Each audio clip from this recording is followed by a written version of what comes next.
Hello, O Speaks. If you're new here, like, subscribe, share. Added Twitch to my normal live rotation, so I'll be going live on Twitch as well, simultaneously with Rumble and YouTube. Been a minute. I'm back. Had a lot going on. Lot going on. You've seen me in chats, but I just wasn't feeling going live. A lot of personal stuff going on. Anyway. And maybe I'll discuss that. I'm thinking on doing a live stream, doing a drawing, doing some portrait art. I don't know. More to come on that. I'm just considering it. Anyway, today's live is TPUSA. They issued a challenge to Candace Owens to join them and discuss all the questions she's been asking, and it backfired. And it's a funny look. It's a really, really bad look what they're doing. And what's going on, Uncle L? What's going on, KMC? What's going on, Mike? How you guys doing? They said, if you join us on the stream, we'd be glad to have you. And then she said, okay, I can't make it live, but drop the link, essentially. And they said, well, she's decided that she wasn't going to join because apparently it has to be in person. There's no other way. There's no other way to do a live stream. The funniest part about that is the two people who were issuing the challenge, and I'm going to play all of this. Two people who were issuing the challenge was a guy named Blake Neff. He's the one who actually issued the challenge. He's a racist guy who issued the challenge. And then the other guy who was with him, Clovet, they were simul streaming. So they weren't in person. It was virtual.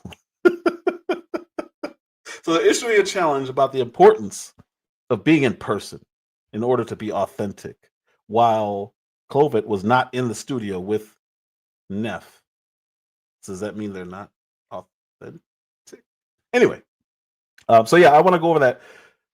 There's a lot going on in politics right now, and to me, the biggest issue is conservatives. What's going on, Henry?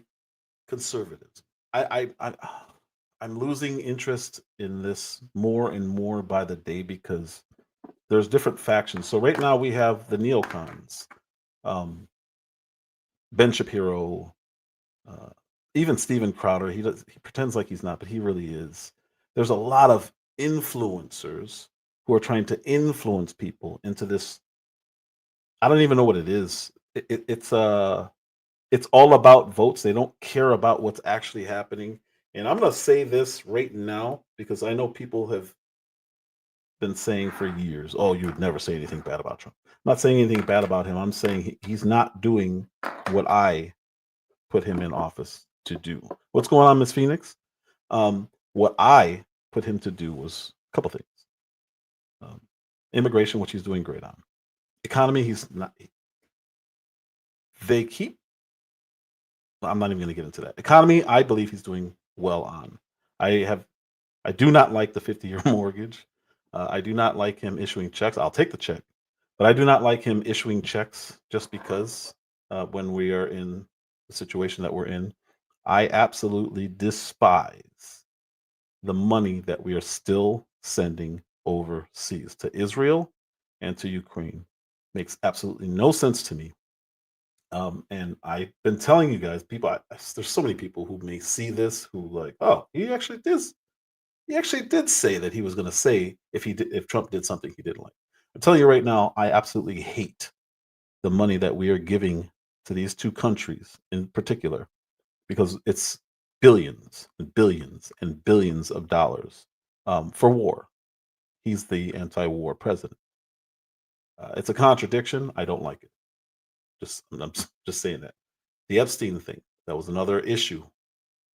Draining the swamp is part of this. So how can you drain the swamp and you have an elitist class in this country that for somehow for some reason is being ignored, that there's a giant pedo ring running from this class? How do you drain the swamp and not get rid of all of these pedos that are clearly out there? And I don't think he's in it. Actually, I could say, but I'm almost positive he's not in this in the Epstein files in the way that people are saying, especially liberals. They don't know what they're talking about because no one can tell me. They try to shoot the man a couple of times. They tried to put him in prison for life, for what would have been his life. They tried to take all his assets. They tried to destroy his family. They went after his kids. You're telling me if they had evidence that he was in the Epstein files, they wouldn't have been released this? Not buying it. Makes absolutely no sense to me. I don't believe it because it's nonsense. It's I don't know. I don't buy it. So he's not in there.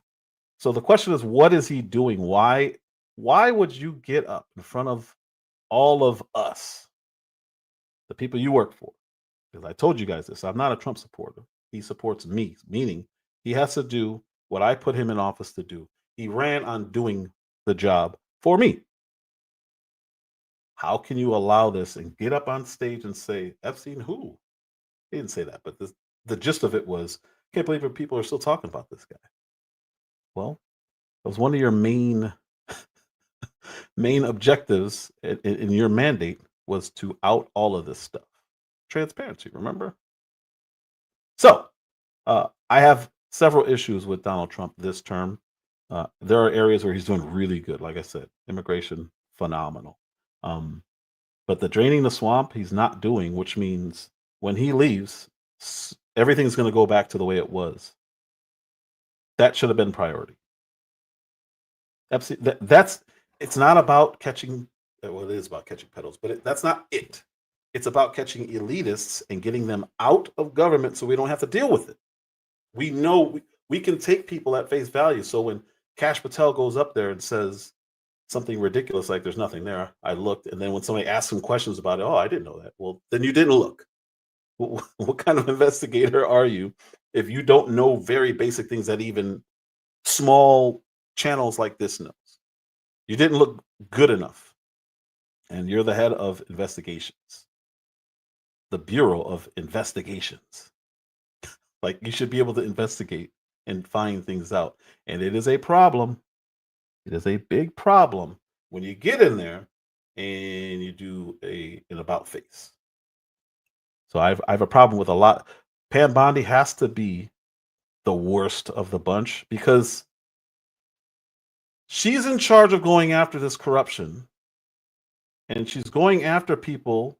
And listen, I have no issue with her going after illegals. I actually enjoy watching them try to pretend like they should be here when when they're clearly not supposed to be here. I have no issue with her going after the what was it, the Boston father or whatever. No issue with that. But when you go after James Comey, who was probably if they still used encyclopedias and you looked up corruption, James Comey's face would be there. You go after him and you appoint somebody who shouldn't be filing the lawsuit against him, and it gets thrown out before anything is before any evidence is offered, before anything. Like they couldn't even get to the case, to the trial, because Pam Bondi did not do the paperwork correctly. When something like that happens, I have to look at her and say, can you be more incompetent? I don't think you could be more incompetent because if you look in the encyclopedia and there was a second section of corruption, Letitia James should be on the, you'd see her picture. But for whatever reason, both of them had their cases thrown out because Pam Bondi put someone in charge who, for whatever reason, her status expired. I don't even know what the reasons. I don't care. I care that you're there to drain the swamp, and the person you chose, Mr. Trump, to drain the swamp or help you and prosecute people can't prosecute anybody.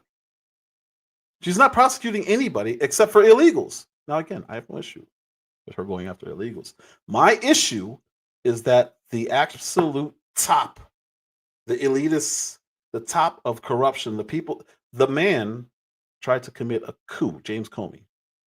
Letitia James tried to throw a president of the United States in prison over something that happened in Florida and then made it about New York and literally got a conviction somehow. Clearly corrupt because she's doing exactly what she accused him of doing and got a conviction on. So if Pam Bondi can't get her or James Comey, I think she should be fired. I think she should have been fired as soon as the Epstein stuff came out because that made absolutely no sense. You're the one who held up the binders. But anyway, with all that said, there's something going on in the conservative movement where they're okay with what's going on right now with Pam Bondi, with what Trump's doing right now. And they're, because it's about votes for them and winning, they don't care. So in April of 2024, how you doing, Miss Genesis? What's going on? In April of 2024, I said this, and I want to play something that I said. But actually, let me look at these comments first. I believe he's sending out checks because he's failing in the economy. Yeah. I could see that. But that doesn't help because you're draining the swamp. Doge has faded away.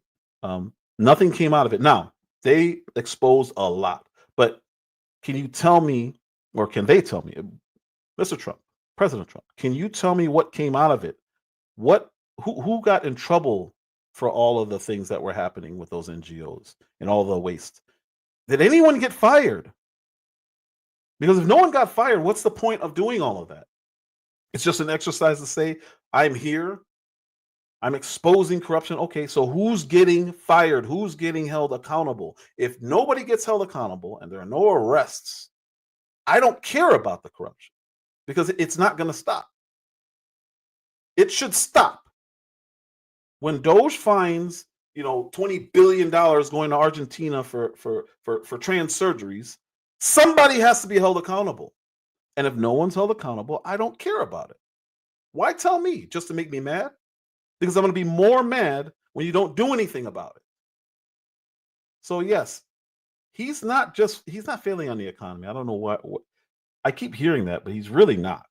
The economy is doing exactly what he said it was going to do, what I told you guys it was going to do. They're looking at pricing. There are things that prices have increased, but I don't know where you are. My gas I paid yesterday $2.09. So there are a lot of things that are going well. Housing is a problem. That's not his problem, but he needs to figure out something to do with it. And extending the payments out for 50 years is not. That's not good. It's not smart. It's not good. All it does is leave you tied to the federal government, and you never get to own your home. I really do like something Ron DeSantis did, even though I don't care for him. I've always said he's a really good governor. He's really good at governing Florida, and I think he would make a better president. But I don't trust him.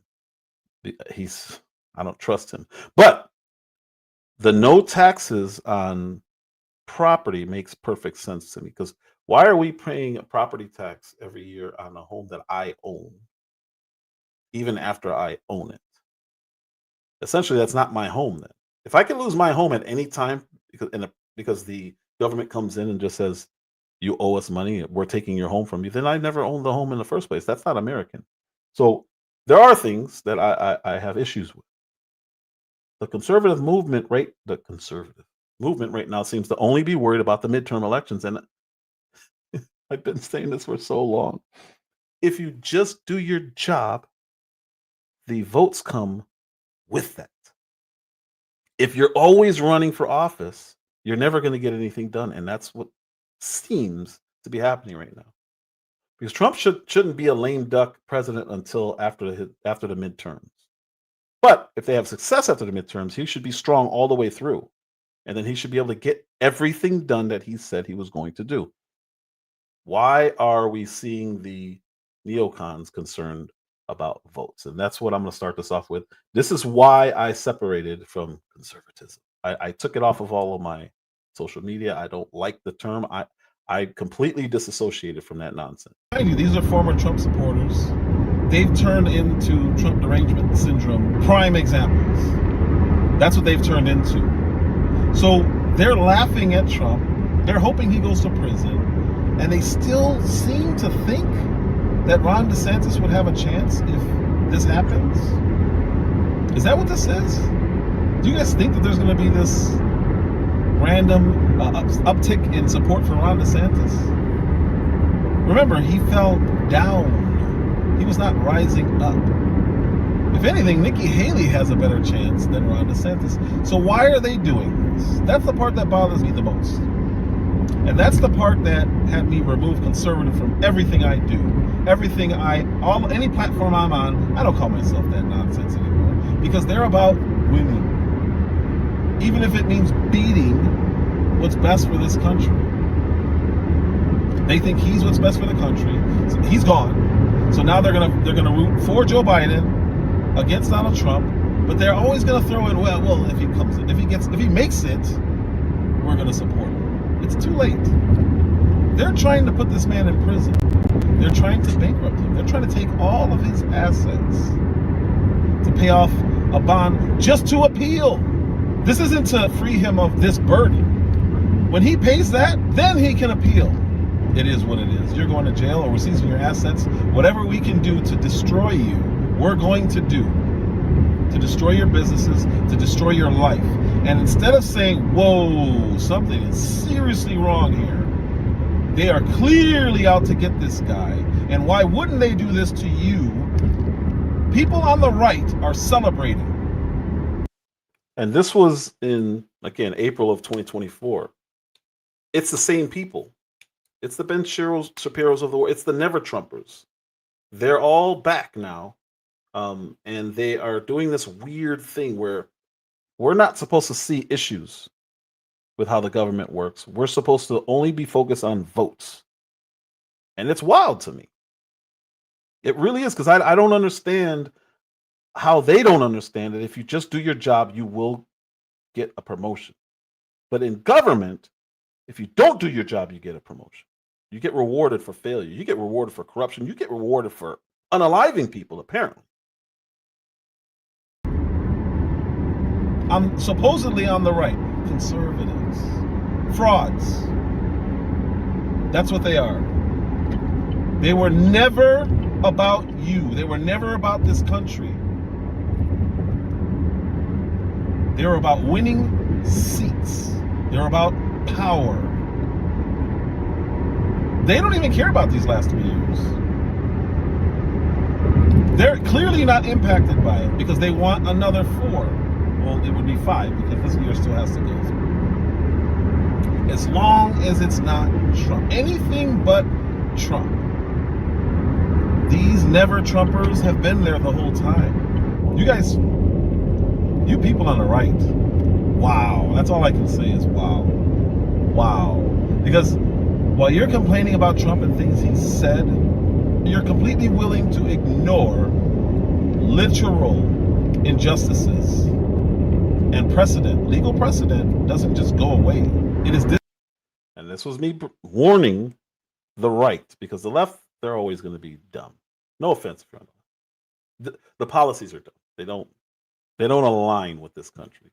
But people on the right were allowing Trump to go through what he was going through with Letitia James specifically. and they were celebrating it because they just wanted him gone. Get him out the way. We need Ron DeSantis in. And they were obsessed with getting Ron DeSantis in, and he's not a good candidate. He's just not. Ron DeSantis, in my opinion, ruined his federal political career. He's never going to be president. Can't happen. Won't happen. And it's because his ego, and I have videos on that. But the point is, they were only concerned about getting Trump out of there because they didn't think he could win. Then when he won, they all fell in line. But already, we're in the first year. We're finishing out his first year, and they're already looking to replace him again because they never wanted him in office. It should be a sign to actual citizens who care about this country that they don't care. I've always, as soon as somebody called me Republican, I would always correct them. No, not a Republican. This is why. They only care about politics and winning. They don't care about what's actually happening on the ground. When Ben Shapiro was talking about the retirement age and how stupid it was, people should never retire at 65. That's what he doesn't care about people. When he said that if you're I don't know if it was a skin color thing, but he said you're too poor to what do you say? If you're too poor to live in your neighborhood, you don't have a right to stay there just because you grew up there. And then his whole argument on Israel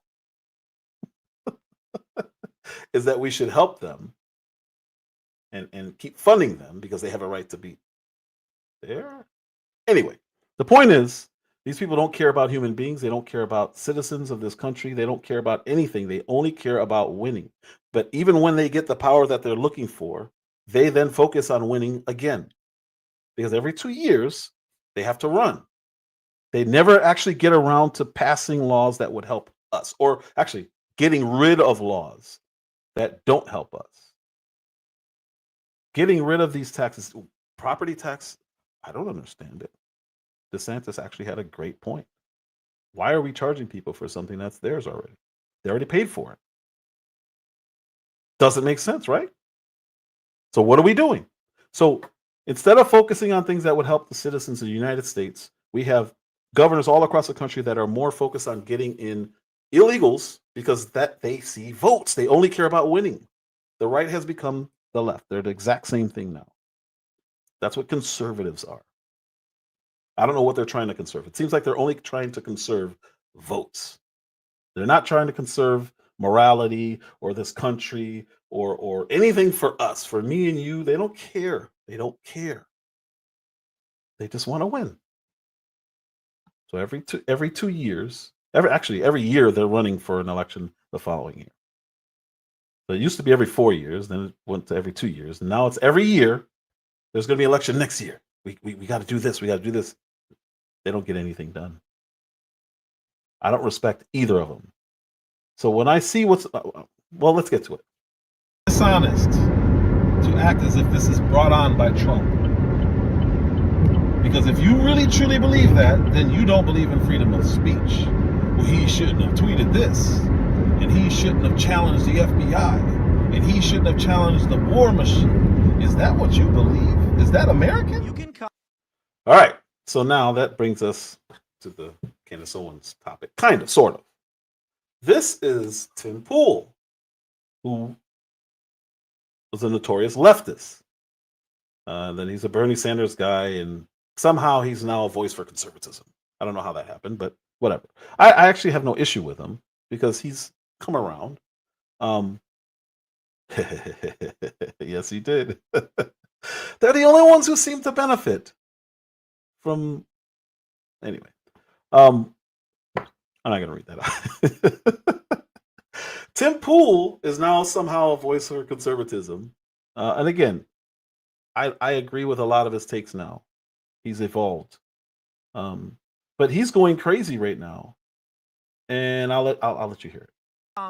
And you can burn everything I have to the ground, and I will happily live in a van down by the river. I don't care to be number one. I don't need to be number one. What I care about is what is true and what will help this country and what works. And she is a scumbag, okay? And she's getting worse every day. and she crossed the line. She continually crosses the line every day, insinuating that Turning Point literally killed the guy who made them all rich. And I hear this in the streets, and at a certain point, I'm like, holy shit, we're gonna lose the midterms. So he's not worried about her accusations. He's not worried about whether or not they actually did kill the guy, in his words. He's not worried about anything. Oh my God, we're going to lose the election. We're going to lose the midterms. That's all he cares about. Even everything he's just said, he's only mad because he thinks it's going to impact the elections.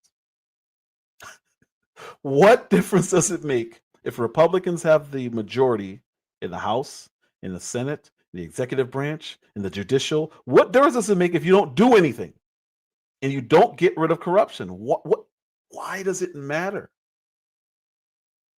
This is the reason why people don't vote, why people stop voting. Why I'm looking at it like, I don't care. I'm gonna stick to local politics and be done with this stuff. This psychopath, listen to this. I'm going back because this is unbelievable. This is where his mind is. Ignore all the unaliving talk and all the outrage because none of that matters. It's really about votes. Well, he shouldn't have tweeted this.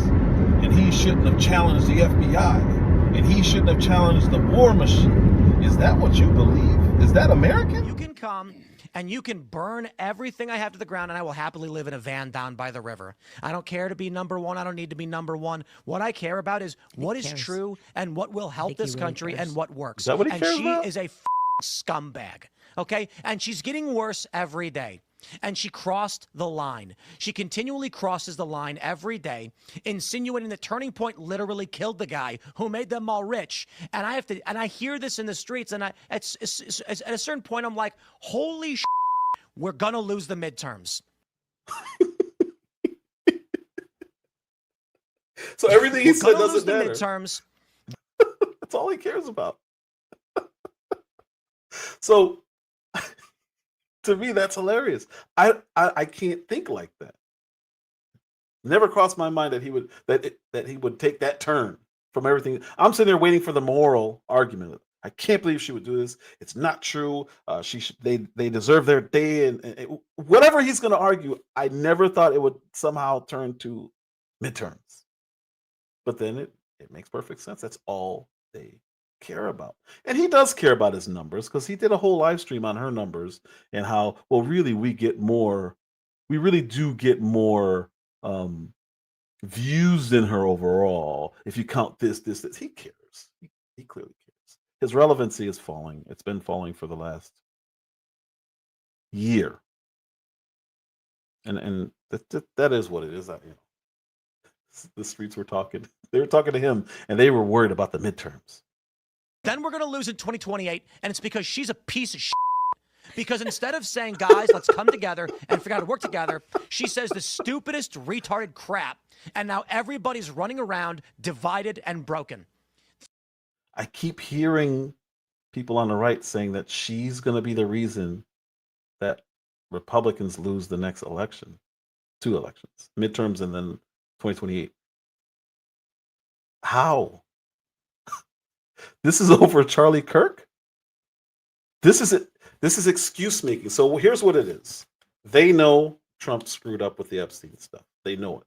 It's clear. Everyone knows it. The left and the right knows it. The House and Senate literally had to pass a law to force Trump to do what he said he was going to do before he got in office. So the right knows that's a big, big, big deal because drain the swamp. Right? How are you going to drain the swamp when you got an elite group of pedos that you're protecting? Okay, that kind of doesn't go together. So the right knows this. And the right is falling apart. And the left is always going to fall apart because they're just going further progressive. But what they're doing is they're trying to blame her because they know the failures of the Epstein file release is epic. It can't get worse. Every time they take a step and try to cover up what's going on with the Epstein files, it gets worse. It just does. That's what it is. So instead of calling out Trump because they're all scared of him and I've said this the whole time. If he did something I didn't like, I would say it. He just wasn't doing anything I didn't like. Now he did, and I'm saying it. Am I honest? I've been saying this since before my channel ever started, since before I ever posted any videos on IG. I've been saying this. No one believed me. Here I am saying he really screwed up, and he severely underestimates the importance of it because he ran on draining the swamp. And you can't do that and hide evidence of a pedo ring in this country and probably in this world. Can't do it. Can't do both. So here we are. He's mad, and they're all projecting it onto this young lady for asking questions about somebody who got assassinated. Since when did it become a problem to ask questions about somebody getting assassinated? The problem with assassinations, other than the fact that they're assassinations, is they kind of die away, and they're so used to that happening. That's what they want to happen here. Trump got shot in the ear by a kid who they lied and said didn't have a digital footprint. Now they know for a fact he had a digital footprint, and it wasn't good, and it was clear. And we had to, obviously, the evil Tucker Carlson is the one who had to reveal this. What else has Tucker Carlson broke in the last few years? Oh, that 9/11 was a complete fraud. How many federal agents had something to do with it? He had all the video. Now he's releasing and showing that the kid in Butler, they should have seen it coming. They saw it coming. They knew who he was. He was posting nonstop about political violence. And nobody knew this because they said he didn't have a digital footprint. They outright lied. But the bigger problem is they stopped asking questions. And here we are, over a year later, no one knows what happened. Was he with anybody? How did he get on a roof? Why were there no drones? Exact same questions that Candace Owens is asking about Charlie Kirk. They don't want the questions to be asked because they don't want you to have the answers. And I have a problem with this.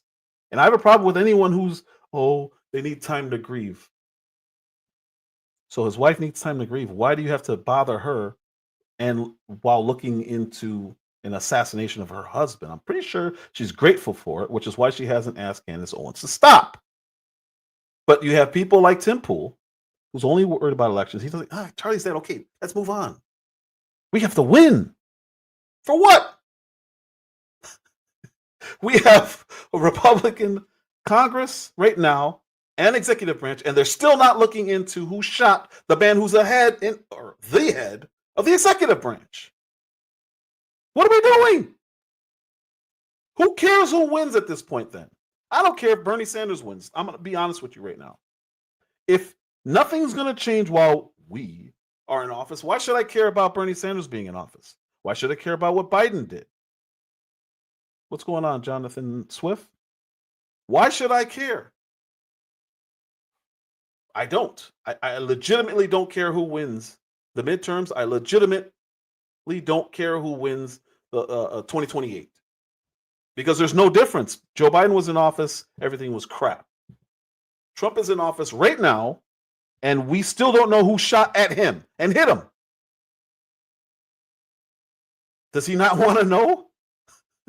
Or did somebody say, don't worry about it. The people, they don't care about that. It's not a big deal. Jonathan's over on Twitch. You're my first Twitch person. How you doing, man? But if you have the man who got shot not asking questions, hey, by the way, guys, you guys know how I got shot yet? No. Don't worry about it. What difference does it make who's in office? Their priorities are winning. That is it. He sounds like a complete psychopath, but he doesn't seem to understand that he sounds like a complete psychopath. All right, last time, because it's just so outrageous to me. Challenge the war machine. Is that what you believe? Is that American? You can come and you can burn everything I have to the ground, and I will happily live in a van down by the river. I don't care to be number one. I don't need to be number one. What I care about is what is true and what will help this country and what works. And she is a scumbag. Okay? And she's getting worse every day. And she crossed the line. She continually crosses the line every day, insinuating that Turning Point literally killed the guy who made them all rich. And I hear this in the streets, and at a certain point, I'm like, holy shit. we're going to lose the midterms. We're going to lose the midterms. Then we're going to lose in 2028. And it's because she's a piece of shit. Because instead of saying, guys, let's come together and figure out how to work together, she says the stupidest, retarded crap. And now everybody's running around divided and broken. For what reason? For literally what reason? Because they killed Charlie Kirk in broad daylight, and we don't care about your stupid midterms. We just don't care. Like, they really, this is how they view Charlie Kirk. That's why I say, was anything in his life real? Tim Pool is going off right now because he's like, it's not the time. You guys need to be mules. You need to keep voting in the very corrupt people that are lying to your faces right now about what happened to Charlie Kirk. It is not the time because it is your job to get people into office. This is what I mean when I suggest that nothing in Charlie Kirk's life was real. So he really thinks he's doing something there. And actually what he's doing is proving my point. These people just saw Charlie as a means to an end, okay? As a political horse that they could ride. And so for whatever reason, they got tired riding him. And now they're angry because they also were going to whip the horse, the ghost of Charlie Kirk, and say, we still need you to shore up votes. And it is inconvenient that people who actually cared about Charlie and saw him as a, I don't know, human being, want to know why he was publicly executed in front of us and why we're being lied to about everything. That is why Tim Pool is upset, because midterms, it's going to be my fault, not the fault of the feds for feeding us BS. It's not going to be the fault of Turning Point USA for lying and thinking that they're brighter than us and seemingly not caring about the investigation. It's not going to be the fault of, I don't know, maybe actual politicians like Donald Trump, who's a president of the United States, and look us in the face and said, are we still talking about the Epstein files? No, that's not his fault. The fault is Candace Owens for wanting to figure out who murdered her friend. Don't you guys get it? Like, we're just an algorithm. Why do you care so much about humans? Like, why are you a human? Like, if somebody in your family dies, you need to focus on midterms. Okay? That is the point of a Tim Pool show. It doesn't matter what you are going through at home. I want you guys to hear this, okay? I don't care if you have family members that are dying, family members who have died, if you have children that you care about and you maybe don't want to live in a world that's run by pedophiles. You need to put that all aside and vote for whoever the hell Tim Pool tells you to vote for. And that's all they care about. I can't stress this enough. This is no different than what happened during COVID under the Biden administration. We still have panels and investigations going into that. Why has no one been arrested? No one is getting held accountable for anything that this government does. So here we have a young lady who's, even if some of her theories are, you don't believe them at all, zero. What does that have to do with getting somebody else elected? Well, she's on the right. She's supposed to be promoting whoever we want to promote in the New York mayoral election. Why? That was Ben Shapiro's big problem with Tucker Carlson. I have done 17 shows on Mac Dunny. Tucker Carlson didn't do any. Like, why does he have to talk about what you want him to talk about? If you don't fall in line with whatever narrative they have, they destroy you. And that's what they're trying to do to her. And listen, some of the things she's saying, I don't agree with. I don't care. I just want to know what happened to Charlie Kirk. I want to know why JFK can get assassinated. And we just find out kind of what happened this year. MLK can get assassinated. And we kind of find out this year what happened to him. Henry. Malcolm X, we still don't know exactly what happened to him. Why is this country so against finding out who kills people, who assassinates people? This guy, Charlie Kirk, a Christian guy, went around literally promoting free speech and political discourse, having conversations with people who he disagreed with and challenging their ideas. He gets assassinated in front of the world. And if you ask, hey, how did this kid pull this off? They say you're disrespecting Erica Kirk. If you say, hey, did TPUSA know that there's nobody on the roof?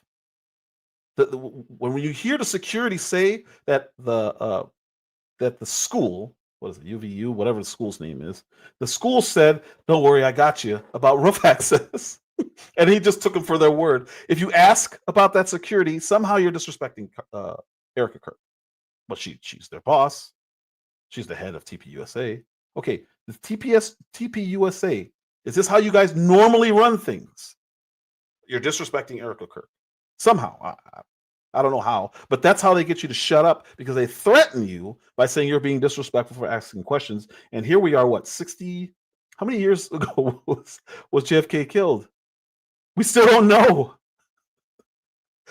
What was MLK? Was that 68? We still don't know. Donald Trump was shot last year. In this day and age of information, we still don't know what happened. How is this possible? And not only how is this possible, how is it possible that Charlie Kirk was shot the exact same way Donald Trump was shot? By a guy getting on a roof that no one seemed to think was a big deal, getting access to the president of the United States, or Charlie Kirk, getting a line to him. He's never been there before, but he knew where to climb up, how to get a sight on Charlie Kirk where he would be, assemble his rifle. I guess he didn't need to zero it. He didn't need to.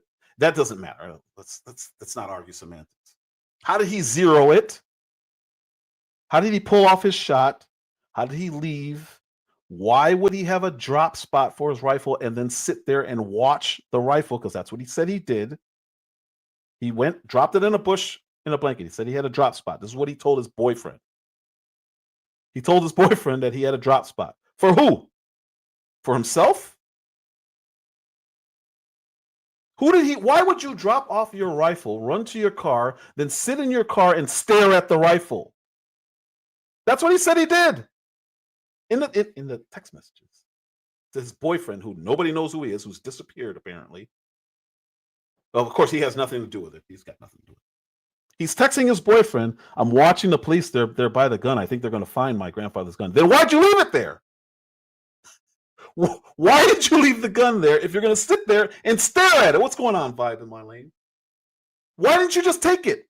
Because he ran all the way through the neighborhood and then dropped it in some bushes right outside of the school property. He left it in a bush, then ran to his car, and then just stared at the rifle. He went to Dairy Queen, came back and stared at the rifle. Why didn't you just take it with you? Who are you dropping it off for? Who was supposed to pick it up?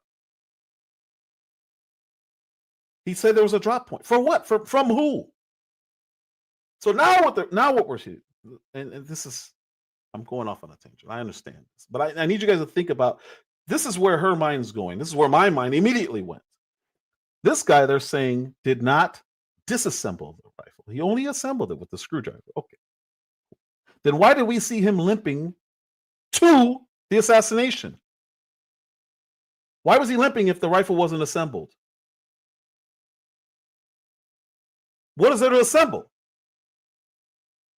They said he had 30-something seconds to assemble the rifle, get off the shot. And it's totally possible to do that. Okay. Why? We saw him limping through the neighborhood as if the rifle was in his pants, up to his torso. I would assume that's why he's limping, because the left knee can't, or right knee, whatever knee it was, can't bend because there's a rifle in there. But then they show us pictures of him going upstairs. I need you guys to think about this. The narrative makes no sense. So when I see people just taking it, people I respect, Prasoviak, Cernovich, these people are on the right. They're saying, it's definitely him. Yeah. They have 4K footage of everything he did every step of the way. Then why can't we see when he actually did it? Why can't I see him going up there to take the shot? Why do we only see him running away? Why would a guy who does not know him or anybody else, why would this guy take credit for shooting Charlie Kirk and say, I did it, drop his pants? Full, clear distraction tactic. It couldn't be clearer to me. It's not a coincidence. If it's a coincidence, why is there somebody crazy enough in the audience to take credit for it? What is this? What are we doing here? So there's just some random random guy who sees something horrific happen say, I did it, and drop his pants. I did it. What are you doing? Who's trying to get away? I just seen video. I might show it. There were 2 people, at least, in the audience with firearms, and it's clearly firearms. When you have a shooting like this, and you have Cash Patel like an idiot, say, oh, we got him. Oh, no, it wasn't him. Oh, we got him. 33 hours. See you in Valhalla, which happens to be an operation that Candace Owens found out was an actual operation. Like, when you have something like this happen, I feel like everyone's pretending they don't see what they see. And they're like, well, it was definitely him. Okay, cool. It was him. Okay, can you please explain why he did this, and this? No, but the government has to know. They're the ones who are going to lay out the case. Since when do we do that? So here's another point for you guys to think about. We're going to perform a manhunt because we don't know who this guy is. But we got 4K footage of him going and coming from the place of the assassination. We're going to put out the 2 grainiest photos we can possibly find, screenshots of 4K video. We're going to put those out of him going upstairs. He doesn't have the gun assembled yet. We're going to put those 2 photos out, 2 grainy photos, horrible photos. When you have 4K footage, why wouldn't you play the 4K footage? You're looking for him. You haven't found him yet. You're looking for him. Can somebody explain to me how it makes sense to put 2 grainy photos from 4K video? You couldn't do anything clearer? You have him taking a shot, but you don't show it? Why is anyone just accepting this stuff? I can see why they think that she's, crazy or whatever. Okay, whatever. You read those text messages. So you have this guy who's talking to his guy via text. All right. I did it. And here's every way that I did it. I'm watching them look at the gun that I threw there for no reason, because I'm in my car. I could have just kept running to my car, but I threw the gun in the grass so I can watch them. And now I'm going to detail out every step of the way what I did and why I did it. But I'm supposed to be on my way home to this guy. Why not just wait till you get home and talk to him? Why would you text everything? He literally laid out step by step. This is why I did it. This guy's evil. I'm going to take him out for you, honey. And the other guy's like, well, wait a minute, honey. I don't understand. And he says, you know what? Look under your keyboard. All the information's there. Well, what are we doing here? Why would he give every step of the way pure evidence, 100% evidence, so that if the federal government ever finds me, I just laid out everything. Perfect case, open and shut. Or you could wait till you get home and just tell the guy, this is what I did, this is why I did it. Why do you have to text it to him? And why the dramatic Romeo and Juliet type texts? Nobody talks like that. I had a 31, 28, 25-year-old. They've never talked like this in text. They still talk like kids. I don't understand. I can't. But how they were texting was Romeo and Juliet. It's like 2 hippies from the 60s, 70s talking. And they're from this new age. These 2. And then you got Prosobiec. He was a friend of Charlie Kirk. He's pushing this narrative that it's definitely this. I don't even remember his name. Tyler Robinson. It's definitely him. Definitely him. Okay. Why are you having an issue with people asking questions that, in my mind, are not only logical, but you have to ask? He put out a picture of Tyler's brothers, blurred out their face, and said, see, he was really good at shooting. He bragged about being a great shot. It's like, well, wait a minute. Then why would you have to post pictures of his brothers with the guns and not him? It's clear deception. You posted a picture with blurred out faces, made it seem like it was him, but it wasn't him. And it wasn't until you got ratioed that you said, oh, well, no, all the brothers were great shots. Well, then why'd you post that picture of the two that weren't him? There is some weird stuff going on right now. And let's get back to actual Candace Owens, because I don't understand it. To me, it's very obvious that she should be asking what she's asking. If it makes people uncomfortable, okay. Here's the thing that they keep saying, oh, she's slandering people and she's accusing people of murder and she's doing this, that. And these people are in danger. Sue her. Why don't you sue her? It should be open and shut. She endangered your life. That goes beyond free speech. You'll win easily. They're not doing it because they don't want something to get out. I don't know what something is. I've said this before. I think I said this on my last live. If somebody has a question, just answer it. Like I've seen people say, well, where was Candace Owens? She answered. She said, I was sitting at my desk getting prepared for a show. I said this before. If you're walking past and you say hello to somebody and they just stare at you like this and keep walking and look at you like you're crazy, you're going to have questions. Why are they looking at me like that? All I said was hi. That's not a normal response. You don't respond that way. So it elicits questions. Why would they look at me like that? What are they up to? I don't think they're supposed to be here. It's natural. This is what people do. We immediately start asking more questions, and the questions can get crazy because we're in our mind figuring out all from that person just not waving and saying hello.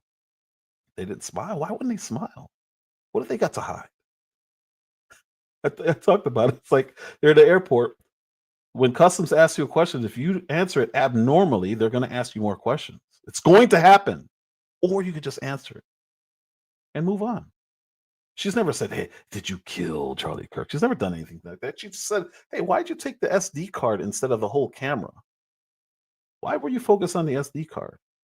That Tyler Boyer guy, what was he doing shooting a facey, what do you call it? Selfie video.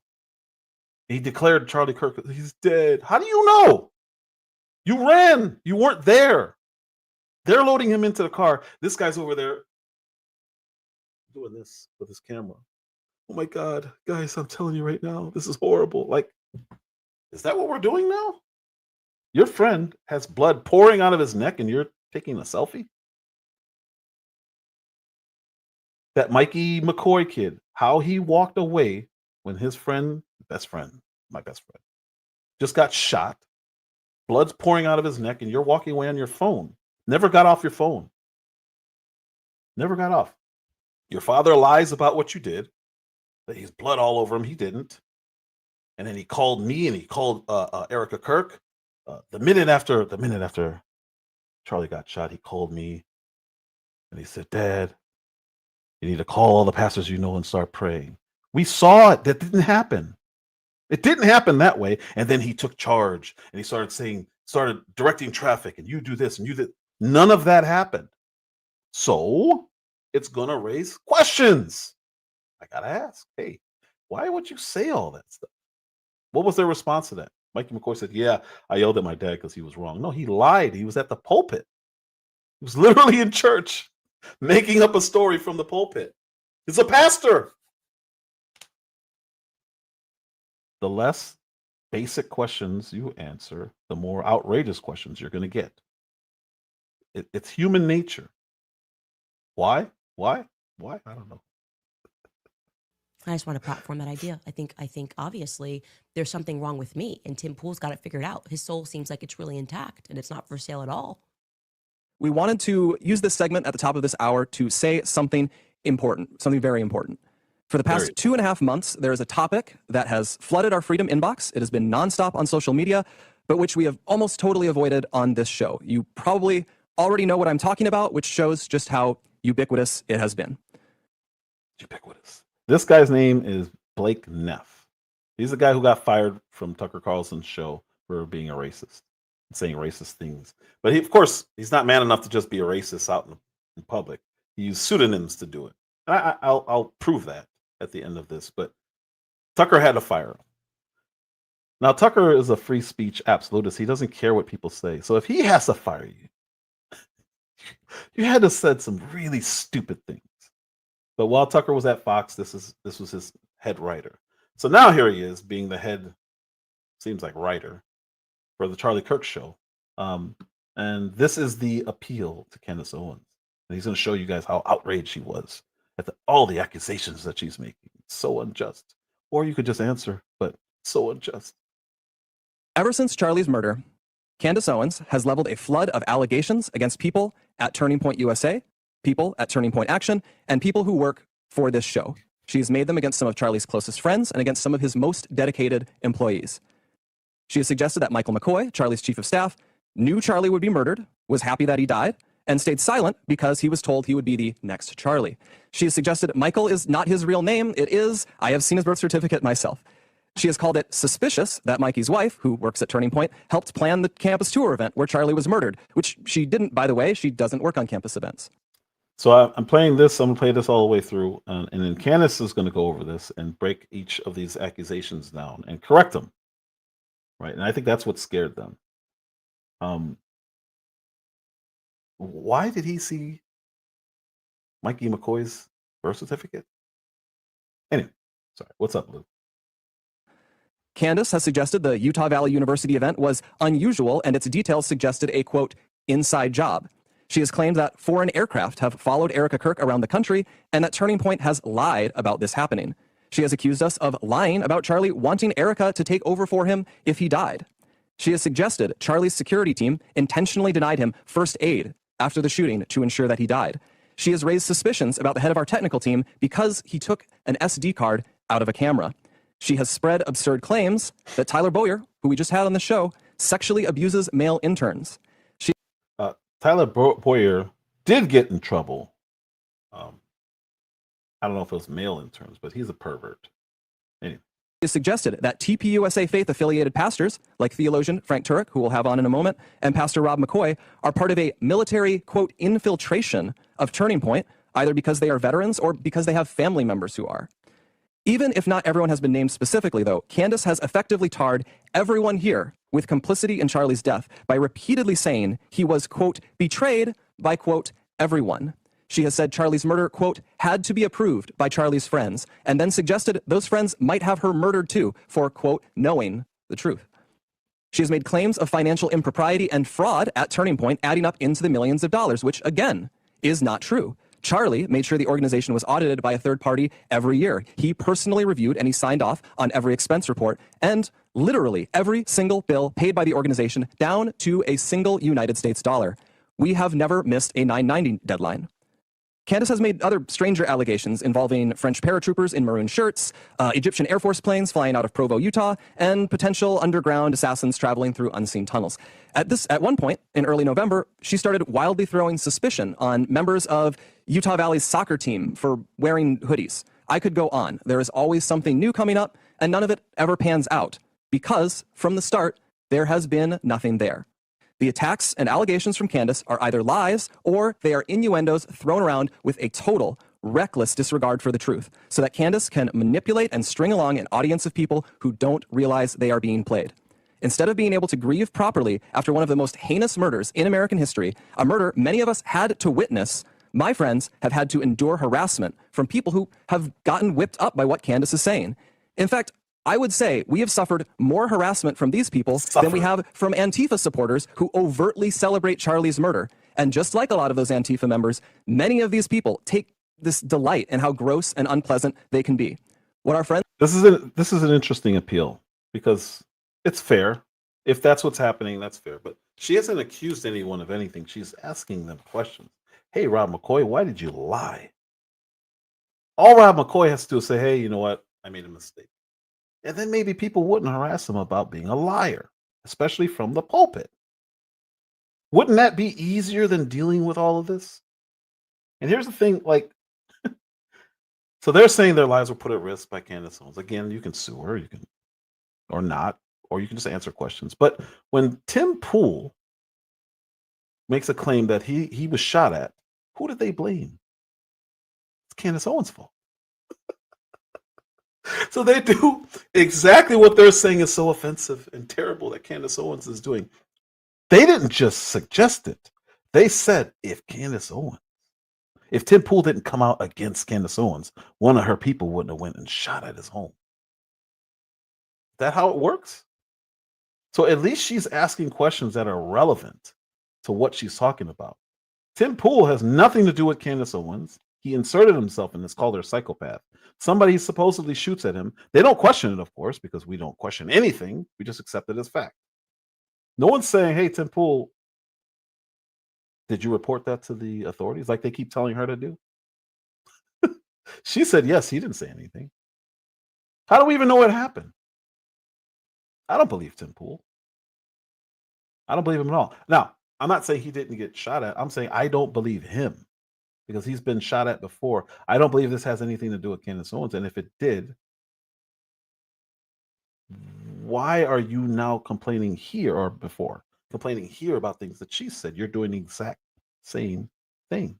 You're making the exact same claim. It's actually worse because you're saying you were directly shot at because you called her a scumbag. That how it works? Have had to endure is not funny and it's not insignificant. It is evil. I have seen it. For months, we have received hundreds, thousands, I suspect, emails and calls asking us to respond. People have wanted us to invite Candace on the show, but for a long time, our approach was to say nothing. We did that for several reasons. First, we thought that her prevarications were so absurd that nobody would believe them. We shouldn't have to answer questions about secret tunnels or Egyptian Air Force planes. That sort of thing is just, it's beneath contempt to respond. If that was true, then he makes it sound, she's never talked about secret tunnels. I don't even know what he's talking about. She never asked them about that. She asked them if they knew about that because those planes were in the same place that they were 70-something times. So she didn't say you have anything to do with it. She said, hey, did you guys know about these planes? Or do you know anything about these? Have you noticed them? That's what she asked. She didn't say you guys did something. Respond to. The second reason we've said so little, though, is because there's a good rule of thumb, which Charlie followed. Do not feed the trolls. Focus on the mission. Reviving America, uplifting young people, making heaven crowded. Don't give air to people who want to tear you down and sow discord. Lastly, make heaven crowded. This is coming from the guy who's outright racist. That how it works? Is that? We didn't respond because Charlie always viewed Candace as a friend, and we were holding out hope that she would return that friendship and stop what she was doing. But a week from now, it's going to be 3 months since Charlie's murder. Candace has not changed her behavior. She has continued to spread falsehoods about Charlie's friends, and she continues to concoct new ones about new people. She's using these falsehoods to enrich herself while dividing the conservative movement at an absolutely critical time for this country. And far too often, we here have heard from ordinary people, people who loved Charlie and who Charlie loved so much in return. These people have expressed the worry that we are staying silent out of cowardice or as some sort of tacit admission that some of the attacks are true. Neither is the case. Our silence has never been, and it will never be, equal to complacency or approval. Still, we decided Charlie would not allow this to go on. Charlie was not a coward. Charlie was a fighter. Charlie would not allow someone to spread lies about the people closest to him with impunity. And he would feel ashamed if other people were stepping up to defend his friends while he never did so himself. Candace has mentioned several times that the ball is in our court. So here's what is going to happen. In the near future, there will be a live stream here in Phoenix where we address in a clear and comprehensive way the claims and accusations, the false accusations that have been made against Charlie's family, friends, and the people here at Turning Point. We plan to walk through everything carefully and thoroughly. If Candace is available, we would sincerely welcome her participation in that live stream at our studio here in Phoenix. At this point, we believe the ball is back in her court. Our motivation for doing this is not out of any obligation to Candace. It is about honoring Charlie. We feel a deep responsibility to protect his legacy, his work, and the truth. I feel that. I owe Charlie everything in my life. I feel it immensely. And that is why we feel compelled to speak clearly and openly now. We'll have more on this in the near future. So this was his tweet. This is the actual offer, I guess. The live stream we announced on the show Wednesday has been set. 4 p.m. Eastern, 2 p.m. local time on Monday. December 15th. A collection of Charlie's friends will respond to the statements made by Candace Owens. It's nice and dramatic. To set the record straight once and for all, prior to the opening of America Fest. So he's promoting, they're promoting another event. That's why they're doing it, to open the event. We will be live streaming from Charlie's Phoenix studio. Our offer from yesterday holds. If Candace wishes to join us in person in Phoenix, she is welcome to do so. She can let us know by the end of day today. He posted this at midnight, the morning of. So this is clearly planned, but we'll get to the absurdities about this in a minute. Today feels like a win because guess what? It forced Turning Point USA to finally respond, and that was the entire point, okay? That has been the point of refusing to let up even 1 second in this investigation. They wanted to simply be able to eulogize Charlie Kirk at a big memorial event, and then they wanted us to simply move on. And we didn't do that, okay? So yeah, we should celebrate the fact that we kept up the pressure, that we insisted that we have answers, that even in this tremendous culture of ADHD and everyone's constantly being distracted by their iPhones, that we kept the focus, okay? Turning Point is going to commit to a live streamed event where they are apparently going to answer all of these lingering questions. And I would say these were pretty basic questions right out of the gate. Why they didn't do that right out of the gate, nobody knows. We can hear them, their explanation for why they didn't in just a moment, because they sent Blake Neff out. Blake Neff, by the way, is the producer of the Charlie Kirk Show. Now he is kind of the rotating talent of the Charlie Kirk Show. He was already featured with Charlie on the show, so that's not unusual. But I think we probably anticipated that Andrew Colvett, who is the TPUSA spokesperson, would have been the person to deliver this message. Maybe in theory, that should have been his job. Maybe he's traveling. The point is, we got Blake Neff, and I want to say, just to reiterate, that I have always maintained that whatever is going on at Turning Point USA, I have not felt that Blake Neff is one of the bad guys, okay? I just have never gotten that particular vibe from him. I believe that when he speaks, he believes that he is telling the truth. And maybe that's why they want him in front of the camera. He's been the only person that has been responding in a way that feels even remotely authentic when he defends the actions of Mikey McCoy on that day. I sense that he believes that he is telling the truth. Anyways, let's listen to what Blake Neff had to say in its entirety. It's not going to feel organic. Obviously, he's reading from a piece of paper. This has probably been reviewed 12 times by many different lawyers because that's how it works at big organizations and companies. But I don't fault him that. We'll pause at certain moments because I do want to be able to respond throughout it. It's a bit long, but I want to give them my platform as I always have made that offer to. So here. That's why that was the answer to your question, Henry. Here is Blake Neff. Ever since Charlie's murder, Candace Owens has leveled a flood of allegations against people at Turning Point USA, people at Turning Point Action, and people who work for this show. She's made them against some of Charlie's closest friends and against some of his most dedicated employees. Yes. She has suggested that Michael McCoy, Charlie's chief of staff, knew Charlie would be murdered, was happy that he died, and stayed silent because he was told he would be the next Charlie. She has suggested Michael is not his real name. It is. I have seen his birth certificate myself. She has called it suspicious that Mikey's wife, who works at Turning Point, helped plan the campus tour event where Charlie was murdered, which she didn't, by the way. She doesn't work on campus events. Okay, so first and foremost, I actually never said that she helped plan the event. I said it was suspicious that Mikey McCoy's wife, that we never found out who did plan the event. That was one of the answers that we wanted to know. And I said that she works in events. Still was not clear on what happened regarding Mikey McCoy. I think the entire world believes that his actions are suspicious because we have eyes, and you don't get to wiggle out of that by pretending that us playing the words of his own father, Rob McCoy, who I think is highly suspicious in all of this. He has a suspicious background.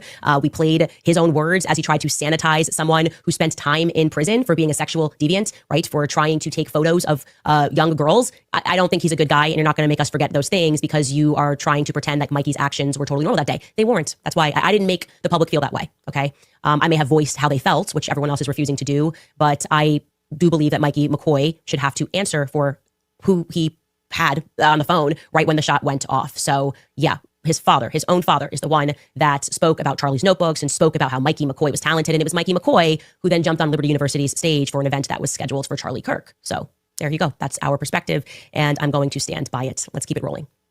Candace has suggested the Utah Valley University event was unusual, and its details suggested a, quote, inside job. It was unusual. That's a fact. And you can quote me on that because I worked for Turning Point USA and I went on every tour since 2019. And typically those events are decided at least the semester before. This came together very quickly. It is unusual. And I don't know why you think that you are going to be able to disprove that notion when I have the emails to support that claim. Let's keep it rolling. She has claimed that foreign aircraft have followed Erica Kirk around the country and that Turning Point has lied about this happening. Definitely never said Turning Point lied because you never responded. So that doesn't actually make any sense. And this is why it's not good to have lawyers write things out because sometimes they're not so detail oriented. What we did was we showed at first that when I plotted these strange Egyptian jets that they were following Charlie. And that was a concern because I wondered if they were tracking Charlie. We then obviously realized that they were tracking TPUSA faith events and that many more times they were following and perhaps tracking Erica. You should be concerned about that. We find it odd that rather than being concerned or trying to get answers to why a foreign military jet would be on the ground during a time when Charlie Kirk was assassinated, you're upset with us for asking questions about these jets. Let's keep rolling. She has accused us of lying about Charlie wanting Erica to take over for him if he died. Never happened. That is not a quotation. That is just them saying that. So let's keep rolling. She has suggested Charlie's security team intentionally denied him first aid after the shooting to ensure that he died.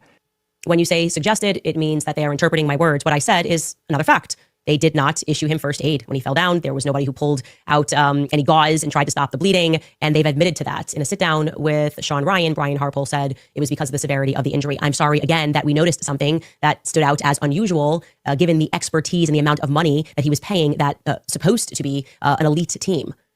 Let's keep rolling. She has raised suspicions about the head of our technical team because he took an SD card out of a camera. She has spread absurd claims that Tyler Boyer, who we just had on the show, sexually abuses male interns.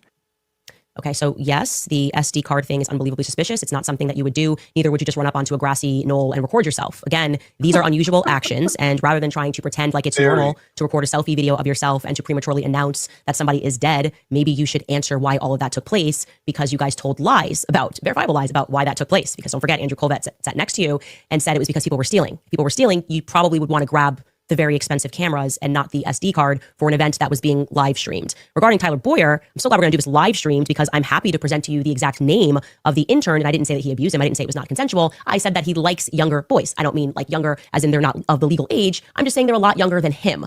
And yeah, I can give you the exact name of the intern that he hooked up with. That person was not at Turning Point USA.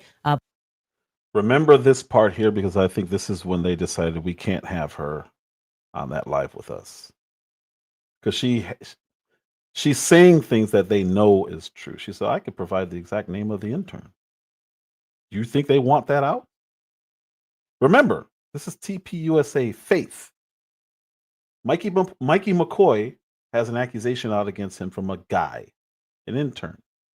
Tyler Boyer has accusations from guys, interns. TPUSA Faith. These are in evangelical Christians. How do you think that looks when you're trying to raise money and you have two guys in very high positions in TPUSA Faith who are sleeping with men? One of them's married. Mikey McCoy's married. You think that has you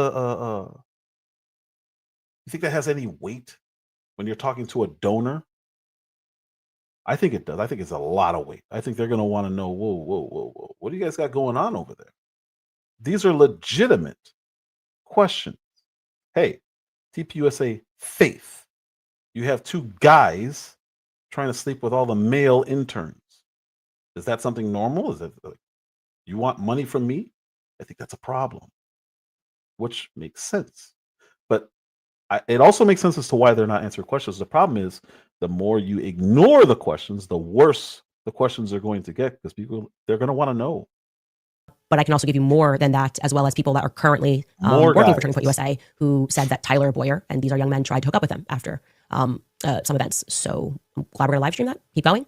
She has suggested that TPUSA Faith-affiliated pastors, like theologian Frank Turek, who we'll have on in a moment, and Pastor Rob McCoy, are part of a military, quote, infiltration of Turning Point, either because they are veterans or because they have family members who are. Yeah, so I do believe the Calvary Chapel, their history with Chuck Smith, the evidence that it was a militant CIA effort to infiltrate the Christian faith and to tie the Christian faith to the political ideology of Zionism. I think there's a lot of evidence for that, and I'm happy to discuss that in a broader debate. I do think that things at Turning Point USA became a bit problematic when you started to, I would say, almost hijack genuine Christian faith and sort of roll it into this idea that you must support Israel in order to be a Christian. That's kind of floating into more opinion, but I think well backed by the facts of the founding of the Calvary Chapel Church during the decade of the 60s, where the CIA was really just spiking the ball on Christians in general. Let's keep going. Before we go, I want to say something to that because I showed you guys my timeline. It is non-stop Zionism. And it's been bothering me. I'm like, what are these people doing? So when she said the infiltration word, I'm like, that makes perfect sense. Because if you look at what happened to the Catholic Church, I'm not a Catholic. If you allow certain things to go on in the Catholic Church and you have pedos, perverts, Epstein file type people in the organization and you just keep moving them around and you don't do anything about it, to me, that feels like they were infiltrated. That's what it feels like to me. And they'll say, "Oh, it was a cover up." Who covered it up? Who covered that stuff up? They just moved pedals from one church to another, to another, to another, to another. It feels like they thought that that was going to end the Catholic Church, and it really, really close. It came very close to ending the Catholic Church. Again, I'm not Catholic. I'm not defending them, but it feels like that was intentional. And these are the same type of people, because what they're doing with this Christian Zionism thing, which is an oxymoron, it doesn't make sense. How they're pushing it feels like infiltration. They're trying to destroy I don't want to say reputation. They're just trying to end the faith. They're trying to steer as many people away from it as possible. Just like what happened with the Catholic Church. I think that those pedos were placed in these positions and were allowed to do disgusting, horrible, horrific, evil things because they thought that that was going to end the church. And again, they almost succeeded. They still have that reputation to this day. The membership was drastically impacted by that disgusting whatever that was. But if we have Epstein files and we have a president who's not willing to put it out, who they literally have to pass laws to force to put it out, it kind of says the same message to me, that there's something going on, that the government has been infiltrated. Because why wouldn't you want to expose pedos? Like I don't understand that. Even if not everyone has been named specifically, though, Candace has effectively tarred everyone here with complicity in Charlie's death by repeatedly saying he was, quote, betrayed by, quote, everyone. Sorry, that was a dream that I had. And it is also a realization that it has been months. People at Turning Point USA are in possession of text messages. And the day before Charlie died, in which he wrote out to you, and not just to people that work at Turning Point USA, but also security guards, that he thought that they were going to kill him tomorrow, explicitly. I find it highly unusual that you wouldn't share that information at all, or that you would sit by and be quiet, or at some points attack people that are trying to explore who they is, because I don't think anybody believes that Charlie thought that a trans furry kid who had never been on UVU's campus was going to kill him tomorrow. And your silence during moments when people are lying, like Josh Hammer, when he said, hey, this never happened, Charlie never blinked on Israel, makes you all look very, very suspicious. Lies are only necessary, okay, when you are covering something. And if you are covering the truth, you are betraying Charlie. So I stand by that. Let's keep going. Before we keep going, every step of the way, she has withheld evidence until it becomes critical to show it. She's hurt them every time. And for some reason, they keep saying she never shows any evidence. She never shows any evidence. When she said the thing, for some reason, they picked up on the whole, he was interested in Catholicism. She never said he was going to convert. She just said he was interested in it. They said he never blinked from his support from Israel, and he's definitely evangelical all the way. So she released text messages showing that he was. And then some of the people in TPUSA had to admit, well, yeah, he was going to mass pretty regularly, once a week. They did consult a priest. His wife did consult a priest, and it's like, okay, so why was that a big point of contention? What do you guys, again, when you just answer the questions, it doesn't have to get to this. It really doesn't have to get to this. So when the whole he never blinked on Israel thing, she released text messages saying, I can no longer support the Israel cause. And it's like, okay, here we go. I don't understand why we're acting as if they said I forgot what the word they use. I don't remember the exact word that they used, but he literally said, I can no longer support the Israeli cause. And they said that he didn't say that. So she put out the text messages. So she's providing proof when needed.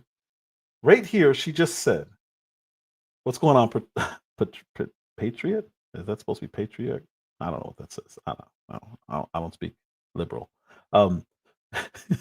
What's going on? You seem to be upset. Cantifa, brain dead cult members are here in this thread.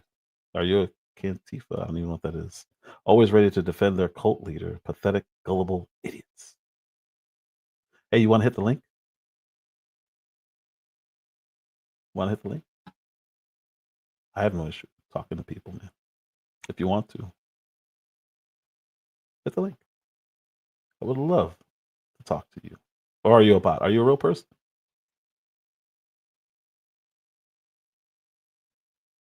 If I can ask you probably 3 questions that you can't answer and that I can make you say, yeah, okay, that's suspicious. I know I can. I'm confident. But anyway,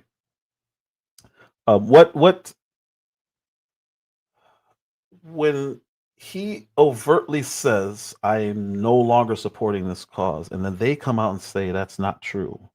She provided the proof. Everyone's like, oh, wow, that's crazy. But then they go right back to saying she never proves anything she says. She's just making stuff up. How many times does she have to do this? Because she did it again with the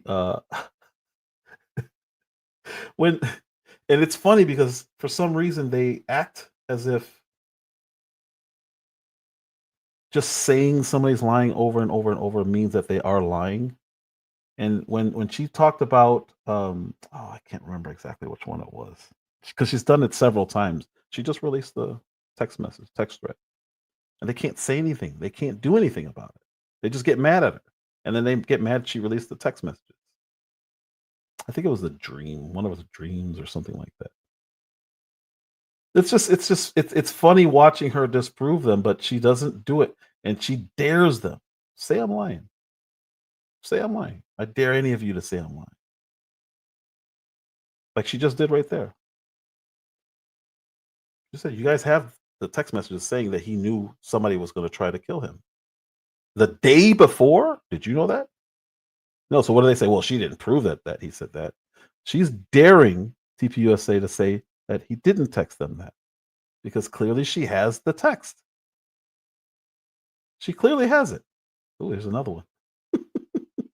She has said Charlie's murder, quote, had to be approved by Charlie's friends, and then suggested those friends might have her murdered too for, quote, knowing the truth.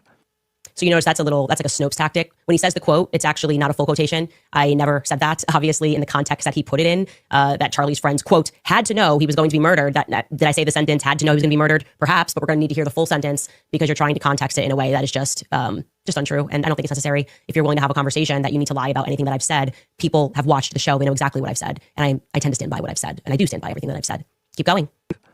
She has made claims of financial impropriety and fraud at Turning Point, adding up into the millions of dollars, which, again, is not true. Charlie made sure the organization was audited by a third party every year. He personally reviewed and he signed off on every expense report and literally every single bill paid by the organization down to a single United States dollar. We have never missed a 990 deadline. Okay, so immorality, like financial impropriety, does not necessarily mean that you committed true financial fraud. There's definitely financial impropriety at the company. I would say that if you are representing yourself as a charity and what you're actually doing is evaporating millions of dollars into various LLCs that have your name on it, that would be financial impropriety, right? Like you could say, I'm a contractor on this LLC, on that LLC. I'm not doing anything illegal, but it's inappropriate. It's improper. Most people are not able to read those forms and won't understand what's happening to the $80 million. And I think that those questions are, of course, valid and that you guys should have no issues answering them. I am struck by the fact that you're still trying to conflate an annual audit with Charlie's explicit request to put together a Doge department 7 days before he died. These are not the same. You know they're not the same. I know they're not the same. Okay, everyone knows that Doge is not the same as the audits that are required for 501c3s, conducting an internal audit. And having you still misrepresent that makes us uncomfortable. Address the Doge. That's got nothing to do with anything other than Charlie, right? Charlie felt that this needed to happen, and inside sources at your own company say it was because he didn't know where the money was coming from or how quickly and where exactly the money was being evaporated to. That passes the vibe check in terms of what Doge is about, because, of course, Charlie could not have been establishing Doge for the last 5 years because that's a very new concept as of 2025, something that Trump put into place with Elon Musk and Vivek Ramaswamy, right? So, yeah, you're still being dishonest, but carry on. Candace has made other stranger allegations involving French paratroopers in maroon shirts, Egyptian Air Force planes flying out of Provo, Utah, and potential underground assassins traveling through unseen tunnels. At one point, in early November, she started wildly throwing suspicion on members of Utah Valley's soccer team for wearing hoodies. I could go on. There is always something new coming up, and none of it ever pans out. Because, from the start, there has been nothing there. None of it ever pans out. None of it ever pans out.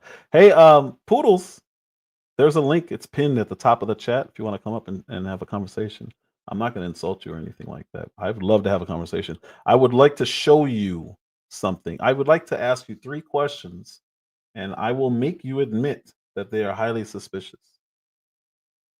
I would love to do that. So if you want to hit the link, God bless you too. I have no issues with you. You have an opinion that's different from mine. The difference is I'm not calling anyone demonic or disgusting, or like the other person saying that there's a cult. I don't do that. My eyes have been open. I think that's the problem. People would prefer you don't open your eyes, you don't ask any questions. I have a problem with that. Because since when is that the American thing to do? Since when do we just shut up and accept the federal narrative of all narratives, especially in a conversation of assassinations, when you have the history that this country has with assassinations that go unanswered for? Of all narratives, I would think that would not be one of them, that we shouldn't be asking questions about something like this. JFK, Malcolm X, Martin Luther King, Donald Trump, Charlie Kirk. We're not supposed to ask any questions. Is that what we're doing? No, I don't mind if she did lead with insults. She already did. That's fine. I can still have the conversation. You guys know I can have a conversation. I sat here for 5 hours with that guy, Mr. Black. So I can have this conversation all day, every day. Okay, so no matter how many times you keep pretending there's nothing there at the Egyptian plains, the whole internet understands that there's something there at the Egyptian plains, especially because you keep pretending like it's not weird. Like you're just like, it's not weird. No, this is normal. It's totally fine that these Egyptian plains, and also, by the way, today it broke that like the Saudi king was on this plane at some point, 2023. We'll get to that later. And you guys are like, this is totally normal. This is just what happens at UVU. People just lay over into Wilmington, do things. It's just so foolish. You guys have got to stop the gaslighting if you think your organization is going to survive. I mean, some of that stuff is just untrue. Saying that I went after somebody for wearing a green hoodie is not true at all. We never even covered the green hoodie people on this show. I shared a picture when somebody asked for a picture because they were trying to investigate and identify everyone who was there, which is valid. And the person wearing the green hoodie was not even upset about it. He responded. So that has nothing to do with me whatsoever. And by the way, it would probably feel better to the public if you guys were the ones that were asking questions about who was there on that day. I completely stand by what I said about the people that are wearing maroon shirts. They are going to, I will guarantee you, represent a military unit somewhere. I'm very close to figuring out exactly which military unit that was. Again, trying to gaslight us and pretend we're conspiracy theorists or like that's stupid. Not a good long-term strategy for Turning Point USA. I agree. Can you cam up real quick? I will not put you up on camera. I just want to make sure you're a real person. And then you cam down and then I'll bring you up. I won't bring you up before you cam back down. I just want to make sure you're a real person. This Poodles. Or it says Little Paws Poodles. I guess I shouldn't assume that you're a woman. Cam up real quick. Just do like this and you can cam right back down. And then I'll bring you up. Cool. Okay, I'll bring you back. You can cam down. Okay. How you doing? Good. How are you? Excellent, excellent. So what do you disagree with what I'm saying?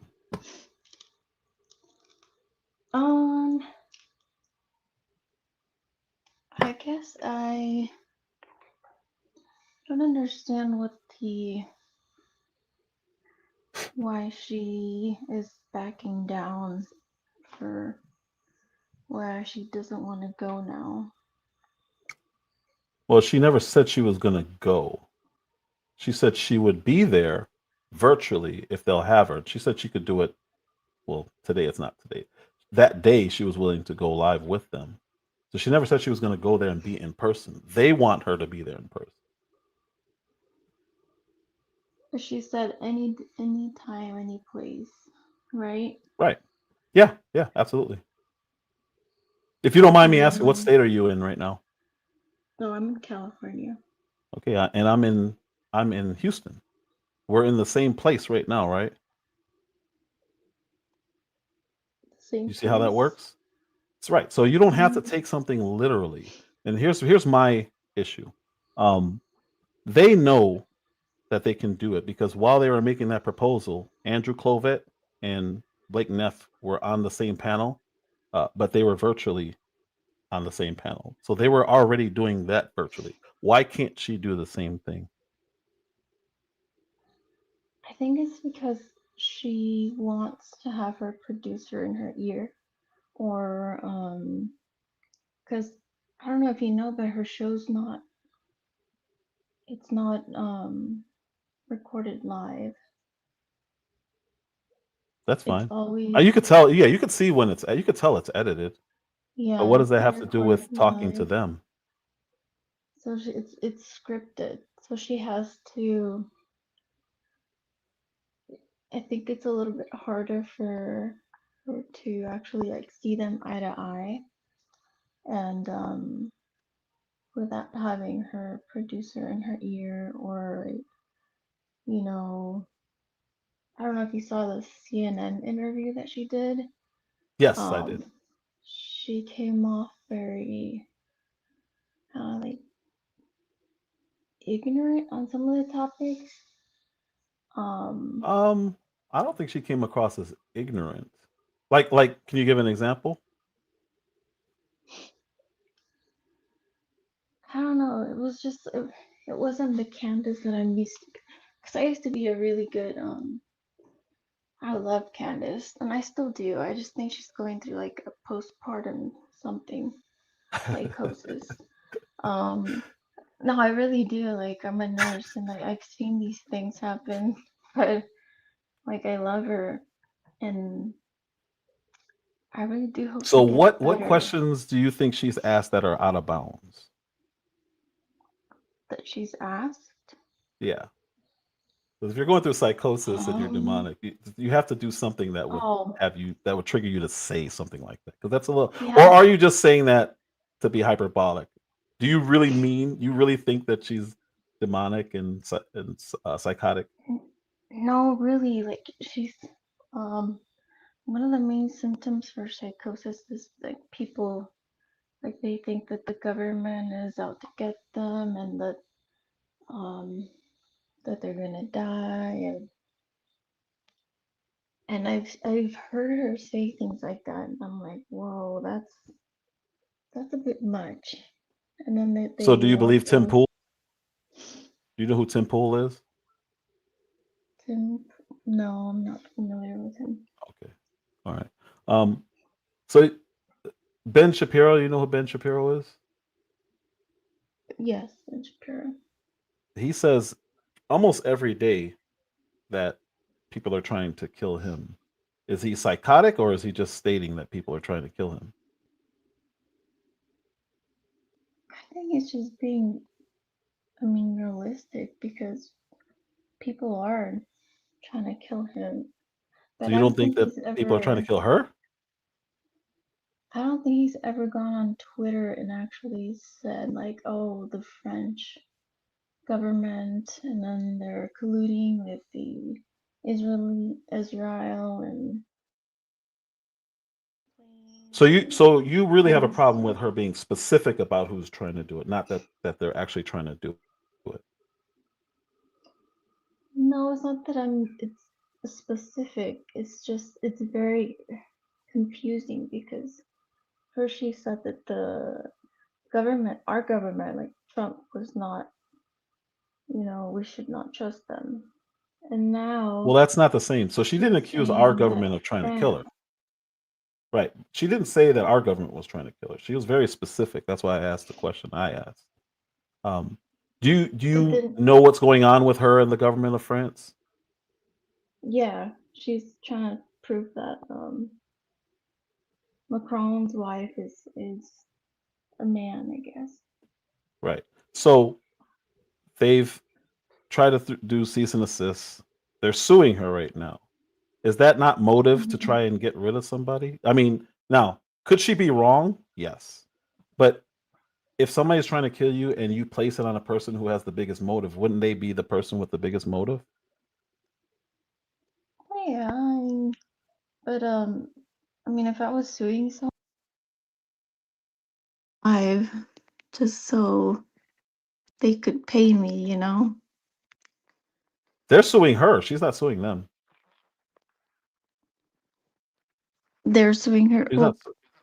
yeah, that means that she has to pay them.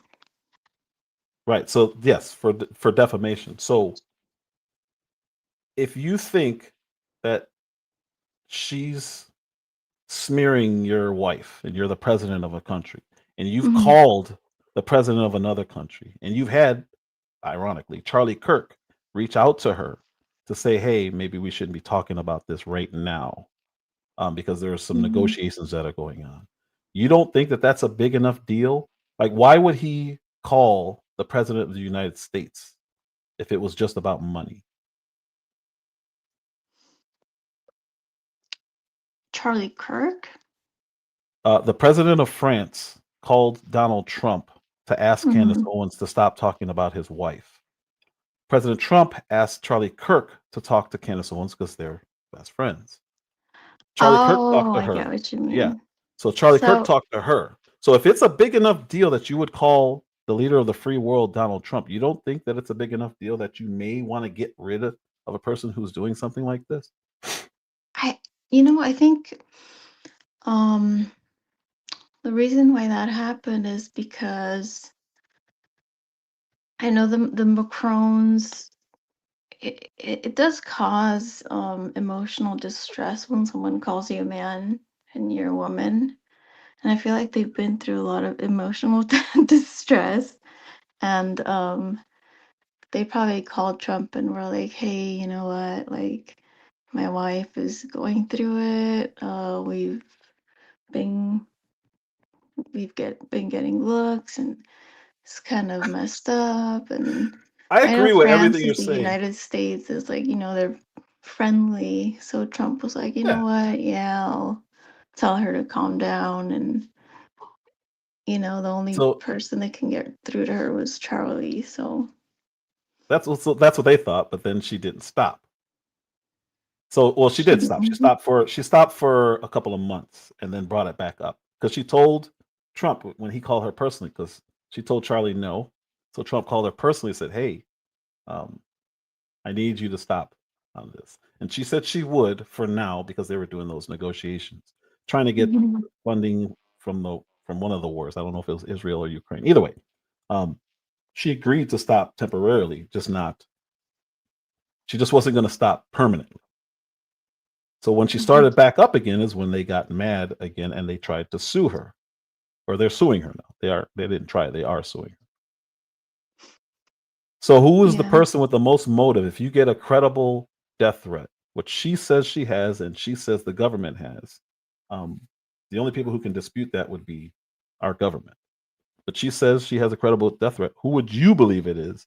Out of all the people in the world, I think, in my opinion, the number one person I'd be looking at would be the government of France, because that's the person that has been emotionally hurt or whatever it is by her podcast.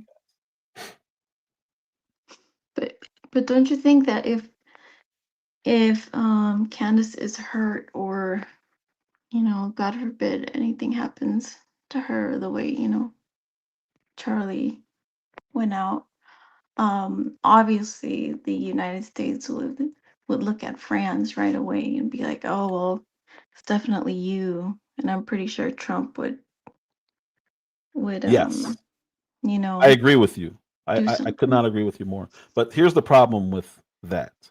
Why aren't we doing that with Charlie Kirk? Because we Why already aren't we know. looking? Do we? Yeah, we How do you? How do we you know? caught his killer. And All right, I'm see, gonna show that's you the thing something. that I'm gonna show you another something thing that really quick. she's going through, I'm that gonna she show you thinks something. that Israel. You think she thinks she does think that they did it, but I want you to see this. You see this? There's a lady right here with the blue. Let's see. This lady with this blue backpack. I want you to look at her Mhm. hand.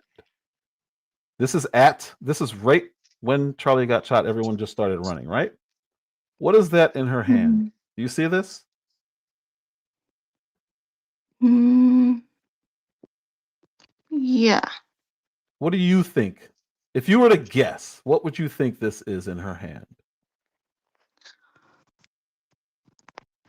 Looks like a sidearm, What's right? that? Looks like well, it's definitely not a gun. He said it's definitely not a gun. Yeah, Why would you no. say it's definitely not a gun? Oh, I can't blow it up. The You don't way think that that's a the gun? trigger, it's Mhm. way too forward. Well, that's because it hasn't been fired. I didn't say she shot. I'm just saying, does that look like a gun to you? I could be 100% wrong. As a matter of fact,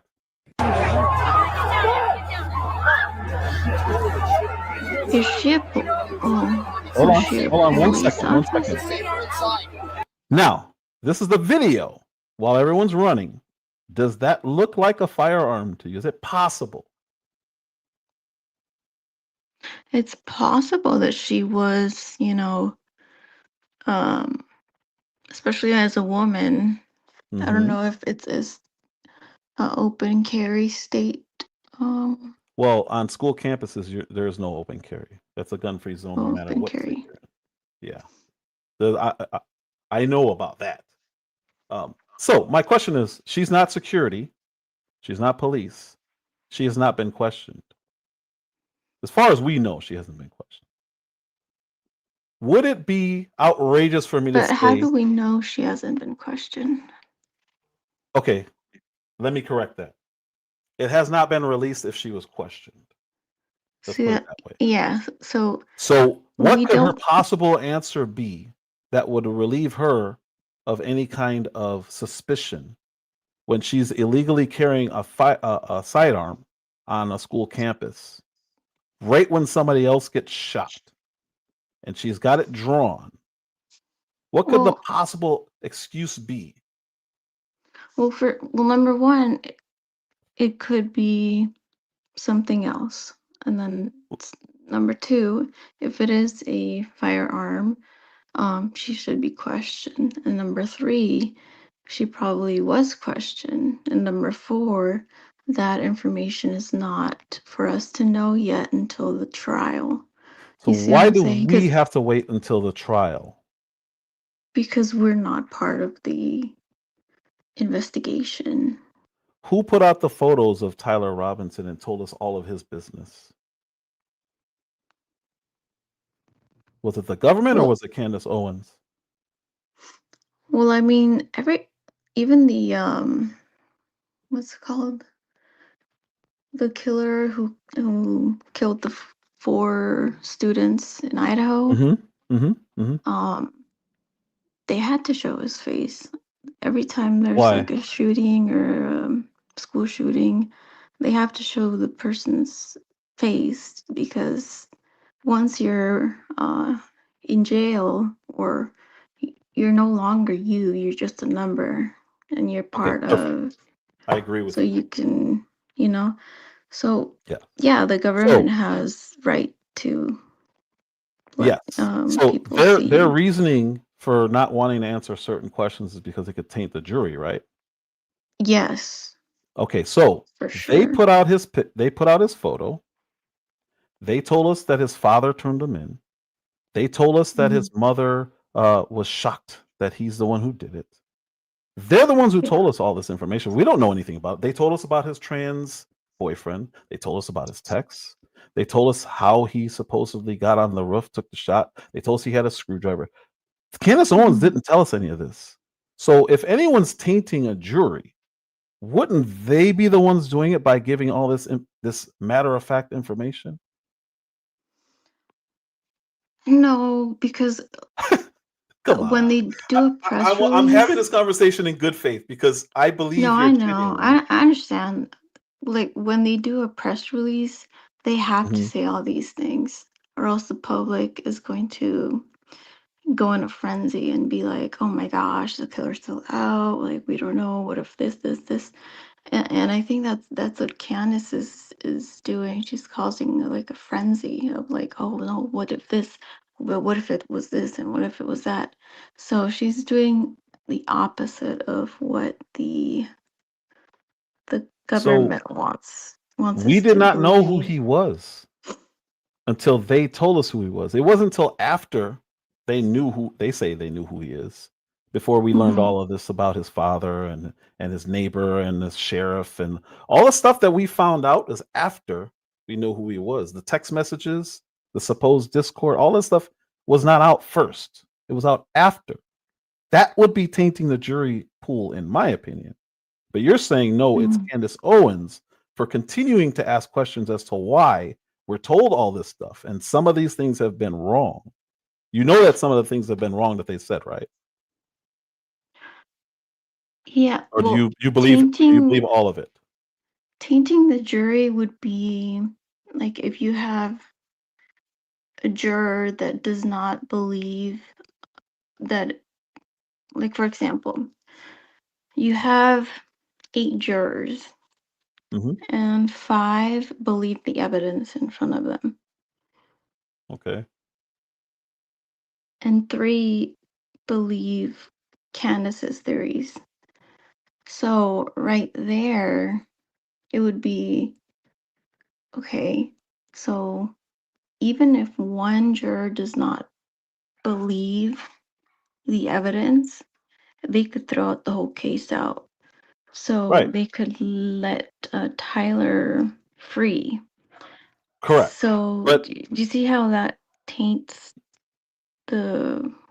so no. So what they're saying is they're tainting the jury pool. They're swaying the public narrative. That's what they're saying. So he's innocent until he's proven guilty, Mm-hmm. right? They're Yeah. the ones who are putting out all this information that is supposedly solid or concrete evidence. It's not Candace Owens. She's just asking, hey, what about this? What about this? This guy here, let's see. This guy here, what does this look like to you? So you don't trust the In his FBI hand, at all? Like, I need to see. What is this guy here holding? What do you think that is? He's got a backpack in one hand and he's got something in this hand. Could that possibly be a firearm? I'm not saying it is or not saying it is. I'm asking you, could it possibly be? it could, yeah. And Okay, you know why? why? Because I know Charlie Kirk was very pro gun, and a lot of Hmm. the people that followed him were pro gun, I and am. they Okay. did carry. I mean, they But pretty we much carry legally. We carry legally. You cannot right. carry firearms on school campuses. So I just I showed you know, two people who are but there's carrying still that people aren't part that of would carry. Like they don't care. but They're like, I'm going to carry my gun no matter what. but that's illegal.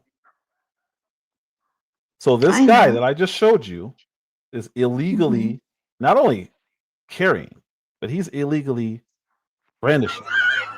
This is video. Yeah, and hopefully he got questioned. Like the other woman, 1 second, 1 second. and we don't know if he got questioned. Right, right here. This guy with the backpack, right there. This is the same guy that I just showed you the still of. He's Hmm. carrying a firearm, running right from in front of. This is Charlie's tent. He just got Hmm. shot. Yeah, well, if you hear shooting, you're gonna take out your gun too and be like, "Well, I'm gonna defend myself," and But you're not supposed to running have a away gun. from the Correct. place that. I would too, but I would not be able to carry here because that would be illegal. I'm on a school campus. That is a federal crime. You can't But do that. how many people do you think carry illegally? Even I don't though know how many people carry illegally, but a lawful gun owner will I lose his mean, right to carry millions. forever if you commit a federal crime with a firearm. So if he did, do you think, we'll say he was questioned, right? Hmm. Why would he be exonerated and that lady that I just showed you be exonerated when they're clearly on the premises right in front of Charlie Kirk's tent, running the opposite direction with firearms? Well, they're big But not exonerated because they're not arrested. yeah, We've they're heard not nothing about arrested, these but people. and they might be questioned. You never know. They might But be they could, exonerated because it's a dangerous situation and you're doing it to defend yourself pretty much, but like in it is a self-defense of federal like, oh, crime. someone's shooting at me. Yes, it's illegal that I'm carrying a gun, but it's self-defense. I see what you're saying. If it weren't illegal to do what they're doing, like I would agree with you. If somebody's walking on the street and somebody starts shooting, I pull out my firearm because I'm supposed to have it. But if I'm not supposed to Hmm. have it, I'm now breaking the law. I just committed a federal offense. I shouldn't. I should just skate because now I should be arrested for federal gun crimes because that's what that is. Hmm. It's illegal to do what they did. We didn't hear about these people, and you're saying, well, yeah, because it's still under investigation. Okay, but Hmm. everything we know came from that investigation, and it came And from those same people that you're everything saying we in should. that Yeah. The institute. investigation is not Whoops. going to Sorry. be everything is not going to be given to the public. It doesn't have to be given to the public, but everything we have is. Yes, everything we have is, but there's things that are not, and those things only the jury will see. When you're trying to Like convict there's going to somebody be and say, autopsy pictures and then really gruesome stuff that yes, unfortunately only the jury will see, and yes. thankfully we will not.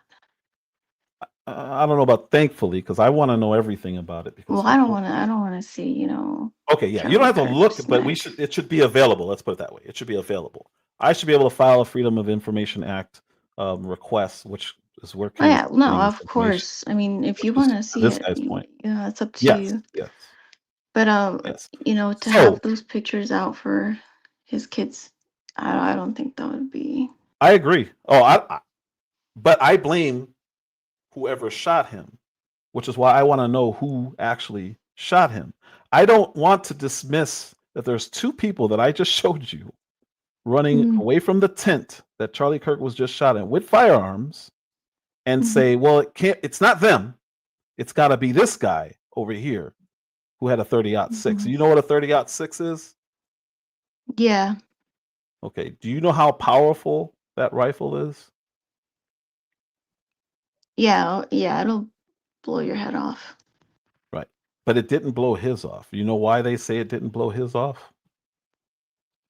I think they're saying because the bullet wasn't big enough, or No. The 30-06 bullet is definitely big enough. They're saying because he was healthy, and he ate well, that it's a miracle it didn't blow his head off.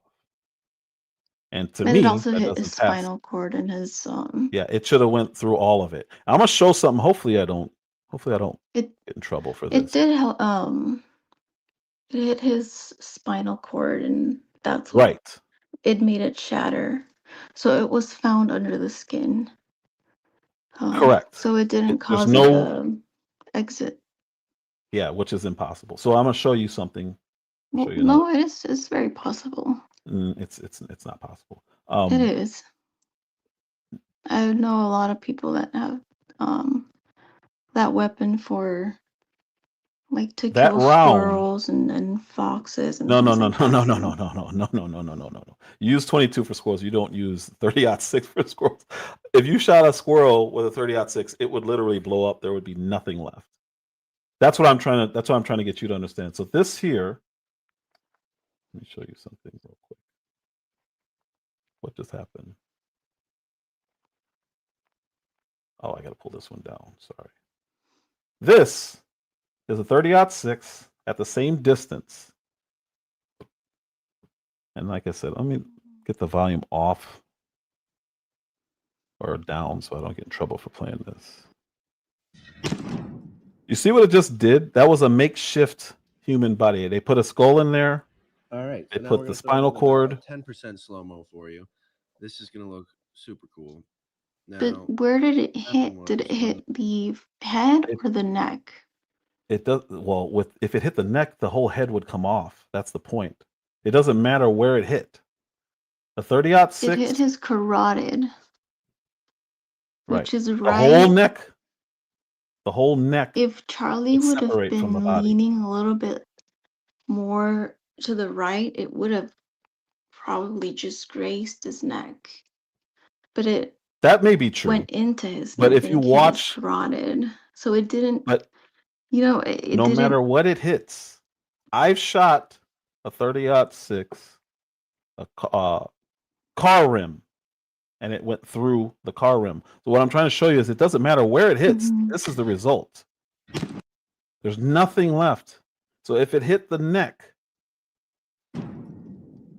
the head would have come completely off. Mhm. all right. So now we're gonna throw it in But about a 10% slow I mo mean, for you. I don't think that is do you see the accurate. damage? I, And, this and is do a you 30 believe in 6. God though? Of course I do. Do you Well, I don't want to believe say of that course, but yes, God, I do. you know, Yes. he didn't So allow for Charlie's head to now, be chopped off like that for his wife and for What does that have to do with God?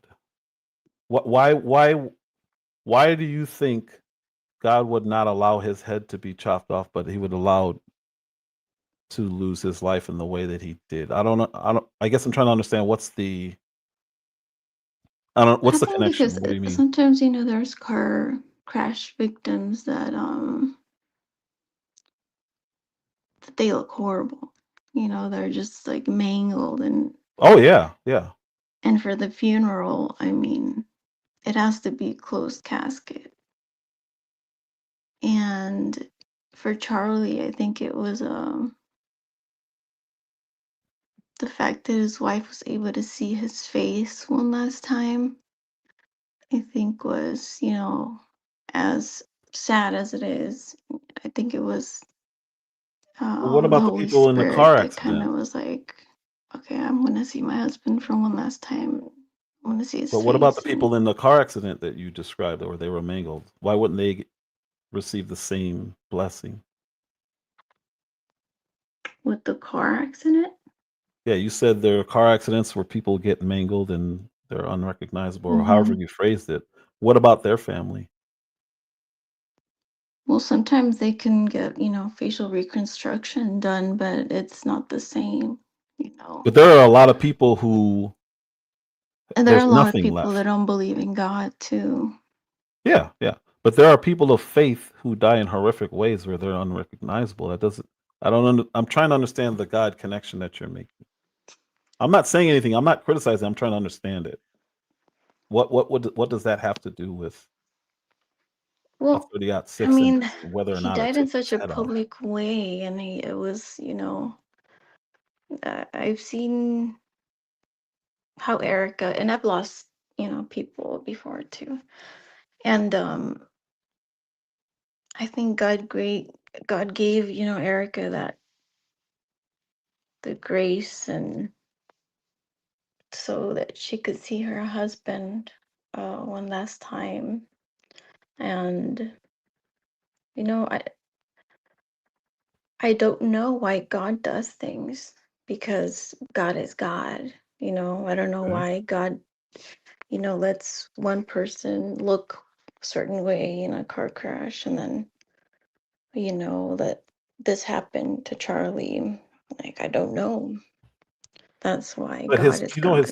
his kids were there, and they're gonna have to see that for the rest of their lives.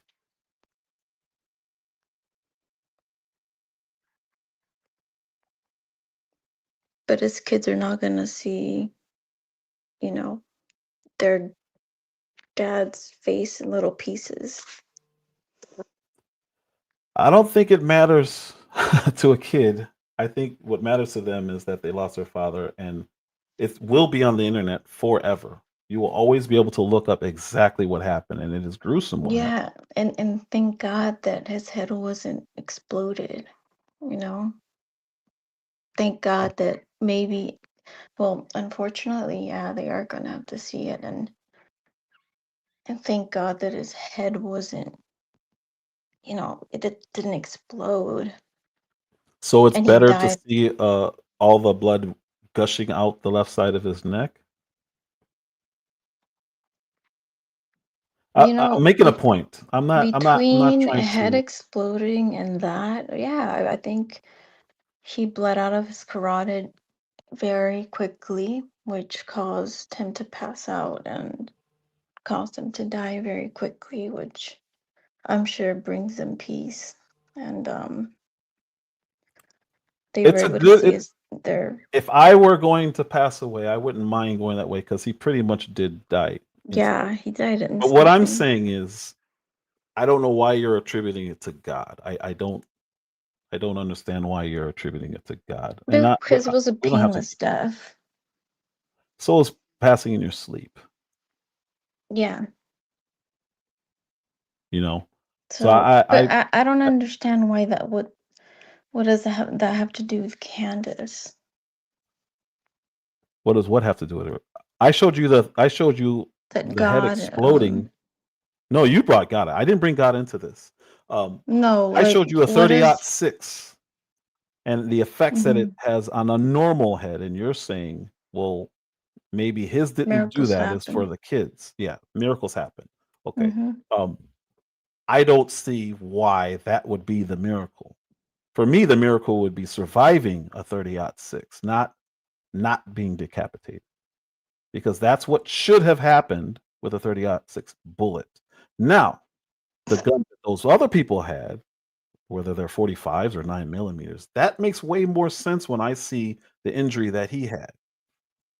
But they're not the one Mm. being accused of murder. The guy who had the weapon that would take his head off is being accused of the murder.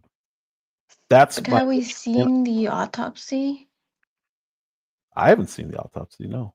Well, let's see. That's what I'm saying. Like, we don't know what his injury looked like. I know what his From neck what looked like, Erica and I know said, that he still had a it head. was a hole. What's that? I think Erica said it was like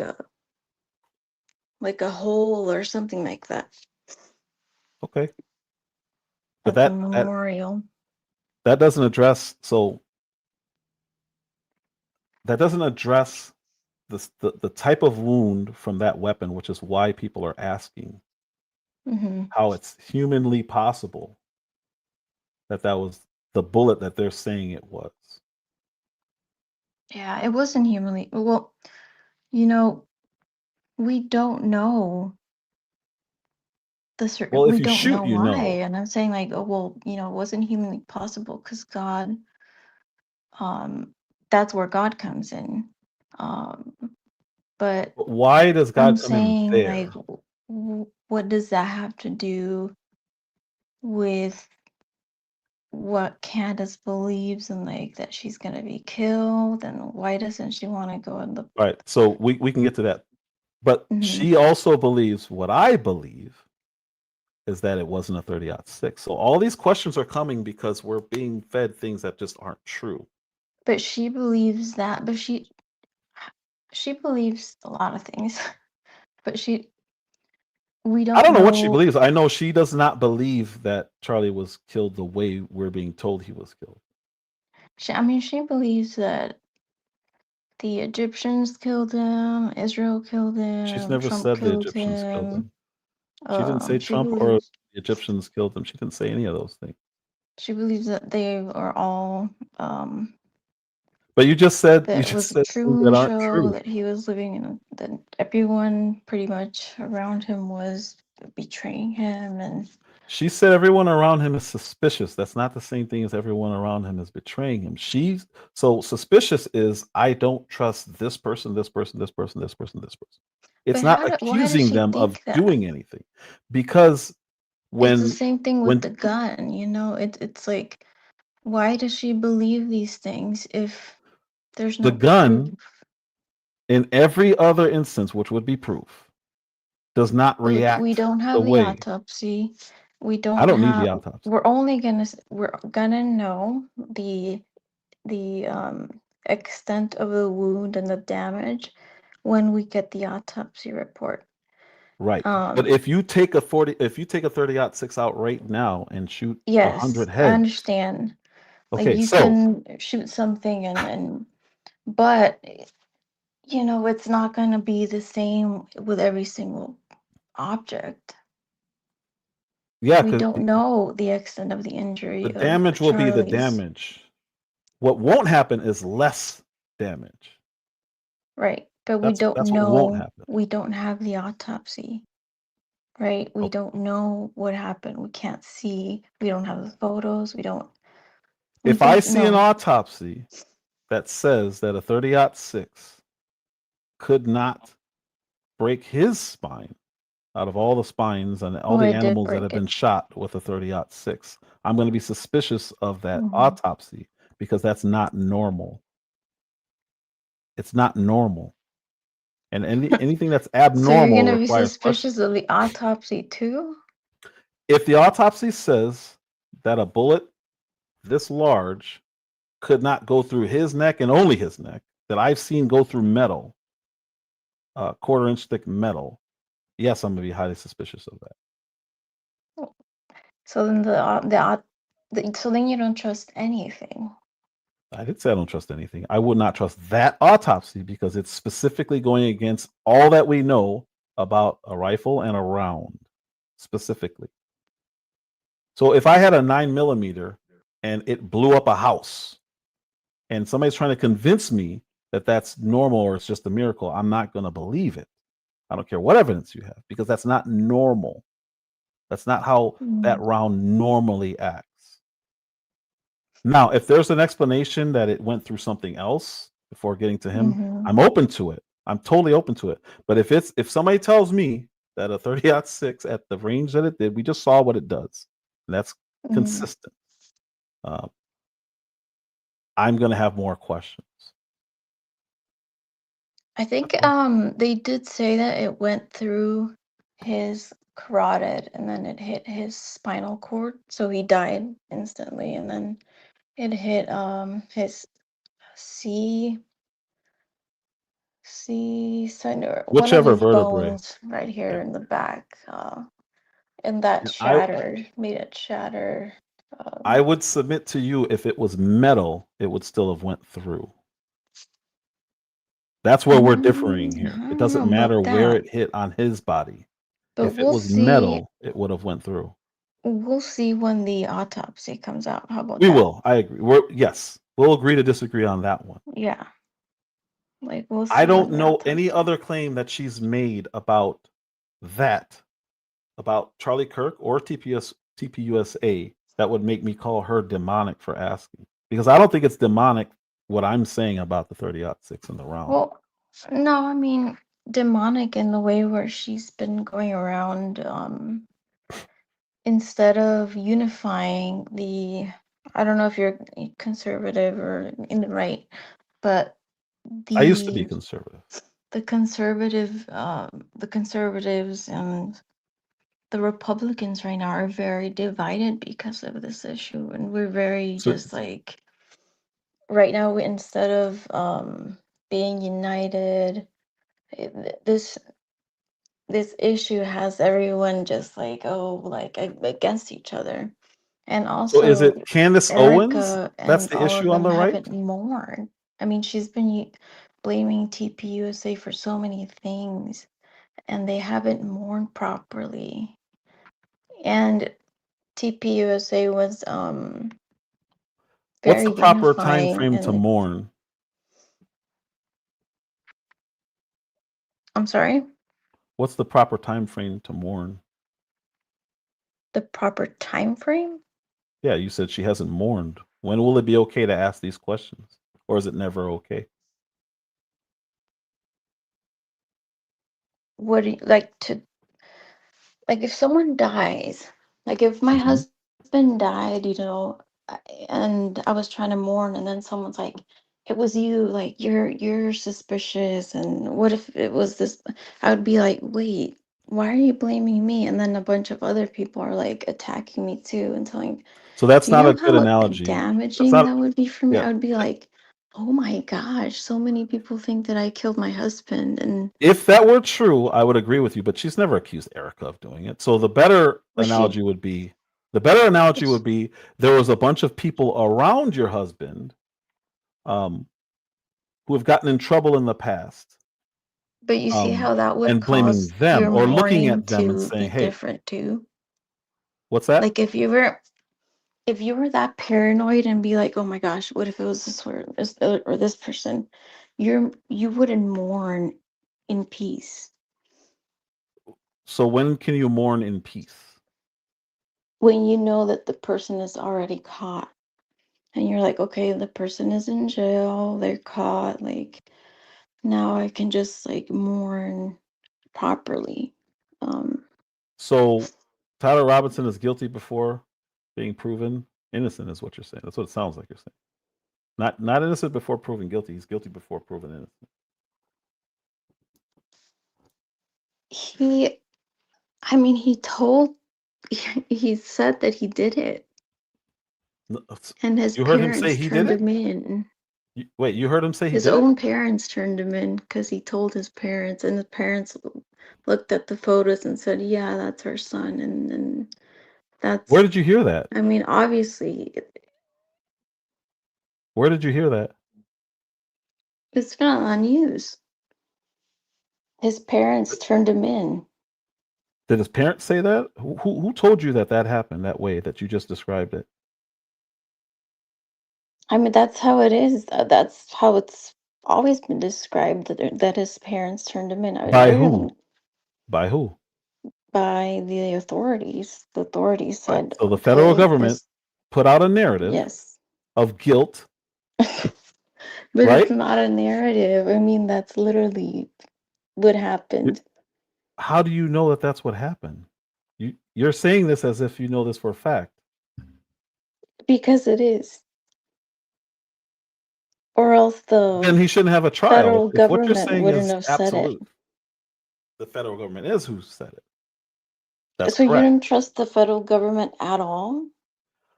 I'm going to ask for proof. The same thing they're asking of her. I'm going to ask them the same thing. Prove it. Show me. That's what court's So for. you want his parents to go on live TV and say, yes, this They is don't have our to go on live son. TV. No, they don't have to go on live TV. So how about this? How about we all stop saying, oh, it was this person or this person or this person, and how about I haven't we heard anybody wait say it until was the this person, this person, or this trial? person. Hold on one And second. his Miles, parents, I'm pretty sure his parents are going to go on stand and have to, and say. when that happens, then Mhm. I will say, okay, this is their proof. I haven't Because heard this or you seen have this. to, when you go to court, you have to put your hand on that Bible and say, I'm not lying. Yes, And not but only people that, lie on that Bible every day in court, literally. Even in traffic court, they lie on that. Miles H, yeah, if you but could you just can cam go up to real jail quick, for I won't make you stay on camera. I just need to see that you're a real person, and you can cam back down. you and I can can go to go. jail for lying on court. Oh, Cool. Yeah, what's up, G Will? hey, so I just have a question for the young lady on here. So this is my question to you. Do you believe everything the media feeds you? No. So why is it so hard to believe our skepticism when we're telling you that things don't look right, and the media is literally been proven to be paid to tell us stuff to make us think something that didn't even happen, or something happened the way they want us to learn it happened? I mean, it's been proven over and over again with January 6th.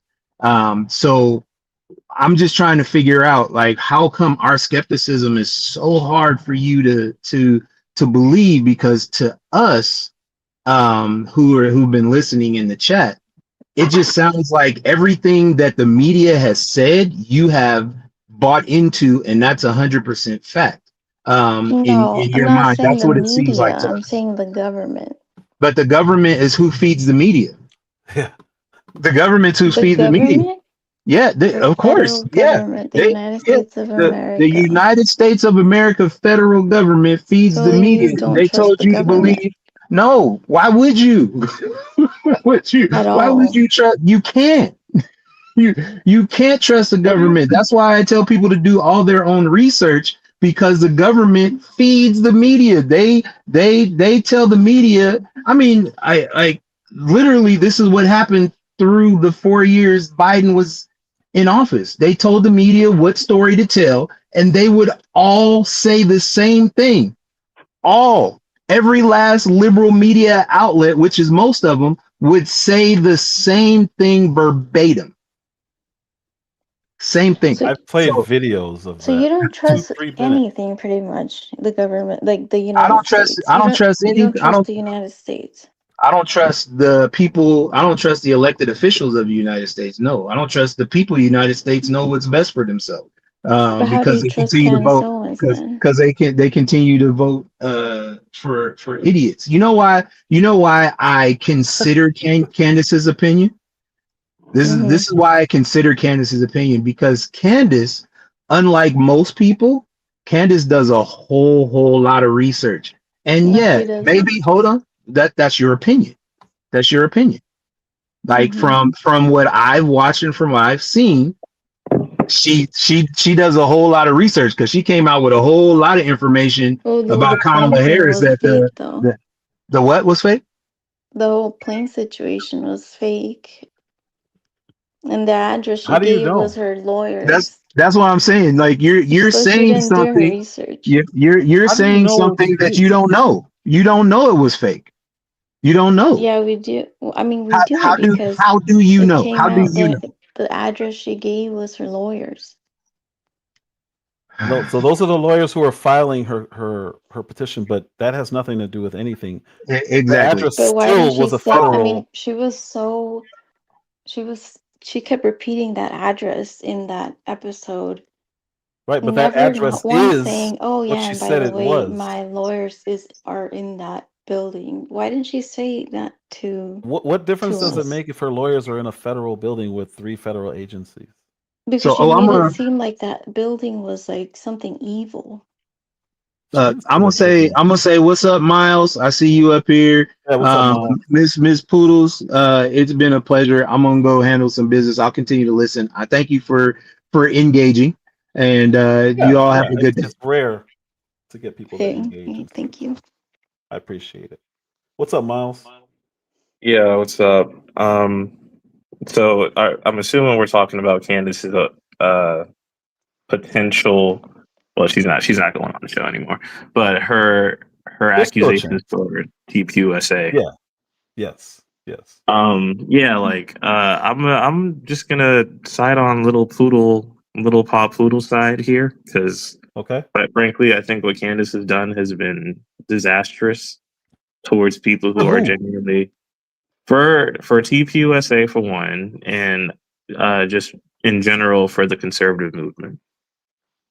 So you're in the Tim Pool ilk who's blaming her for the strife that's happening on the right.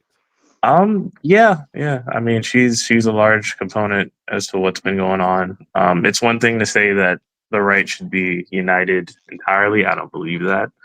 I think you need to unite with people who share your principles. But if Are the you on the GOP, right? Yeah, oh yeah. Okay, cool. So the Epstein I agree. debacle, is that Candace Owens' fault? No, Or no, do you that's not not. think that's a big deal? Do you That's think that's not a big deal? Candace's fault. It's a Right. big Do you think deal, it's a big but deal? yeah. I would agree with people's reservations towards trusting the GOP or Trump because of the Epstein conundrum. But my So why do point you here, think that's a big deal? I guess my point here that I'm trying to make here is that what Candace has done is separate from Mhm. that. She's not just making making points about the Epstein situation. She's Correct. talking about something that's completely different. We're talking about Charlie Correct. Kirk being killed, and the main suspect Correct. that Charlie Kirk was killed by was a leftist. So we've gone from worrying about how leftist rhetoric targets conservatives and people on the right to whether or not France and Israel targeted Charlie Kirk. And people who disagree with Candace are apparently pawns of Israel and France. And now there's a civil She's never war. said that. Well, Yeah. she's implying that France teamed up with Israel, Where are right? you? She's she's literally implying this, bro. Come on. All right, She's so listen, implying that Yeah. France is teaming hold up on, with because Israel, and then before she we makes can the even point. get to that, before we even get to that, you're on the right. Would you call yourself conservative? Yes. I used to call myself conservative. The reason I stopped is because they're not interested in our actual issues. Republicans definitely are not interested in our actual issues. They're interested in winning, and I talked about that earlier on this show. The Epstein files. The reason why that's important and vital is because that was literally about draining the swamp. You have a large, well, we don't even know how big, or if it's worldwide, not even in this country, a group of elitists who are pedos and who are impacting our children.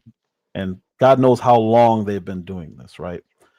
That is what's separating the right now. It has nothing to do with Candace Owens. What Candace Owens is doing is she's destroying TPUSA because they're not being honest. Had they just come out and answered some very simple questions, I believe they'd be fine. There's a reason they're not Mhm. doing that. I don't know the reason. I'm not accusing them of anything. I just want to know what the purpose of lying is about certain things, and they're really minor things, which is what But makes it so how bad. are they lying? Could I respond to that? Could I respond to that? Of course. Yeah. So there's many things to tackle here. One, the Epstein situation, like I mentioned, is something separate from what we're talking about But with that Candace. is where the And issue is with the right. yeah, you That's could what say I'm trying to show you. It has nothing to do with that's a Candace Owens. major issue with the right, but I think what is increasing that, it wasn't just Epstein. It's Charlie Kirk being assassinated. That's ramped up tensions on the right exponentially. Why? Months. Why Because do you now think? there's a power vacuum in a sense, or influence vacuum. Charlie Kirk played a pivotal role in the right. He was like Yeah. the one figure, well, not the one figure, but one of the main figures that people on the right look to as a sort of leader in terms of activism. Like he got his For younger organization. people, yes. For younger people, yes. Absolutely, for younger people. For sure. And I mean, he got more young people registered to vote in this election than I can't think of Absolutely. anyone else. So him being there, him being gone is a power vacuum. So people are looking for the next organization to take that place of TPUSA if TPUSA can't hold it anymore.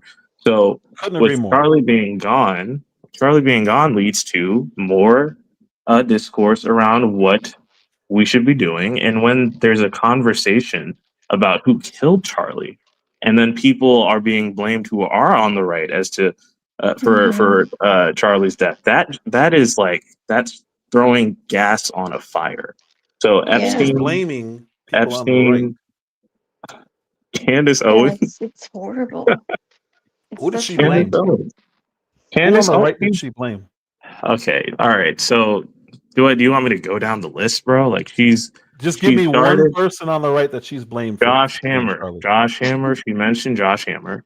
What did she say and about Josh Hammer? He said that he knew he was essentially privy to Charlie's assassination. I remember, like, I forgot, it was some tweet on his X account, and he said something like death penalty because he was talking about the guy who stabbed that woman on the train in North Carolina, I believe. Yeah, And he was talking about that. And then Candace Owens comes around and says, why are you tweeting death penalty the day before Charlie's assassination? The implication there being that she thinks Josh Hammer just thought Charlie Kirk deserved the death penalty, therefore he knew something was going on. No, that's he knew Charlie. way out of context. No, Here's what really happened. That's exactly what happened. Here's what really happened with Josh Hammer. Josh Hammer lied. There was no reason for him to lie. This is how he even got brought into this thing. He was in that text thread, and where Charlie Kirk said he is done with the Israeli cause, right? Candace Owens came out and said that Charlie Kirk was not feeling the Israeli cause as of late, and he lied and said he's never blinked on Israel. That's what raised all the questions. Like, well, why would you lie when 48 hours before Charlie got killed, he said he was done with Israel? Why would anyone do that? That's where he got brought into this. Happened. She didn't say he killed. This happened. Okay. This happened before that text message leak was a thing. So that she was accusing Josh Hammer of things before that text message was leaked. Yes, she said he was there as part of. She's been on his ass as part of the intervention, correct? No, not just that. Like, regardless of the intervention, I just gave you two really big things. No, but so you don't think that her taking his tweet about the North Carolina stabbing and then mentioning that it mentions a death penalty and then saying, why are you saying death penalty before Charlie's murder? She's directly implying that his words were in relation to Charlie. So that right there, like if you're implying that someone knew, she was responding to something else he said, but you're ignoring some really important. Okay, man. All right, cool. If he was in the text thread that Charlie Kirk said he was done with the Israel cause, and then those texts too, there's no date, there's no time, so it doesn't matter. It doesn't matter. The people who were in the thread said that they were real. Yeah, but we don't know the date or Andrew the time. Clovett said it was 48 hours before. He said it was legit. We know it was real, but we don't know. There's no time. Andrew Clovett, who was kind of heading up with Erica Do we Cook know said, what time when they yes, post? Yes. He's the one who said it. He verified it. When was the time? He verified it on Charlie Kirk's show that Candace Owens is 100% correct. She said it was 48 hours before Charlie was killed. She did. There's no disputing that. No. Andrew Clovett said it. Andrew Clovett said this. You He just said validated what she said. about Israel? No.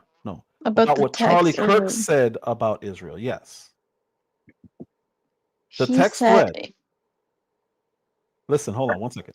Charlie Kirk said there's no date or time on those though. He could have said Andrew that Clovett way confirmed before it. and then changed his mind.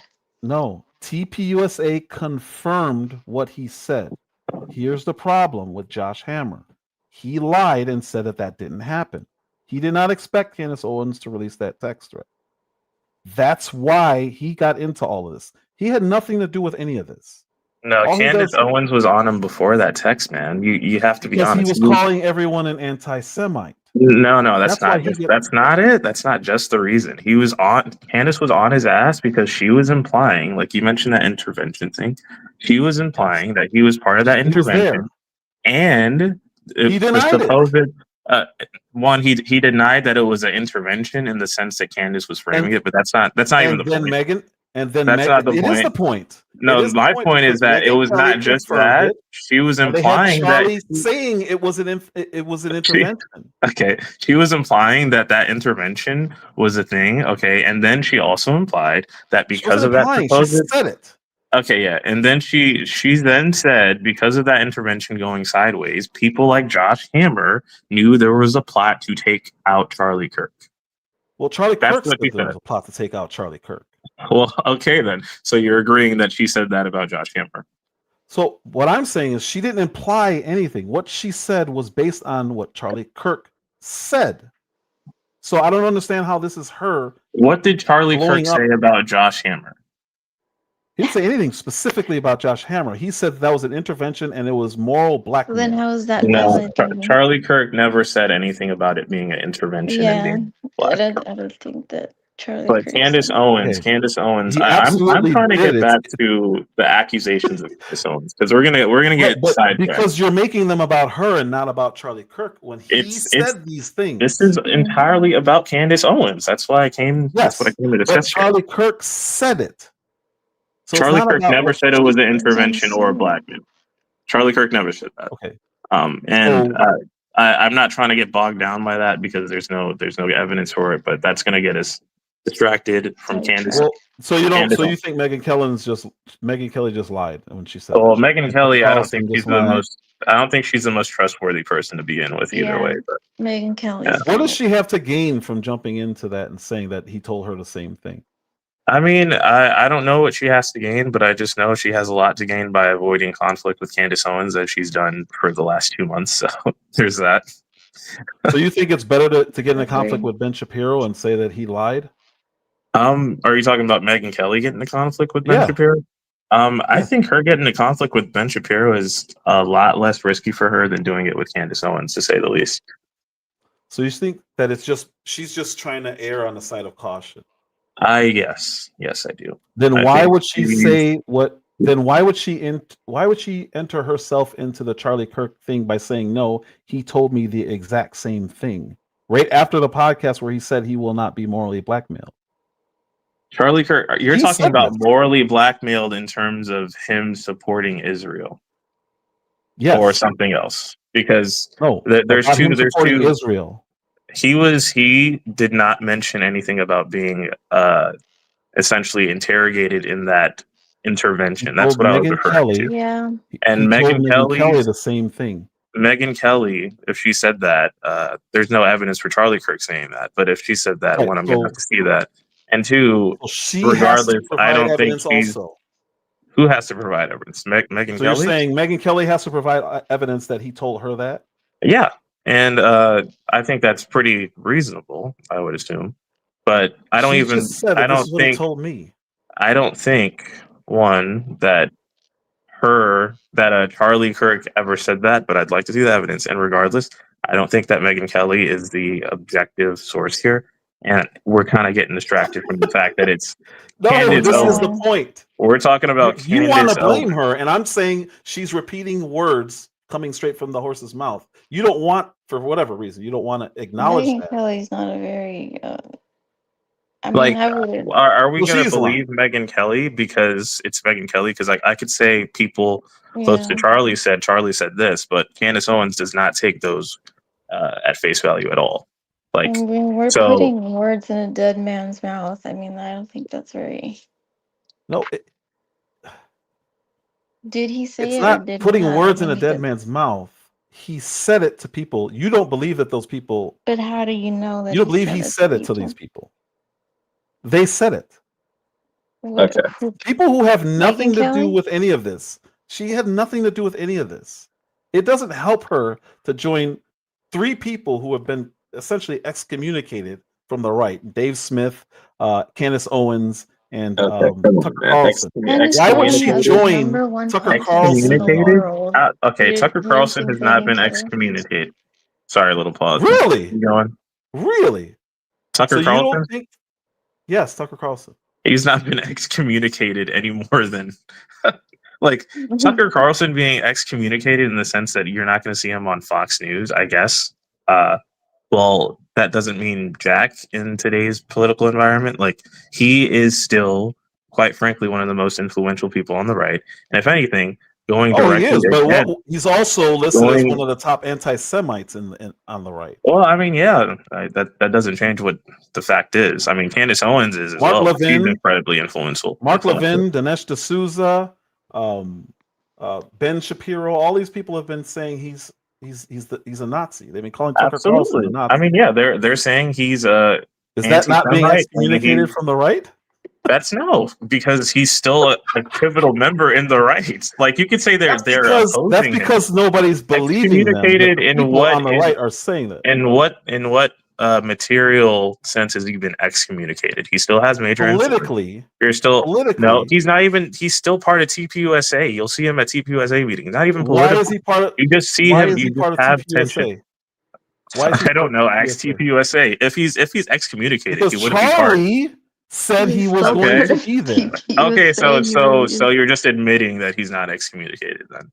No, I'm not, because Mark Levin, Dinesh D'Souza, Ben Shapiro, the entire right, you name them, has said he should not be part of TPUSA. They're trying to get him off. So just because he's still popular doesn't mean that he hasn't been kicked out of the right. Well, So he's not evidently he hasn't been though. So okay, so by so your that's logic that's and the by what entire you're saying, by your logic and by what you're saying is because let me give an example. Because Nick Fuentes is still popular, he's still on the right. Is that accurate to say? Because Nick Fuentes is. What about Nick Fuentes? You're asking he's if popular. if he's not popular. been excommunicated? Well, No, it's you're not just he's changing- popular. It's because if Nick Fuentes was being part of TPUSA meetings and was held in the same regard as Tucker Carlson, maybe you'd have a point. But even then, what you can notice in the last year, He's almost Nick as popular Fuentes. now. Nick Fuentes is being inculcated. That's the whole point. And this is kind of goes back to what I said with the vacuum with Charlie Kirk. Charlie Kirk being out of the picture means that we're looking for the new Charlie Kirk. And people are looking at Nick Fuentes, and he's getting more mainstream appeal. So, His popularity ironically, was long before Charlie. no, yeah, but him in the last 3 months, it's increased, and more people No, know it about hasn't. him than ever before. No, when he was going at Charlie Kirk, he was already at his peak. No, he's at his His peak estimates now. haven't changed anything. He's at his peak now. Yeah, He was people going at know Charlie him Kirk for more. years, man. He was going at Charlie Kirk since 2018. Yeah, he was going at everybody for years. That's my point. People are attributing somehow Tucker Carlson's interview with the popularity of Nick Fuentes. He's been huge, massive, long before that interview, long before Charlie died. But for some reason, you're equating still being popular on the right with not being excommunicated. Nick Fuentes was What does this absolutely have to do with excommunicated. Candace? I'm saying that and Tucker Carlson has Mm. not been excommunicated by any reasonable standard just because people are labeling him anti-Semitic because he's still associated with major figures on the right. He's still What in major figures on communication. the right are still associating with Tucker He Carlson? literally says he has direct contact. He's been directly contacted by Donald Trump before. He's part of TPUSA So does meetings. Laura Loomer. He's okay, yeah, Laura Loomer too, if you want to mention So does her. Nick But Fuentes. None of that doesn't matter. Nick Fuentes does not communicate We're directly with talking Donald about Trump. Candace Owens right now. And yeah, we're talking about You're Candace Owens missing the anyway. point, But Paul. no, but You my both are missing the point to point. begin with, my point to begin with was about Candace Owens. So See, like, this she's is accused. You're blaming She's her for accused issues people. on the right. Yes, That's why I'm bringing up the right. but you're changing the goalpost because I'm we not started. moving anything. No, Yeah, I'm saying because that she we're has talking about absolutely Candace nothing to do. Owens. Right. You want to And talk now about you're that. What I'm bringing saying, hold on. Other people. One second. Because the claim is that Candace Owens is the reason that the right is in influx. I'm saying she absolutely is not. Because now I can bring up Israel. Would you say that Israel is a problem on the right? Pro and anti? Is a problem? Yeah. A conflict on the right. I think it is a conflict. Okay. How big of a problem would you say our funding of or our choosing sides in Israel-Gaza war is? Because you guys want to attribute it to Candace. I'm showing you why it has nothing to do with her. it has That is so the much to big do with issue. Candace, It actually. has, but it does, though. So you're Okay. blaming Candace Owens for people on the right's take on Israel and Zionism. Candace Like right Owens is now. one of the leading figures who's making Israel a Yeah. priority. Her and Tucker Carlson. But Oh, if so you're Tucker gonna see someone talking trash about the right, I mean talking wait, trash hold on. about Israel on the right, it's Tucker Carlson or Candace Owens. So he's not to blame. It's Candace Owens. Well, in terms of division on the right, both are, but we're talking specifically about Candace Owens. Okay, so what percentage would you put on Tucker Carlson versus Candace Owens? Because he's been talking about You could chop it up to 60-40, 50-50. It doesn't matter at the end of the day. We're not splitting figures like it that. does matter because you put it both- on her. Well, it's both of them, but we're talking specifically about her. Like if we're talking about a specific figure, we're going to talk about Candace Owens. If we want to talk about Tucker Carlson next week, we can talk about him next week. But Okay, yeah, you can do that, but you can't attribute something to one person, and then when I bring up another person, you say, "Oh, he's a beloved figure. He hasn't been excommunicated." I'm not He's an attributing. I'm not attributing. Okay, on the damage that's being done with the Israel relationship. I never said that Candace Owens is the only figure who can be She was the main. That's how this all. She's the leading. She is a leading figure, Okay, so not she's the only. lead, but Tucker Carlson is. She's a leading figure. Like you could say someone is a leading figure in something without being the sole cause of something. I didn't say sole cause. You just said 50-50. How can Yeah, you be 50-50. My entire point is that she is a big part of it. Like I think you're trying to. We'll leave it at, okay, that's fair. I gotcha. One of the leading figures in terms of the rights conflict, especially in regards to Israel, Candace Owens. Like, okay, her and Tucker Carlson are the biggest names, and Candace Owens, of course, is part of it. So, but Tucker is beloved, and Candace Owens is not. Tucker is more beloved than Candace Owens generally. Why do you think that is? If they're 50-50. And then the topic, I thought the topic was the challenge of TPUSA towards Candace I would love Owens to get back at that. I would love to get back at that too, but I just love trashing. We could do that. I'm just pointing out when you guys say that she's a big cause even of what's going on the right, I would challenge that because I just gave you guys two things that are much bigger. Tucker Carlson is a much bigger reason for strife on the right. He's literally battling with the top people on the right when it comes to Mark Levin. As far as terrestrial radio, biggest show on terrestrial radio, and Daily Wire still has influence, even though it's waning since they fired, ironically, Candace Owens. It's not about her. That's my point. You guys say it's about her. I disagree. Which is why I brought up several instances of. What's that? Would you agree that she is a big reason that people focus on things like Charlie's assassination and yes, the supposed Israel influence on the right? So, and you would agree that those are two controversial topics that are causing division. So she directly inflates those controversial topics. Yes. Yes, but they're only the only reason why they're being taken seriously from her is because she's right and she's saying things that are true. Well, Now, what you guys may not agree can with talk are about her not right opinions. though. You guys may not. Well, okay. What do you say she's not right about? Let's. I guess that's a place we can start at. You want to go a little pause, or should I take this? You probably should, You can take it. because she was just talking about God and why Charlie's head didn't get blown off was because of God. I would prefer to hear a different opinion on it. So, what is Candace not right about?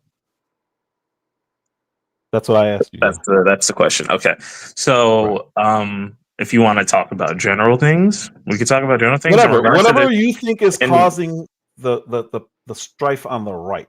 I'm going to talk about this Charlie Kirk situation, this assassination, her accusations towards TPUSA, towards other people that are not part of TPUSA but are close to Charlie, towards Frank Turek, towards like random civilians in the crowd with maroon shirts on. Like, she is essentially. So how does that hurt the right? How does that hurt the right? The maroon shirts? How does that hurt? Well, I mean, I could talk about the other ones, but the maroon shirts one just hurts regular random civilians in the audience. I don't know. It doesn't necessarily have to hurt the right. How if she's some of getting those people have come doxxed. forward and explain themselves, so that doesn't hurt them. She's getting people doxxed. Like, she's getting people. If you're asking people who's this person in the audience, and then someone tells you, and then you mention their name on your podcast for millions to hear without their consent, they've essentially been doxxed. Who'd she do that to? Yeah, She's done that. She did that to one of the guys who was apparently running away after Charlie got shot, and then With she the green hoodie? No, not even the green hoodie. He had a maroon shirt on. This was in one of her shows like last week. No, it wasn't just him. It wasn't him coming to her. No. So what she says is, if you know who this person is, have them reach out to me, or they can contact me, or you can tell me who this is. She doesn't just come out with the name. No. This person did not contact directly. This person did not contact her. She mentioned his name. What's the person's name? I'll have to I'll have to look back at the clip, but she literally did this. Yeah, please send me that one because I have not seen that yet, and I've watched. All right, I'll send it to you in this chat if I can. But at the end of the day, that is just one thing. Well, that's a pretty big thing. It is a huge thing. I agree. It's absolutely a huge thing. That's a big thing, but you don't have the name. But so I don't have the specific name, but I could give you the clip. I don't know. It's a random civilian. I don't have to have his name memorized to tell you what happened. Well, but here's the thing. At the same time, dox them even more. Do you watch her? Yeah, I've seen her clips, and I have the displeasure of seeing her multiple times throughout my feed. I watch 10-minute long clips of what she says, the propaganda she speaks. If I were to tell you that if she names a name, she's spoken to that person, would you just dismiss that, or would you still consider that doxing? Because I've seen her do that, but she says overtly before she says the name, I've spoken to this person, and then gives the name. They're okay with it. She did not say that when she was referring to this dude. Okay. Because I've not seen her just dox anybody. The hoodie guy. Well, I mean, ironically, the hoodie guy came to her. She started her entire career off of building a doxing website, so that's one thing we have to remember. What we're not talking about, we're talking about right now, the Charlie Kirk, the TPUSA, why she's damaging the right. So what? I don't know what when she was on the left has anything to do with that. Well, I mean, I could talk about more besides military. That was just one example. Who else has she doxed? Who else has she doxed? Because you said she's done it several times. She's doxed other people in the audience, like that dude. She helped dox that dude in the green hoodie. She was asking, "Who's this?" And then people were looking. He reached out to her. Well, after he was being targeted by people. Like, wasn't being targeted. She said, "Who said because of you? You know, I'm being doxed." And she started a whole website called He didn't say autopsy or something like that. He had to reach out to her because he was getting accusations from people. So like if you're a famous person with millions of followers and you get a random picture of someone and be like, "Hey guys, who's this? Dig into this. I need to figure out who this guy is." And then you get a bunch of people asking who the hell you are, what you were doing this day. You're going to feel like you're being targeted. So he reached out to her after that. And that's very dangerous. How is that dangerous? Yeah, and I would reach out to and be like, hey, you know what? I'm getting death threats. Can you please stop? Who said he got death threats? He was getting threats, and he was getting. Who said He that? has to clarify. He said it himself. Like he Yeah. had I to. need to see He that. had to reach I out. would need to see That's why that he clip too, reached because out to her. that's he. I didn't hear him say that. It doesn't take much to get death threats in this political environment, unfortunately. I'm not making assumptions. Frank I'm Turek saying you was said getting he said he got death I'm threats. pretty sure he said he was getting threats of violence. That's why we had to clear up That his doesn't name. sound But like proof. You're pretty sure. I can. The whole thing is I can try and get these to you. But at the end of the day, the fact that she did it is very dangerous, and you If the should be at least person, you should be able to agree that it's not safe for a famous person to pick out a random civilian and get a crowd of people to target him for information. who, this is how you're characterizing it. He Is didn't that not what characterize it happened? this way. Is that not He what didn't happened? No, he didn't That characterize is it this literally way. what happened. That's exactly what He- happened, though. So if the Yeah, guy it's only who wrong it when it happened to happens to didn't Candace. characterize it this way, why would you characterize it that way and call it dangerous? So On top of it? let's just say we never heard him speak his name. We never heard what he had to say about it, and we don't know how he reacted. Do you think it would be a good thing or a bad thing? It doesn't matter as long as that person doesn't feel It threatened. does It matter. doesn't matter what other man, people it does think matter. he could have done. It absolutely You're does matter, saying, man. right? It So only you're saying matters when because it you happens to feel, Candace. because you guys feel that he was threatened, even though he didn't say he was threatened. No, you Potential can for be threatened. threatening is bad. Dude, you don't have to feel threatened for you to be threatened for one, but like I don't think you have People to knowing where you tell live. people you feel threatened for it to be bad that you've been threatened. You know, But like if I you say don't I have wasn't, to. if you say, "Hey, this is me," that's all, and they move on, I don't understand why you guys are saying he was threatened. Well, if he didn't has say to that. clear Because out his name, Candace's he's going to do Candace that. has like millions of followers who go Yes, and she attack does. people. You're characterizing If it you're as an against attack. her. No, she literally has people. You think the green hoodie guy was against her? I mean, because she literally accused him of something he didn't do. So She didn't accuse him of anything. She asked who he was. He said he was a suspicious figure that might have had something going on that day. So she put him as a suspect for something. yeah. And So, then she had I don't think you people- guys are watching her. I genuinely don't think you guys are watching her. She didn't say that.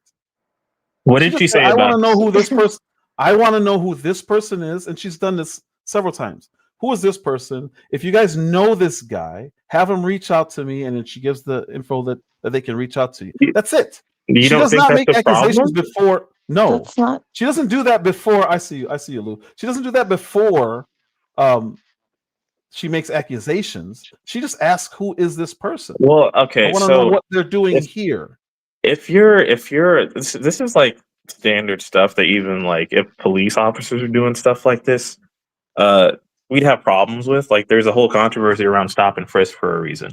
But if you're looking at a random person in search of solving a criminal problem, a murder, an assassination, and you have a crowd of people saying, "Look at this person, he looks suspicious. I need to know what he's at, what he's doing. If you know him or if you are him, you need to reach out to me to clear up whatever confusion there is." That's not a safe form of investigation. That's not a safe form of looking into a situation because you can get people targeted, innocent I've people. yet to see her do that though. So the way you're phrasing it is making it seem like That's she exactly made an what she did. accusation against That's him. what she's doing, though. That's exactly what she's doing, It's man. not. All of TPUSA So is far, the two being people. implicated. So far, the two instances you guys have got are that you're pretty sure and you think The this happened. Macrones. It didn't happen. What about the Macrones? She's accusing them as well Accusing them of what? of assassination plot. She says she's threatened by them based on what's going on between them. I think No, if there's anyone with a motive, No, she put She's it now out. implying person to look at. she's What's now that? implying that the Macrones had something to do with Charlie's Yeah. assassination. which is insane too. This is interesting. When you guys use the word implied, that's your interpretation of what somebody's saying. No, it's just a reasonable You're just as big of interpretation. when people do that, that's a conspiracy. You realize that, right? Okay, You're so creating a Dude, conspiracy. it's not a. dude, I mean, what? go to her Twitter. It's still up. It's not a conspiracy. It's real. All right. Okay. I mean, my No, she question said is, she absolutely said she thinks that the French Legionnaires or he, something. I don't he know. I don't says know all about she said that what. it's suspicious that Donald Trump called Emmanuel Macron an hour and a half before Charlie was shot and killed. She mentioned that on her podcast. Now, if you're saying it's suspicious that something happened, and you're pointing to a person that you've also said potentially tried to assassinate you as well, what do you think that's doing? She's implying that Macron might have had something to do with Charlie's murder. And like, I mean, she does this every other week. She says And some she has crazy stuff that millions of people. people. She says a lot of crazy stuff that people just forget. But she did Good this too, afternoon, speaks and and it's panel. ridiculous. What's up, Lou? Can I just say one thing? Okay, Yeah. okay, to the respect to y'all on the panel. I just want to say, if you're saying a lot of this stuff, where's the evidence that your resource that you're implying all of this stuff? Where's your evidence? Because you're doing a lot of insinuating and saying You're doing things that exactly what there's you're saying she's doing. No. I mean, just watch her shows. She says it herself. Okay, I've watched all of them. my question is, if you're implying all of this, why can't you provide the evidence that No, can but we're back not up what you're implying saying? it. You just have to watch her show and she'll say it. What do you need evidence for specifically? So we could go down this You list, said and then the likewise, I green could hoodie ask guy evidence was that you have. threatened. You said that Because the you green have hoodie guy was oh my threatened. bad, I'll speak. No, go ahead. No, I was just saying that you're saying you're saying a lot of things, but you're not showing the evidence to back up what you're saying, is what I'm saying. Because you're saying a lot of things that are accusatory, but you don't have the evidence, and everything that Speak has said, he has shown evidence. So where is the evidence that can back up your talking points? Because at this point, it just sounds like you're repeating I mean, what you you want us heard to versus Okay, you want us well, to all right. How bring evidence of I have the clips of screenshot. Candace's shows? I have the screenshot of Candace Owens, the thread related to that dude in the green hoodie, and the quote is 92 degrees and sunny. This guy in the green hoodie reminds me of the umbrella man at the JFK assassination. If you know the umbrella man in the JFK assassination on the grassy knoll, that the implication behind that is that he had something to do with the assassination.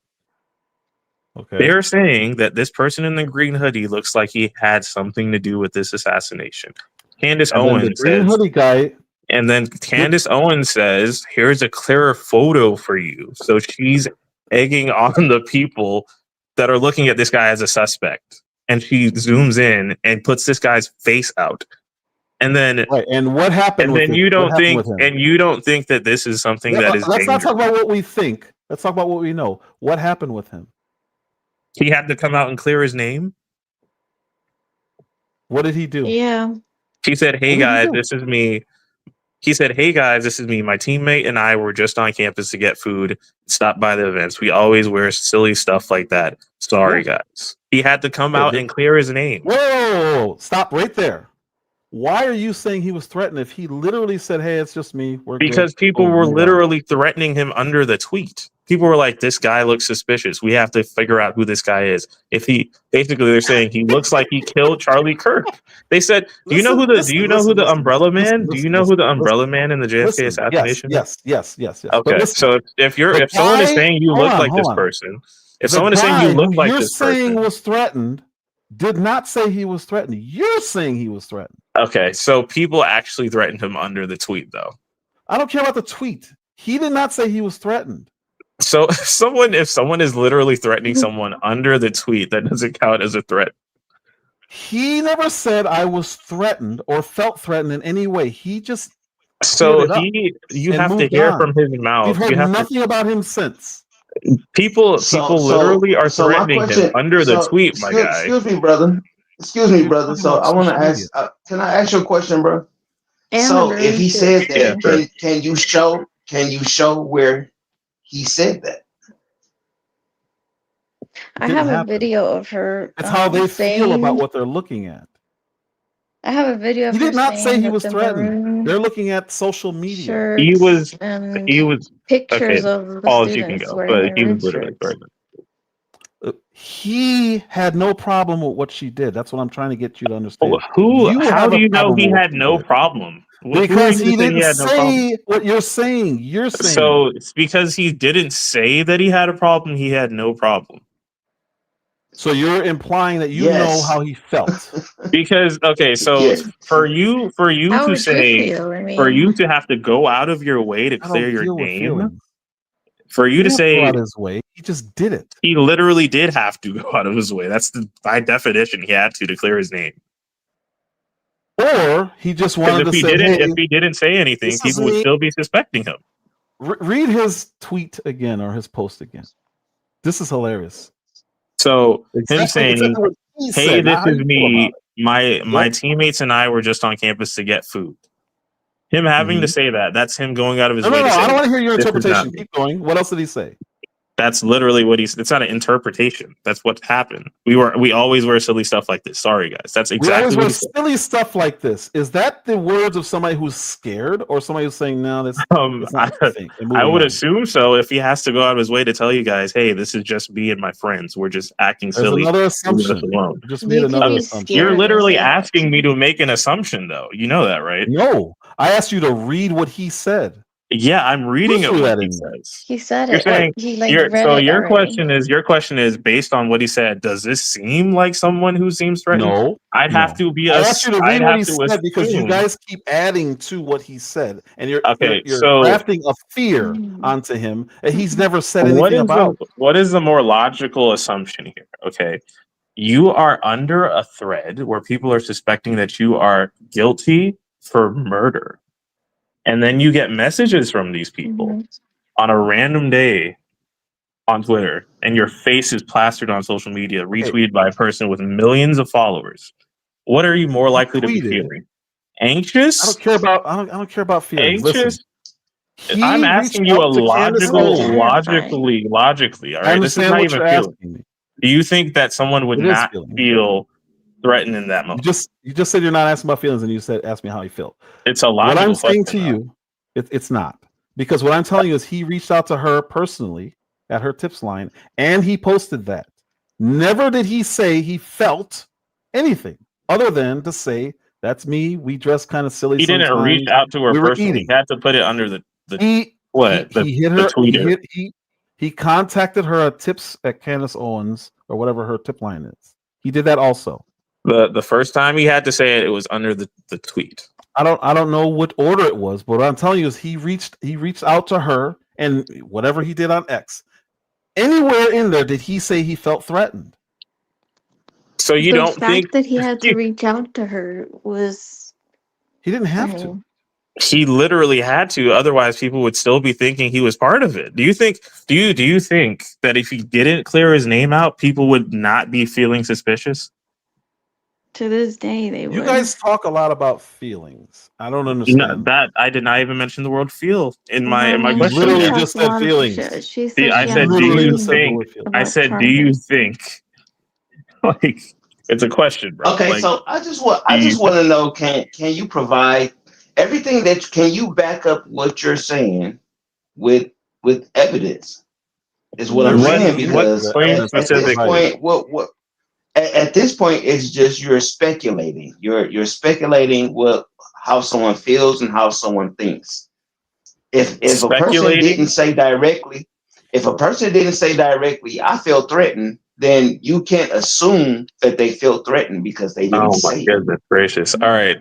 But when you It's can, funny that we're when doing you this because act, when we're you, talking about Candace Owens here. She's the queen of speculation. But yeah, if this is like saying, all That's right, the irony of this it. is Because you're doing what you say like you're saying doing. so this is like ironic. saying you have It really is irony. logical inferences based off of actions. If someone comes up to Yes. you and pushes you in the middle of the freaking street and says, "Back up," Are you going to feel threatened? The logical implication there is that you're likely to feel threatened. Heck All right. yeah. It's not Well, about that's feeling. physical. It's not about an emotional argument. It's about logically interpreting events and seeing how someone might feel in that situation. This is like basic, this is how Correct. people interact on a daily basis. So Correct. I'm asking people how they think logically you would react in the moment that your face is plastered on social media and people are thinking you're associated with the assassination of Charlie Kirk, and they're directly accusing you of it.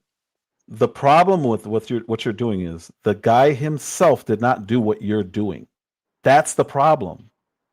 You're grafting your feelings onto another human being who literally said, "No, we were goofing off. This is what I Candace wore." does all That's the it. time, though. Okay, so you're doing what you're accusing her of doing. Which one matters more? No.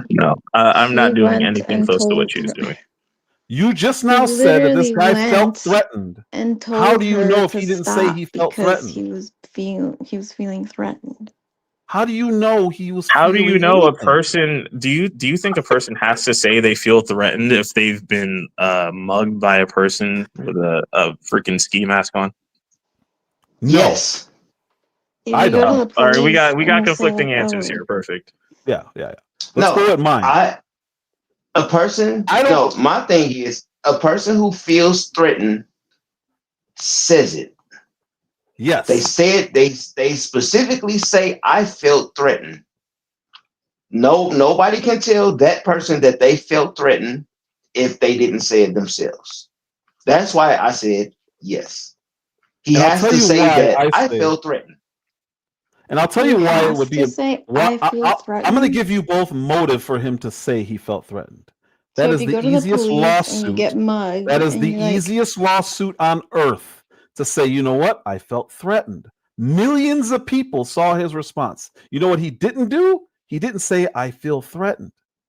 so if you go to the police and you get mugged and you don't He didn't say go to the you didn't say I felt threatened, so that throws out your whole claim. Yeah, like when No. people are in court, they're He like, didn't go "Sir, to the did you say you police felt though. So threatened?" if he Oh He my didn't god, file a didn't go to the lawsuit. He police. didn't say he was threatened. He didn't file a police this report. person is accused of threatening civilians, but none of civilians outwardly said they felt threatened in the moment. Therefore, he's guilty. My client is guilty, sir. All charges must be dismissed. No one thinks like this. Yeah. No one thinks like this in the day-to-day It's interactions. No not one thinks like this logical. in logical interpretations of the law. We have to be Okay. honest here. I think you guys are just We trying do to have to defend be honest. Candace. We You're do trying have to to be defend honest Candace. here. A man came forward and said, this was me, and he moved on. You guys are saying he felt threatened. He never even implied he never filed a police report. Why do you think? Never said Why do anything you about think being he came threatened. forward? Because he wanted to say this was me and my But friends why? goof off. He literally said it. He gave you the answer. So what I don't understand is why you're But why do grafting you on think he had to feelings for come this. forward? Ask him. Because you know what he didn't do? He didn't say what you're saying.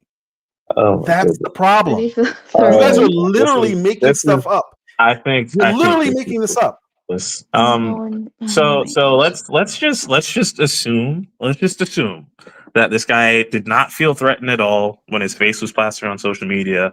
Hundreds of Why you thousands gotta of phrase people. it? Millions of people saw You still Hundreds of it. gotta phrase thousands of people We'll say seeing millions. him. Let's add to and that. accused- Millions of people saw Yeah, it. millions actually. You're Millions right. of people It saw was millions of views actually. So you're actually right. Millions of views on the tweet. Maybe even tens of His millions. Let's face make it is more. plastered.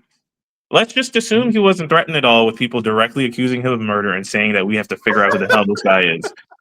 He was not threatened at all. No way he was threatened there. Do you think this is something that people should actually do? Do you think this is a good strategy for investigating? Just looking at random pictures of people, accusing them of being suspects, and trying to dig into their profiles and see who they are, and doxing them. Mm-hmm. Okay. That's no one so was dangerous. Wait, so was his address put out? Was his school put out? Well, I mean, when you're talking about doxing, you're talking about personal information. So was his personal information placed on social media or on YouTube when for you people to have see. Candace Owens saying someone's name, Wait, Look at can you this is answer the that guy one? I Wait, You're wait, wait, asking wait, a mentioned. wait. Hey, question. sir. When You're you not have Okay, answering the listen, someone sir. question. when you Okay, have someone's sir, I name, asked you a question. Can you answer the question first? And then you can give your me question everything. doesn't. You're making it a standard where his address has to be plastered on for people to That's what actually count doxing as doxing. is. No, That's what doxing is. doxing includes calling someone's name as a regular civilian Yeah. out and drawing attention to He them. Your address doesn't have to be he put out. he If Right. someone, responded if with his someone, name. no, I'm talking about the Hey, dude in the maroon hey, shirt. Okay, the You're maroon changing it shirt that you now. said didn't. No, I'm giving an example of what Candace has done. That's another We were example of what already she's done. on the Oh example yeah, that and the he's talking maroon about. shirts too. That's Yeah, another I one. think so You're Speaks, not can gonna you want to pull up the address that as definition of I doxing. have You the don't doxing? think that's video of that, and doxing? I So can't we could put an upload it. end to that part of the conversation because it seemed Yeah, like we're trying to. that part of the conversation is where we're stuck. So I just want to know, Okay, so do you know what the doxing means, definition of sir? dox, according to Google, to search and publish private and identifying information of a particular individual on the internet. Identifying Correct. information would include their full name, would Correct. it not? Correct. Okay, So yeah, so has any of Who his gave his full personal name? information? He Do did. you not think no, Candace is like the not the maroon queen of shirt guy. doxing? Because she literally made a website called Social Autopsy that doxed Oh my people. god. I That mean, too. she Candace is not. knows. Candace has no problem doxing, as Little Paws mentioned. She literally started her political career off of doxing people, and no one That's how ever she wants got to mention So this. famous. No so one ever wants to Okay, mention this. can I ask okay, one more let's question mention it before right I now. drop down? Let's mention it right now. Okay, go ahead, Lou. Go ahead, Lou. I just want to know are y'all personal feelings against Candace Owens influencing your pattern of thinking? Feelings? It was No, a great facts. question. It's a straightforward question. What's to explain? What do you mean? How does that my personal feelings of Candace? Whether I think she's a good person? No. Is okay. My question is, I'm gonna ask one more time. Is your personal feelings towards Candace Owens influencing the way that you perceive what's going on? No.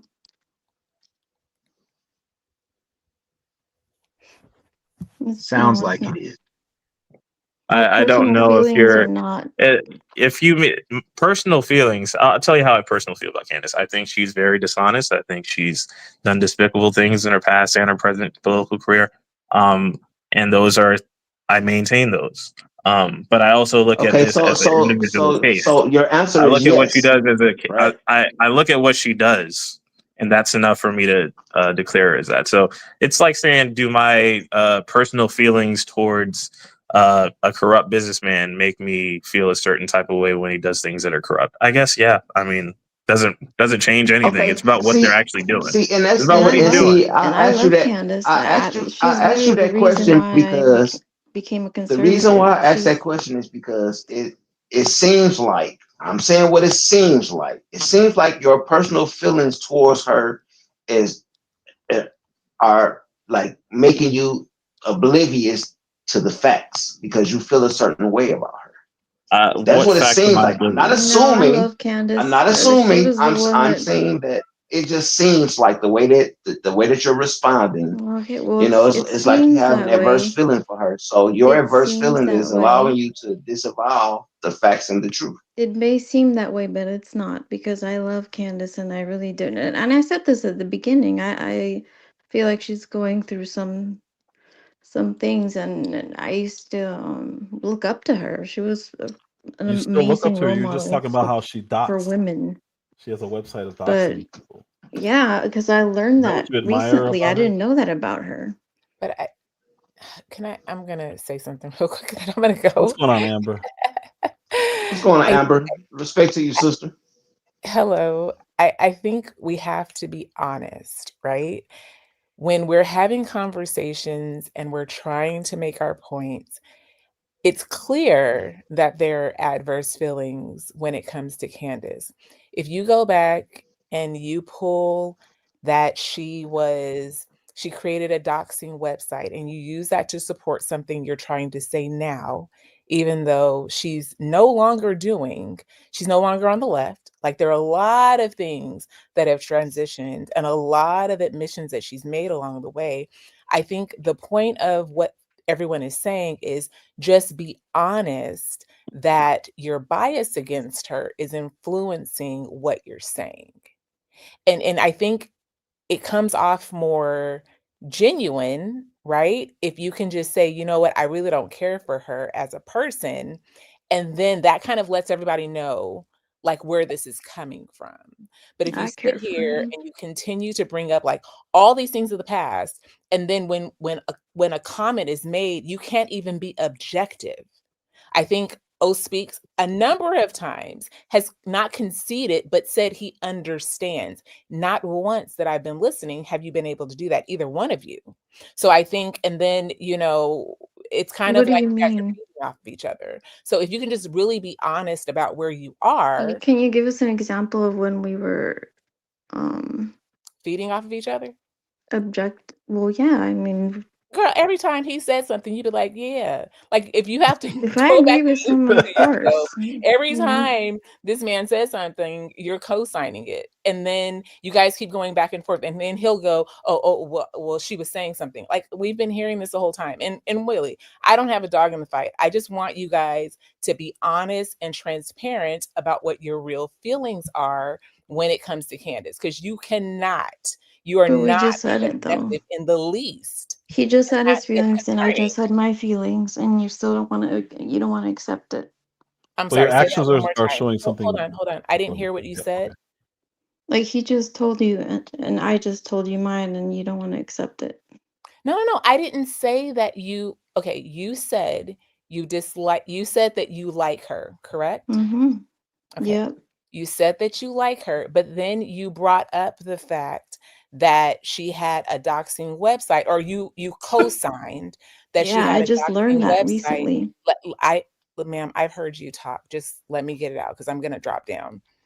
You co-signed what Mr. Miles was saying when he brought up her doxing website. When you guys were using the doxing website to support your characterization of her. Is that correct? Well, I brought it up, but Okay, whoever brought it up, you used what she did to support your current characterization of her. Is that correct? we were talking. Yeah, we were talking about It's a yes or no her question. doxing someone. Exactly. So you're using something she did years and years and years ago. No, we're Support saying what you're that saying she's she doing knows now. how to do that.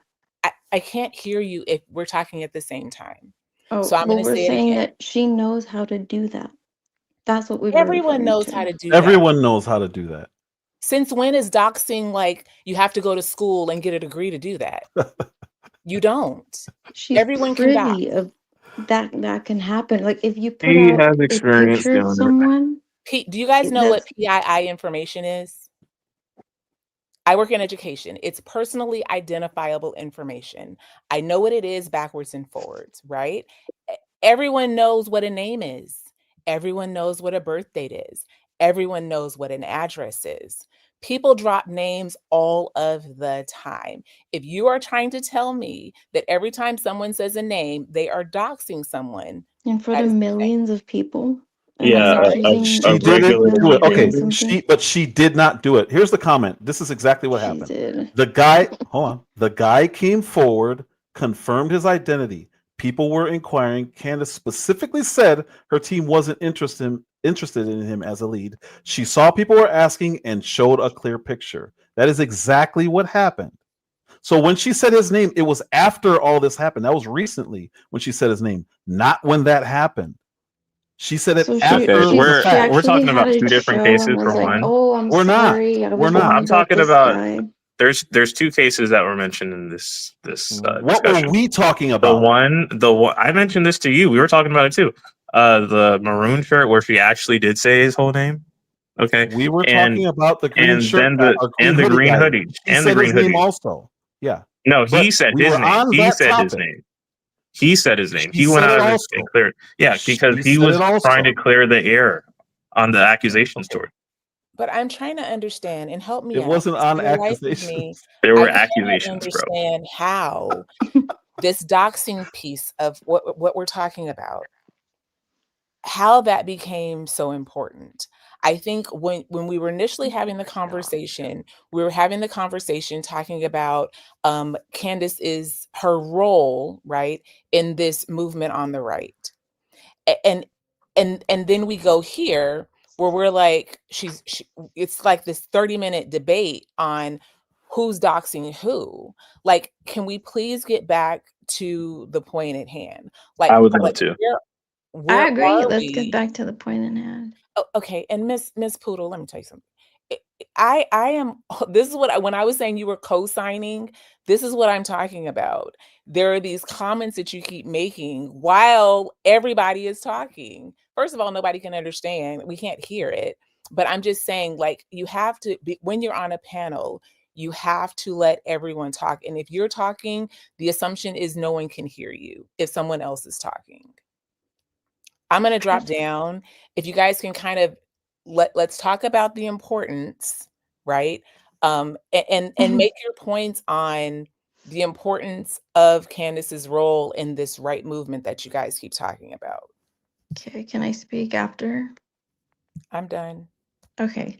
I don't think I've been interrupting. I've been pretty quiet, and it's just been me and Miles. So, I mean, did you want me not to say anything at all? No, that's not what I'm saying. What I was saying is when someone else is talking, and maybe you're just not aware of it, and the chat can co-sign or tell me if I'm wrong. Whenever Miles is talking or when someone else is talking, you may not realize because you do have a softer voice, you are talking when other people are talking. I've had to stop a few times and say, I'm sorry, I can't understand what you're saying because I was talking, but I heard you in the background. And when you're on a panel, generally speaking, it is one person talking, unless the two people are kind of going back and forth. If a third person gets involved, it's just very difficult to hear. That's all I'm saying. Oh, okay. Okay. Let me clear this up. Okay. Can you Guy guys hear who me made say them when I all say rich. And I have to. Sorry. when I say is that like interrupting? No, but you weren't saying mm-hmm. You But I were was. adding on and ad-libbing to what Miles was saying. I probably did that like 2-3 Ma'am, times. you did it more. Okay. Almost Other every than time you that, I Now do was it, I like, feel like yeah. I'm in the it's okay. Matrix. Like I said, maybe please, when you're done listening to when this live is over, Okay, please I'll go back respect that. and listen to the live, right? Because like I said, and I did acknowledge that maybe you're just not aware Yeah, I'm that not you're aware of doing it. it. That's why I'm asking. I'm like, okay, can you guys hear when I'm saying because yeah, that would be annoying. So now that I'm aware of it, I won't do it again. But I would like you guys to just get back to Candace's role in, especially if you could, Mr. Miles, get back to what you think or the importance of her role in this right movement, because that you guys kind of lost me there. Because Oh, I I'm not just found getting out you it. can mute.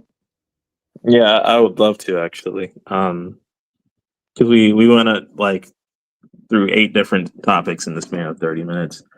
But the original reason I came up here was to discuss Candace Owens, her accusations toward TPUSA and what she's doing to the right, which I agree is a lot more focused of a conversation. I agree. The issue is the examples. I'm asking for examples, and when you guys give an example, it's not a real example. An example of her dividing the right. Dividing the right, making accusations, doxing, everything that we've talked about is a direct result of what you guys say. I don't just come up with stuff. I gave you those examples, man. You weren't trying to take them as true, even though it's just factually accurate. I talked about Josh Hammer. I talked about We talked about her Josh Hammer too. accusations. I talked about Frank Turek. She literally said Frank Turek. She said so much about Frank Turek. She tried to say that he's part of an infiltration on the Christian right because I agree with that. he's pro. Yeah. So I all agree right, with there we that. go. At least you agree that it's an accusation. Yeah, but it's based on something. So There's one Okay. thing making an Alrighty. accusation, and then there's another thing just saying stuff. Okay. If you have a pro-Zionist who's intentionally misrepresenting the Bible, it's a legitimate thing to say, "Hey, I don't trust this person." Intentionally misrepresenting Yes. the Bible. So intentionally in that he is saying something he knows is false. Yes. Correct. Yes. And what what it is he saying that he knows is false? How do you know that he knows it's false? And how is this any different from how other people interpret the Bible, including Candace Owens herself? It's not about interpretation. So that's the problem. He's intentionally leaving things out, and it's literally heresy what he's doing. And I know that he knows because he went to seminary school. He's a theologian, so he's not dumb, and he understands what the New Testament is. What did he leave out? What did he say? He completely disregards the New Testament when he's speaking on Zionism. He does it every single time. In my opinion, it's not a mistake. You're a theologian. You know that. I think what you're saying is the disagreement in how we determine who's the church or who's the chosen people. When there's certain theological disagreements, people might say that the new chosen people instead of the Jews are now just the church in general, Christians. And what I'm assuming is the complaint that many people like you would say is that Frank Turek, by claiming that the chosen people are still the Jews, that God did not leave the Jews, that he is deliberately misrepresenting the New Testament. Correct. Is that your position? Yes. That is exactly what that is. So that theological disagreement is indicative that he's intentionally misrepresenting the New Testament. So my question to you is, do you hold this standard of different interpretations being direct misinterpretations for any other biblical interpretation? No, I don't. So why should I take you seriously? Which it is. Well, let me answer. If there's red letter things in the Bible, and you and Pastor McCoy say that those were corrupted, I have a problem with that. I definitely have a problem with you claiming to be Christian and doing that. And he did it from the pulpit. They were corrupted. What? Okay, can I ask you a question? You heard what I said. Rob McCoy specifically said that Constantine corrupted the Bible, and that's where those phrases came from in Matthew. Constantine corrupted the Bible. That I'm telling you what Pastor McCoy he said. What did Muhammad? That's okay. I don't. Muhammad didn't corrupt. I'm not Muslim. Muhammad corrupted the Quran, not the Bible. Yeah, I'm not Muslim, so I don't care what Muhammad said. I'm talking about what a pastor in TPUSA said. I played it. I don't care about the Quran either. I'm not Muslim. So the reason why I say it's intentional is if you're a theologian, no, it's all good. If you're a theologian and you say something that completely goes against Christianity in favor of another faith, which would be Judaism at this point, he's ignoring the New Testament almost completely. How is he ignoring the New Testament by saying that he disagrees that God has abandoned the Jews? Jesus literally said it. There's nothing. Jesus, when they killed his rock. Okay, Jesus said when they kill him, they'll no longer be God's chosen people. Everyone will be. Everyone who chooses him will be chosen people. Those are Jesus's words. That once they killed him, which they did, once they killed him, he was betrayed by the Jews. The Jews, if the Jews of the Bible continue to go against God, and it ended up when they killed Jesus. That's what's being denied, bro. Can I ask you a question? Can I ask you a question on biblical theology in general? So what did how Paul often do you study your Bible? How often do I study my Bible? How often do you study your Bible? I've been born, raised Christian my entire life. That doesn't mean you study your Bible, bro. That don't mean you study your Bible. I study my Bible much more than Candace Owens does. Let me just say that. Okay, well, I'm not. I'm talking to many other people. Go ahead with Paul. So when Paul mentions that God did not fully abandon the Jews, what did he mean by that? So God didn't. So fully abandon it. Fully abandon means that they're condemned, right? Full abandonment means that they're condemned. right? Is that your interpretation of what that would Paul mean? says that Hold on, God still has hold on. a I'm plan for the asking you, Answer his Jews. question. but I asked you a question so I can get to the answer. So, do you believe that full abandonment means that Jews will not inherit the kingdom of heaven? No. Is that what full abandonment means? That no Jew can inherit the kingdom of heaven? Is that No. what you mean when you ask that question? No, that's not Because what I mean. so God didn't fully abandon anybody. The thing is if Jews accept Jesus Christ as Lord and Savior, repent of their sins, and live righteously according to the word and according to how Jesus has instructed us to live, they will inherit the kingdom of heaven. They're not just automatically going to get anything because they killed the Son of God. So my question, Paul says that God still has a plan for the Jews in the Bible. So God got a plan if for that, everybody. okay, so if he, so let me finish my question because you keep interrupting me. So if he says that, if God still has a plan for the Jews, and this is a theological debate, so one person's interpretation does not indicate that they are no longer interpreting the Bible in good faith, because even this discussion, denominations across the diaspora disagree. So it's not about the framing by Candace saying that this is an infiltration and it's deliberately misinterpreted. That is disgusting in my opinion. So when Paul says that God still has a plan for the Jews, and someone interprets that as saying God has not fully abandoned the Jews and God still has a plan for the Jews as a nation, is that them deliberately misrepresenting the gospel? Fully, you're saying it correctly, but I don't know why you're skipping past that word fully. It's pretty important. What skipping past fully in what sense? Fully abandon anybody. Nobody's fully abandoned. Yeah, but Paul says that God has not abandoned the Jews, and people can interpret that as saying God still has a plan for the Jews. Is that a deliberate misinterpretation? Misinterpretation of what? Of the gospel, because that's the entire implication here, that Frank Turek is being dishonest, and as a theologian he's not being honest, and he's deliberately misinterpreting the text in the Bible to push Zionism. That's the accusation here. My question to you is, in good faith, can someone interpret it that way? I don't think a theologian can interpret it that way. Why? Weren't the 12 apostles were Jews, weren't they? Why not? I think if you're Jewish, you absolutely can interpret it any way, because you don't. Why not a Christian? Go by the New Testament, because there are red letter literal passages saying the opposite. What are you talking about? Not the opposite of what you said. I'm sorry, not the opposite of what you just said, but that are very clear, that aren't up for interpretation.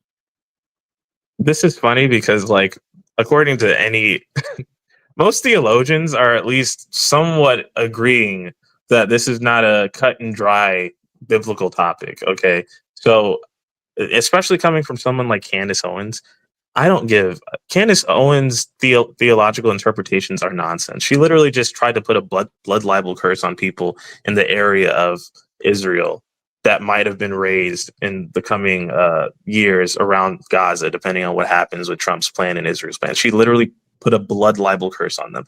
Her understanding for biblical interpretation, I could care less. She's very dishonest. She's just a newly converted Catholic by 4 years ago. And she's only appealed to the gospel in terms of pushing her idea of what she thinks Christianity should represent in a political. So what do you think Frank Turek is doing when he does that? Frank Turek does not focus only on politics. If you notice that. He's never only focused on politics. No, I didn't answer that. He's a pastor. He's a pastor. He doesn't only focus on Zionism. Candace Owens mentioned Zionism far more than FrankUrek has ever done. That's not true. That's not true. Oh, okay. Okay, Cool. hey brother, can I ask you? Please, Can I ask you a question? find every single sermon.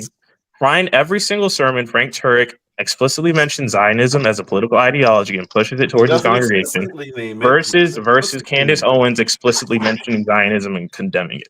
Please do that for me. Okay, can I ask you a question real quick? Name it. He preaches it. Go ahead. Can you actually show what you're saying, because you're saying some things that I haven't heard. So I would like to at least somewhere to go to see what you're talking about, because I haven't seen what you're Give talking me about. what specifically would you like to see? You're saying that Candace Owens is saying certain things about Christianity, and I haven't heard her say anything about it like that. I'm saying you're that she presenting. accused Frank Turek of infiltrating the Christian church as a CIA operation. I don't know what his motives are, but I agree with it. And yeah, and the host agrees with it. So I'm not the only person that's heard that from her, apparently. I've heard that too. Well, I don't know if I've heard her say it that way. I think no. she said he infiltrated TPUSA. Yeah, because he said that she said it too. like, I mean, that that he's saying accusation that is he's dumb making too. it seem like she's saying something that I haven't heard. So I'm just I haven't heard her say it that way, but I don't know. She could have said that. and that's what I'm She's made trying to so get at. many accusations. She's made so many accusations that come right out of her mouth, and then people just, never mention them again. Her accusations I never towards heard Frank that one Turek specifically. Yeah, well, her accusations towards Frank Turek expand to levels which are so ridiculous that many people would not even care to think them as true. She's accused Rob McCoy. About She's specifics, accused. kind of move on. Rob McCoy is absolutely shady. That's the one who said that the Bible was corrupted by Constantine. I can't take him seriously as a pastor. That's so insane. my point is that she makes these accusations, and you would agree with some of those accusations yourself. So when she does this, she is essentially like she's putting out stuff that people just take as gospel. And like we just saw here, she'll say things that, people take as the truth in terms of theological debate. Like Frank Turek is doing this because he's a Zionist, and the only reason he can interpret the Bible a specific way is because he's a Zionist, and he's pushing Zionism, and he's bought by Israel, and yada Nobody yada said yada. any of those things. You just created that whole little section of what you Candace just said. does not imply that Frank Turek is pushing Zionism. He is. He openly says he is. Okay, so what am I how wrong you can here? deny that. How am I wrong? If he openly says it, what's wrong with her saying? What did I say that Candace is not doing in regards to Frank Turek? You just said that she says he's pushing Zionism. Yes. She doesn't say it. He says it. Okay, so she says that. So she's saying that. Yes or no? Yes. Okay. Perfect. But he is. Candace Owens. It's an outrageous accusation. Candace Owens is saying that Frank Turek is pushing Zionism as a theologian. He says it too. Can it's I not okay. I don't understand why that's being attributed to her. Okay, so you're saying what I'm saying, and my point is that she's accusing him of doing this not out of theological motivations, not because it's a genuine faith of his, but because he's being influenced by Jews in Israel. That's not what she said. You just added all that in there. So if it's a deliberate, how else would that? A Zionist. Okay, she's saying he's deliberately misinterpreting the Bible. He right? is. Well, okay, so if it's a deliberate misinterpretation, it's not genuine faith, right? So preaching the Bible is now Zionist. No, if you preach the Bible, preaching the Bible is not. When you're not preaching the Bible, the New Testament. You can't ignore either one. They ignore the new one because they don't believe He's not ignoring. Okay, that's just nonsense. I'm so trying to get home and get to my Bible because I want to screw people right now. This is ridiculous. Pastor, he doesn't preach the Bible. You think Frank Turek ignores the New Testament when it comes because of his interpretation on Zionism? Okay, all right. So you think the New Testament, the interpretation? Yeah, that's not the issue. I think this is a very low level. It's always Old Testament. Everything he does is low. He only goes to the Old Testament. He completely ignores the New Testament every time they talk about. But you've seen his preachings, or Yes, I have. I All of absolutely them? have. No, I don't have to see all of them So to then know what how he's is he a saying about pastor? a specific topic. Because to be a pastor, you have to know all the Bible. Oh, You have Who to said? learn it and you have to preach it. Who told you that? To be a who pastor, told you you have to that? know all the Who Bible told? and you There's have a to whole preach bunch it of too. ordained pastors out here that don't know. No, I'm not They talking know the about scripture. them. I'm talking about like a real No, pastor. no, Like pastors that actually go to what like makes them college for what? 4 years. What makes Okay, him so real? what makes them real? Because pastors are called. The education you get from the school doesn't make you a real pastor. It just gives you a piece of paper. So what makes him real? Like real pastors are called to pastor. Real pastors preach the word as it is written in its proper context. How do you That's a know he's real not pastor. called? Hold on, that's a real. I didn't say he wasn't. I'm letting you know because you said that he went to school. I don't care who went to school. If he's called to be a pastor, studies his word, preaches the word in its proper context, and does the He things does, though. that. Hold on. Remember, Amber told you that you always interrupted people. There you go. So if he's preaching if a pastor is preaching the word in its proper context, not sectioning out the Bible to what he wants people to believe or how he wants to control the masses, then he is a pastor. But there are a whole lot of people out there that have the name pastor or doctor or bishop that don't preach the word in its proper context, preach the word just to fill seats, make you excited. That's why a lot of Christianity is going against the prosperity gospel now, because pastors that are out there are preaching prosperity rather than the word. So you don't have to be college educated in all this. You have to be called and you have to be educated in the word of God and be able to preach it in its proper context. And that's only if you study, but you can't preach it in its proper context if you are leaving sections of the Bible out to discredit the word of Jesus and what he spoke in the Bible. So, and when you say things like Constantine corrupted the Bible, when you go up there and you don't, if you read one scripture but don't go on to put that scripture into context, you are not a real pastor. You are a pastor in title, and then people put you on a pedestal and God doesn't. I'm done talking. Yep. But he's All right, not. cool. Perfect. He's not So taking I have a question. pieces Because of the we're Bible. talking about Gosh, Zionism in he's not relation to the doing it. church and theology. So this is a very interesting discussion. I think the dispensationalism, gosh, Dispensationalism. yeah, that and Zionism and the church are topics that are contentious, obviously, but the framing here that people like Candace Owens put out is that the reason that these are a thing is because of infiltration and not genuine theological discussion and debate, and that's That's what she dishonest. believes. Yeah, that's what she believes, and it's dishonest. It's dishonest for her to Well, you're imply calling that it the only dishonest, reason. but when I say that he's dishonest, you have an issue with it. Well, yeah, because what you're saying is that it's a deliberate That's it. misinterpretation of the Bible. That's an opinion. Well, no, it's not. You can't have an opinion that someone's motivations are something. It's either factual or it's no. Because I could say your motivations are something that are completely false. And if it's my opinion, you could dispute it, like you did with Candace Owens and the guy. No, with the green hood. it's not an opinion. Candace Owens, my accusations it to is her an are opinion. either factual. They're either factual or correct. Opinions are completely interpreted. Opinions are not facts. You know that, right? Opinions are not facts. If I accuse Candace of having a specific motivation, it's either factual or it's not. That's the debate. No, it's not, dude. You can't have opinions on someone's motivations. You just said that she put out information on this guy to dox him, to force people to force him to come forward and admit if he was the person or not, or what all that other nonsense. You did that. What does that have to? I'm saying that her opinion. I'm saying that her motivations. I'm saying that her motivations. My opinions. Okay, my opinions are not the same as my.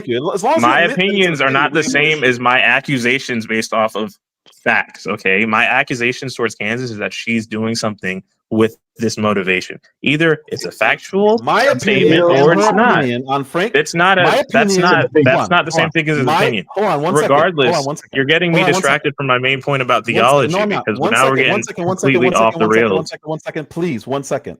My opinion and her opinion on Frank Turek and Rob McCoy is that they infiltrated, and the reason we have that That can't be an opinion. position. That's not an opinion.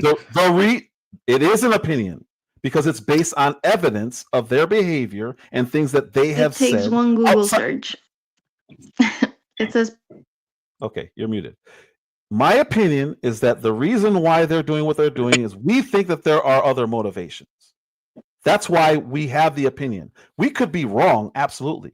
But you can't say that it's not based on facts. When I hear a pastor who says he's a Christian say that the Bible was corrupted and red letter verbiage was inputted by Constantine, I have a problem with that person, and I don't think that it's genuine at all. Yeah. There's nothing wrong with having that opinion. I'm going to read the definition of an brother, opinion. let An me- opinion, by What's up, definition, Mel? is a view or judgment formed by something, not necessarily based on fact or knowledge. Okay, Not it's necessarily, different. but doesn't It's mean it not. isn't. It's not based. It's not necessarily based on because it can be Words subjective. matter. Words matter. So words matter, and opinions are Necessarily is primarily the word that matters. subjective. Necessarily is the most important word in what you because just read. that's the usual case. They're subjective. When you're talking about someone's motivations for something, things that are based off of fact, like what they actually believe, that's the reason why you can have someone's motivations being taken into account into court. Okay, that's not opinion. When that's what It is determines whether opinion. something no, because when you're trying to prove whether it's first degree or second degree murder, you can't say, Judge, my opinion is that this is their motivation. Dude, That's what are you talking literally about? what lawyers do. Right. What are you talking about? You're not. After You can't Miles get- is you done, can't can sit- I speak? Dude, you're not getting sent to interrupting jail Miles, based off of please. opinion. What are you talking feel like about, I've my been guy? up. You Can I you don't get speak? sent to jail based off of opinions. Okay, No. this is getting ridiculous. Anyway, It so is. yeah, okay. May I So speak? anyway, Determine- my point determine was that someone's if you're going to motives. say The only way that you can someone say is it's a being fact is if intentionally they say dishonest, that. if you're gonna say someone's being intentionally dishonest, okay, like she's saying about Frank Turek, you're gonna have to take into account that dispensationalism and Zionism in the church are things that have been in the church for decades, and you'd have to then logically explain why this is a thing, and logically explain whether or not it's the case that these people are being dishonest as well. Is Charles Stanley That's dishonest? what I Was do. Charles Stanley dishonest? Do you know who John MacArthur is? No. You I don't know who say John either of them. MacArthur is. You don't. John yes, I do. MacArthur's I don't- amazing. Okay, was Yes, John sir. MacArthur You won't- dishonest? You won't stop. She's not. John MacArthur said that God had a plan for the Jews. I understand. I understand. Was he and I know dishonest? all of this, but this is not the conversation when it comes to Frank Turek and Rob McCoy. They are very specific and they have said specific things. That's the issue that I have with them. It's not that I agree or disagree on dispensationalism. It's not. It's not at all. I don't think that Jewish people are evil because they disagree with me. I don't think that there's a conspiracy against. But when you say something like red letter scripture was corrupted, I look at you completely differently than you disagreeing with me. That's completely different. So your phrasing, I agree with everything you're saying until we get to the part of opinion. I absolutely can have an opinion on somebody's motives. Absolutely. Because the only way it can be a fact is if they say that is not my motive. And even then, I can't say it's a fact because they could be lying. You could say you have a suspicion. A suspicion is not the same thing as that's an opinion. It's still an opinion. It's still no, an opinions opinion. are subjective. Opinions are subjective. A suspicion is based off of interpreted facts. You can't say you're suspicious of something and then say, "Oh, it's just my opinion that you did this." Okay? No. Like it's either factual or not. You could say you're suspecting it of being a factual conclusion. That's not the same thing as it being an opinion. Mel's in the house. It absolutely is, and I don't know if you're doing this on purpose. Okay, so can I ask the gentleman a question real quick? So everything that you said about Candace Owens, would you consider that an opinion or fact? Some are opinions, some are factual statements. If I think she's a disgusting human being, that's an opinion. If I think she's a liar, that's a fact. Okay. Hilarious. Hilarious. Hilarious. My Damn, head hurts. My head I'm hurts, sorry if man. that confuses you. My I head can hurts. say with 100% certainty, everyone here is a liar. 100%. That's a fact. That's a fact. Yep. 100%. So you saying that doesn't really mean anything. You're still No, giving your opinions on if I everything prove her else. to be a liar, it's a fact that You she's a don't liar. have to prove anything. Everyone's a liar. Okay. I mean, I guess if you can say that, but if she lies on a specific thing Oh, it's and a I fact. prove her to be a liar, then it's a fact that she lied, right? So is she a liar or is she lying? She's a liar and she lies. How about that? You lie and you're a liar Well, also. so let me just jump in. So one of the things that, like, say, hey, salute to you, brother. What's G up, will man? salute to you, and even salute to Miles for coming up here to even speak. I just got to say that one, this is a great conversation that a lot of people are afraid to have. But the most important thing, number one, because that young lady blew my mind. Just remember, Tori Spelling is an ordained minister, by the way. So Thank you. there goes that point. But more importantly, too, I think there is a confusion in the conversation. Are we talking about the Israelis from the aspect of religious dogma, or are we talking about the governmental aspects? Because I think the real issue and the challenges are coming from the governmental decisions and whether or not 100%. we as a nation, as a Christian nation, fundamentally should be bound by supporting a government that has done things that have appeared to be controversial and out of the context of our best interest as a Christian nation. And I think that's the challenge where a lot of people are stepping up and speaking out against blindly supporting Israel. So when we look at it, I don't know if it's necessarily, I know the conversation shifted, but I don't know. I think the original intent, whether it be a Candace Owens criticism of supporting Israel or anyone else, I think it's more so the aspect of the governmental piece and whether or not this government should be something that we can blindly follow and support. So Miles, I'll give you an example. And I told O speaks this several times. Are you there, Miles? Yeah, I'm here. So I'm gonna give you an example.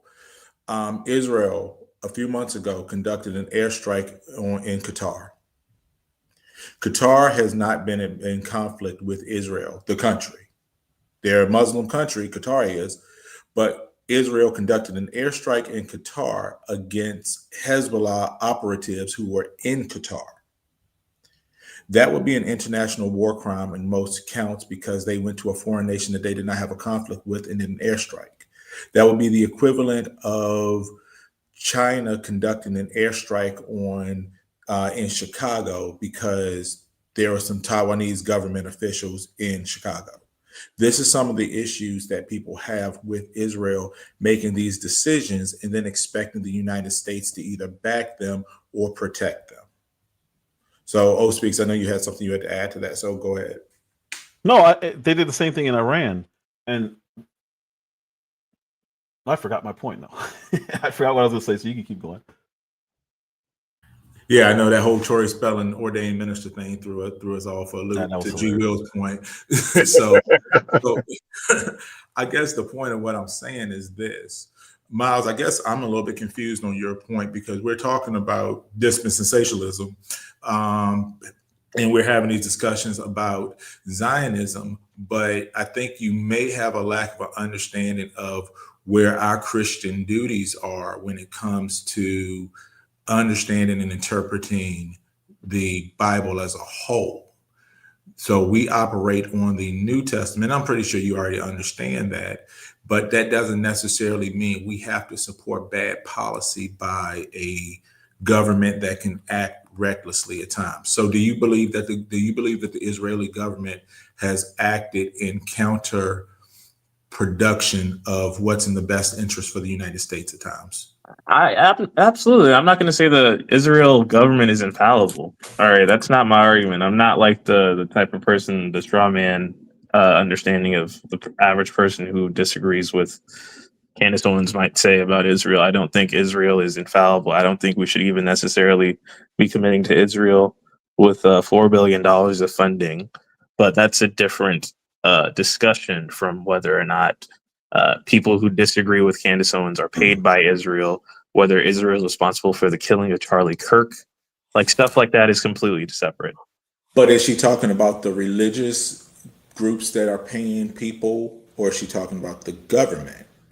So if you believe that the government could be potentially corruptible, why is that so impossible to believe that a government that could be corruptible would have the will and drive to eliminate or limit voices of opposition? Because in my opinion, I think Ben Shapiro is inflammatory the way that you feel Candace Owens is in support of governmentally Zionizing the United States allegiance to Israel. It's one thing to say that a government has the ability to be corrupt. It's another thing to say that the people opposed to you are responsible. I mean, that government is responsible for those people and their motivations. That's a separate argument. And what Candace does often is that she says that people who opposed her are just being pushed by Israel. They're feds. We can't trust them. The only reason why someone would disagree with her is because they've been convinced by Israeli propaganda, stuff like that. And okay, that's but those not are honest. her That's opinions. not impossible. Are those impossibilities? It's not impossible, but it's not plausible. Miles, or has that been factually proven that that said government has done those sort of things in the past? Because I can promise you they have. Yeah, it's factual to say that they've done that. It's factual to say that they've paid people to propagandize. It's another thing to say that the people opposed to you are a result of that propaganda. It's because you could do this with literally everything. You could say that Qatar is paying people, right? Qatar is paying people to support Qatar and Qatar causes. But I'm not going to sit here and say everybody. I'm not going to say Candace Owens is influenced by Qatari money. I'm not even going to say Tucker Carlson is, because that's a lame argument. It's dishonest because you're saying that someone could be doing this. Therefore, they are doing it, and we shouldn't care about whether or not we might be assumptive or making just general broad statements against them. Okay, so to your point, what you just made, how many times has Ben Shapiro specifically called people anti-Semitic simply for disagreeing with Israel policy? Yeah, that's lame. I don't agree with that. That's stupid. I don't think you should label someone anti-Semitic because of that. It's the same thing as is why I even brought that up. No matter who it is, in especially in the media, Mark Levin literally calls Tucker Carlson Qatarlson or something like that. Yeah, that's what they do. Why is she any worse than them? Candace can't. My disagreement with Candace doesn't just come with labeling people as propagandists. It's how she's been doing it, how she's labeled people as responsible for Charlie Kirk's murder, how people at TPUSA have been labeled as responsible for Charlie Kirk's murder. She's literally insinuating people closest to Charlie are responsible for his death. Those are things far beyond anything I could have assumed. Like I disagree with Nick Fuentes. I think he's a white supremacist. I think he's not just anti-Zionist. I think he's anti-Semitic. But even the stuff he's done, I don't think it's as disgusting as what Candace has done, because she's looking to destroy personal relationships and take Charlie's legacy by insinuating the people close to him killed. Take his legacy. So Miles, yes. You don't think a white supremacist and an anti-Semite is worse than is as bad as Candace Owens? I don't think what Nick Fuentes does. I'm not a Nick Fuentes fan, by the way. Yeah. I'm glad you're not. But my point is that it's not just about whether or not they're anti-Zionist. Okay, what my main beef with Candace goes far beyond that. I don't agree with her opinions on Zionism entirely or Israel, but it's not just that she's anti-Israel, because I feel worse about Candace than I do about Anna Kasparian. Anna Kasparian's anti-Zionist, she's anti-Israel, but I don't think she's as disgusting as Candace Owens.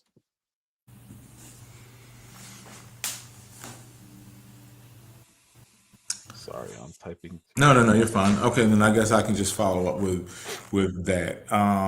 And like I said, that's a bit concerning, because I've heard Nick Fuentes speak, and he's just a piece of rat filth garbage. And that's putting it. I agree. But I agree. But O Speaks brought up a great point, and you just dismissed it. Ben Shapiro is the equal of Candace Owens, just in the opposite format. I have seen the way the Zionist government apologists. Now, I'm not talking about Israel I'm not talking about Judaism as a religion, but I'm talking about the governmental apologists like a Ted Cruz type of people. They almost have this McCarthy approach to any disagreement you have in supporting the Israeli government. You are therefore labeled what the term you just threw out there is anti-Semitic. And so I think, honestly, Miles, with respect, I think you're getting a lot of confusion on supporting the religion versus thinking it's our duty to uphold bad policies of a foreign government. And I think that's where Candace Owens is speaking from a purist standpoint of a Christian, of a complete New Testament following Christian. I don't agree with everything that she says, but at the same time, I do understand that my standards and my faith does not center around burning incense at the altar. So we obviously have a big difference in what we believe and what we support. And this is not to condemn the Jewish religion, but let's remind you that the people who persecuted our faith or our Messiah were people of that faith. So we are here as advocates for people who fulfilled that law, not necessarily being bound by that law, by the Old Testament laws. And we are called heretics. We are called all these sorts of things, similar to what Jesus was called when he was sounding the alarms about bad policy, hypocritical policy. So just be cautious of that. What is your faith, by the way? Are you a Christian? I mean, are you a Christian? Yes. Yes. Okay. Not denominational. Okay, so not well, it's not about denomination. The only thing is, Catholic or Protestant, but in the sense of what your understanding of your duties as a Christian, I think that it may be a bit misguided, especially how you approach Candace Owens questioning, I guess, the religious piece and how it folds into the government. And, you have a right to disagree with me. Don't worry. I don't take offense to that, but you got it. You go ahead. Look, I'm just going to say it this way. The discussion around Israel and Zionism in the church and even just Judaism, I think that's a discussion that's a lot more complex and worthwhile in certain contexts. I am not a dispensationalist. I'm not necessarily anti-Zionist either, but I'm not the type of person that thinks that Israel is going to be the center of the world. So I think it's nuanced. I don't like when people try to attach being opposed to Israel policies as being anti-Semitic. And I also don't like when people assume that because you're not opposed to Israel in every facet that you're a Zionist or you're essentially like an Israel puppet. I think there needs to be way more nuance in this discussion, both on the right and the left. My main beef with Candace goes beyond Israel. I disagree a lot with what she has to say about Israel, but it's not even just Israel. And that's that. I've never felt so aggrieved towards Candace until the last few months. And I'll say this before I leave, I got to head out. I do not like what she's been doing. I pray for her. I pray that she comes out and apologizes for what she's done to Erica Kirk and the people at TPUSA, because it's very, the more I think about it, it's just not, it's not healthy. Okay, so before you go, can I ask you one question, bro? Before he leaves, one second. My whole point was that Israel, the topic of Israel, the Epstein files, those are infinitely more damaging to the right than what Candace Owens is doing. You can say, well, she's on the side and happens to be on the side of the people who are anti-Zionism. That's fine, but she is not the problem with what's going on in the right at all. She's speaking on one of those things, two of those things, but the issue really is our government's policies on Israel, Ukraine included, anything that has to do with war, and the Epstein files, because that is literally the crux of draining the swamp. Not prosecuting James Comey or failing to prosecute James Comey, who was at the epicenter of the Russia hoax, literally trying to overturn a government, promoting 9/11, or not 9/11, sorry, January 6th. Letitia James gets cut off. No accountability. That is the crux of what's going on with the right. There's no reason James Comey should have had the charges dropped because of a clerical error. He's a criminal. Everyone knows he's a criminal. So what we have on the right now is a problem with accountability. No one is holding these people accountable. None. And that is the problem with what's going on the right. And that's why the right is like, all right, we're done. Because if this administration doesn't hold anyone accountable, no one will. It's going to go right back to where it was before Trump got back in. And he championed accountability, transparency, two things that are not happening. That is not Candace Owens' fault.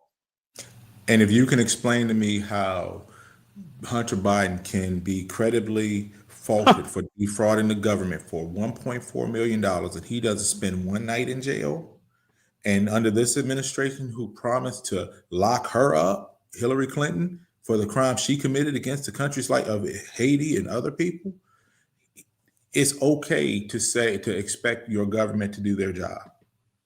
It's okay to expect the people you vote for to actually do the, excuse my language, Joe speaks, to do the shit that they say they're going to do. And a lot of people, we just follow the flow and go with it. So that's all I got. Yeah. Thanks for having me up, bro. I appreciate you, man. What's up, Mel Doug? I just wanted to ask the young man before he left, was his personal feelings was he just not gonna listen just because he don't like her? Like, because it seemed like his dislike for her is overriding logic. I think that's not all. I think that's a vast majority of the people who are complaining about her now. They already didn't like her. This is just an opportunity to go at her. And to attribute what's going on the right to her is absolutely, it's not good to do because you're downplaying the fault of our administration, including Donald Trump. You're not holding our government accountable. And when you do that, you just put it off on some lady who's saying things that you don't like that may even be crazy. Doesn't matter. You can't blame her for the right failing to hold our own accountable. And that's what this is. I got asked if you don't trust your government? No, you're not supposed to. No. Trust but verify. Trust but verify. No, I don't trust my government. Of course I don't trust government. That's what the whole Constitution is about. Yeah, that's why it had to be. But you know, my God, listen, when you start talking about biblical stuff and you know, you specifically point to where he is wrong biblically, and you don't, you know, they don't want to listen to it because they, just like he has a bias one way with Candace Owens, he has a bias another way with this person, and she's like, he's a pastor. So yeah, in my comments earlier, I was like, this is the person that believes everything that's told her. I just watched the whole thing on the pastor who literally was punishing his congregation for not meeting donation quotas. Like, that's crazy. Pastor doesn't mean anything. Yeah, that's crazy. That's absolute bananas. It's you know, it's against the word. It's completely against the word. And like I was trying to explain to him or to her, is paperwork doesn't make her up now. I just can't have. She's back up. I'm letting her up right now. Oh, okay. I just cannot have interruption when there's 4 or 5 people on the right. It was a lot of stuff. I dropped you. Yeah, it was a lot of people talking. But I just wanted to say is the Bible says, study to show thyself approved unto God, a workman rightly divided in the word of truth, meaning I am not to believe what I'm told. I am to believe what I study for myself. Yep. I'm gonna play this one part. I want to play this part of Pastor McCoy. Go ahead, my bad. Saying that Constantine corrupted the Bible, which is absolutely like, listen, you can believe that, but then you're not going to get respect from me because I need to know where you're getting this from and why you're saying it. But I'm not just going to follow you because you have the name pastor. Let me see if I can find it specific. And the curse of Ham. We've done that with Jews. We take Revelation 2 and Revelation 3 and we say it's a synagogue of Satan. Those who say they're Jews but are not. And the craziest part about him and Frank Turek is I've seen them both do so many full sermons on Jews. And I'm like, what are we doing here? You're in a Christian church at the pulpit. Why is this even a thing? He did a whole sermon on his son being brave when Charlie Kirk got assassinated. I'm like, this is not. What is this? And what they define as a Jew is anyone who's embraced Christ. The rest are an anathema, cursed. Where would that come from? Everyone ever heard of a fellow by the name of Constantine? Constantinople? He's the one who brought all the bishops together to unify the church. Some of the canons in the Nicene Creed, and I've been going through, and it's insane what was written in some of these canons. What is said about Jews? It's vile. This isn't new. And if it isn't addressed and if it isn't talked about, there's going to be another Am I wrong Holocaust. on that? There's going to be another Holocaust if you listen to the words of Christ. And that's why we're here today. Some of you are hoping, I really want some sunshine blown my way. So he wants to know where this came from. I don't understand. We take Revelation 2 and Revelation 3 and we say it's a synagogue of Satan. Those who say they're Jews but are not. And what they define as a Jew is anyone who's embraced Christ. I can show you red letter scripture that says literally that that's what a Jew is. Literally. So when I hear somebody say something like that, I'm like, wait a minute, what is this guy saying? This is a Christian pastor saying this. Don't worry, I'm looking for it. Go ahead, I'm sorry. I was just gonna say I'm not Christian, Muslim, or none of that. And when I'm just one of the people that just, the truth is what it is, regardless. You know what I'm saying? If I like the person or not, if the truth is the truth is what it is. And it just seems like when it comes to this, the whole religion talk is what divides us. And it's like, it's just like, because a person doesn't follow your God or the way that you believe, that they're bad or they're the enemy. And it seems like it's a lot of personal feelings that's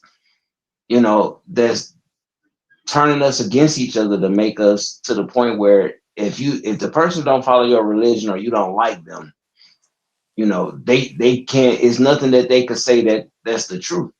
And that's far from the and I don't fully disagree. The problem right now is who that's coming from right now. And if you go on X, there is a push on Zionism that I don't understand, unless it is to just propagandize. There's no reason why every single person on my timeline is nonstop this. And it's not just me, because I've asked other people and I've seen people saying, why is Brandon Tatum promoting Israel keep showing up on my timeline? I don't follow this guy. What is going on here? It's not an algorithm, because there are other people who are saying the same thing, and it's just nonstop. They're not even into religion at all. And I'm like, why is this happening right now? They're getting people to denounce their own faith without outright doing it. And it's weird to me.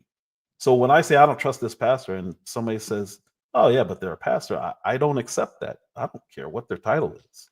I can call myself anything.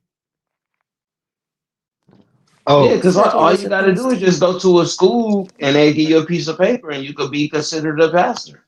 Well, you don't even got to go to school. You can just go online. You don't have to go to school at all. Yeah, you don't have to go to school at all. My stepdad became my stepdad was in prison for some time, and he became an ordained pastor while he was in prison. and he had the paperwork to prove it, and it was just like, like, wait, I mean, what? that's possible. I don't knock it's any of it. completely possible. Yeah. No, and that wasn't a shot or a knock at him. It was just a simple fact that like you could just become a pastor just like that. Like, Well, There was a famous pastor, the cussing I pastor. didn't get my ordination papers but just like that. There was a lot that had to go into it. Had to be on a panel, had to be questioned, had to give a sermon, had to give a couple sermons in front of a lot of people. So my ordination wasn't simple. And I still don't believe I deserve the title, so I don't use it. Because I'm still learning. But it's the biggest thing is that my bishop used to tell me all the time, who ordained me. He used to tell me, he said his last name was Todd. And he was like, hey man, it's God, not Todd. Don't follow me. You got to have your own personal relationship with the Lord. You can't don't stand on the words I said. He said if I say something up here and it's not in the book, my office is across the way, and you come and you call me out on it. And people would, like, as he got older, he started saying things that weren't quite biblical right before he retired, and people would go into his office and have a discussion with him. And the great part about it is when people he would, just as he said something in the pulpit that was inaccurate, he would get in the pulpit and apologize for his inaccuracy. But there's too many people out here that don't have that humility. Too many pastors, too many bishops that are more focused on the title than the work. And I would tell you that, my boy Black, I would tell you this, that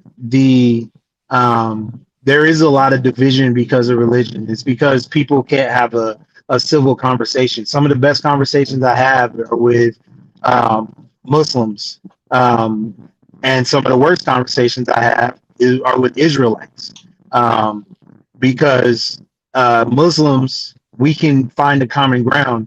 Israelites want to cuss you out if you don't believe what they believe. So the ones you've dealt with. No, the ones I talk. Yeah, the ones I talk to. The ones I talk to. Yeah, I mean, I haven't met one yet that hasn't been that way with me. Sure but I'm pretty sure they are. That'll be a little bit more peaceful. But to just to agree with you. Yeah, it's a lot of division because we are a country who is free to practice whatever religion we want. Even though this country was founded on Christianity, there's people out here that are practicing witchcraft and practicing Satanism and practicing whatever religion that they want to identify to practice at, and it's their right to do it. The biggest thing is sometimes just have a conversation. That's all. Yep, I concur. Peaceful conversation. Yeah, and see, I'm one of those people that could have that conversation because my faith is something different from a lot of people's faith because I follow the traditions of my family. Mm-hmm. So I can have those conversations because it's like, oh, okay, like, oh, if it makes logical sense, I'll look into it and research it. So I'm like, oh, okay, that makes sense. Yeah. But I'm not afraid to at least have the communication with someone if we have a different belief system. Right. I'm not closed-minded. I'm not going to say you're wrong and all of this. I'm not going to be adverse to what you have to say because there's some good and bad in all faiths. Right. So and I can have that conversation. Pause. I apologize, but I just can't. Like when we're talking, I can't have what was happening, and you had already been told about it. I'm like, why does she keep doing it? So you kept doing it. I even muted you at one point. You came off mute. So I want you to say what you have to say because you weren't doing it when we were talking. It only happened when there was like 5 of us up there.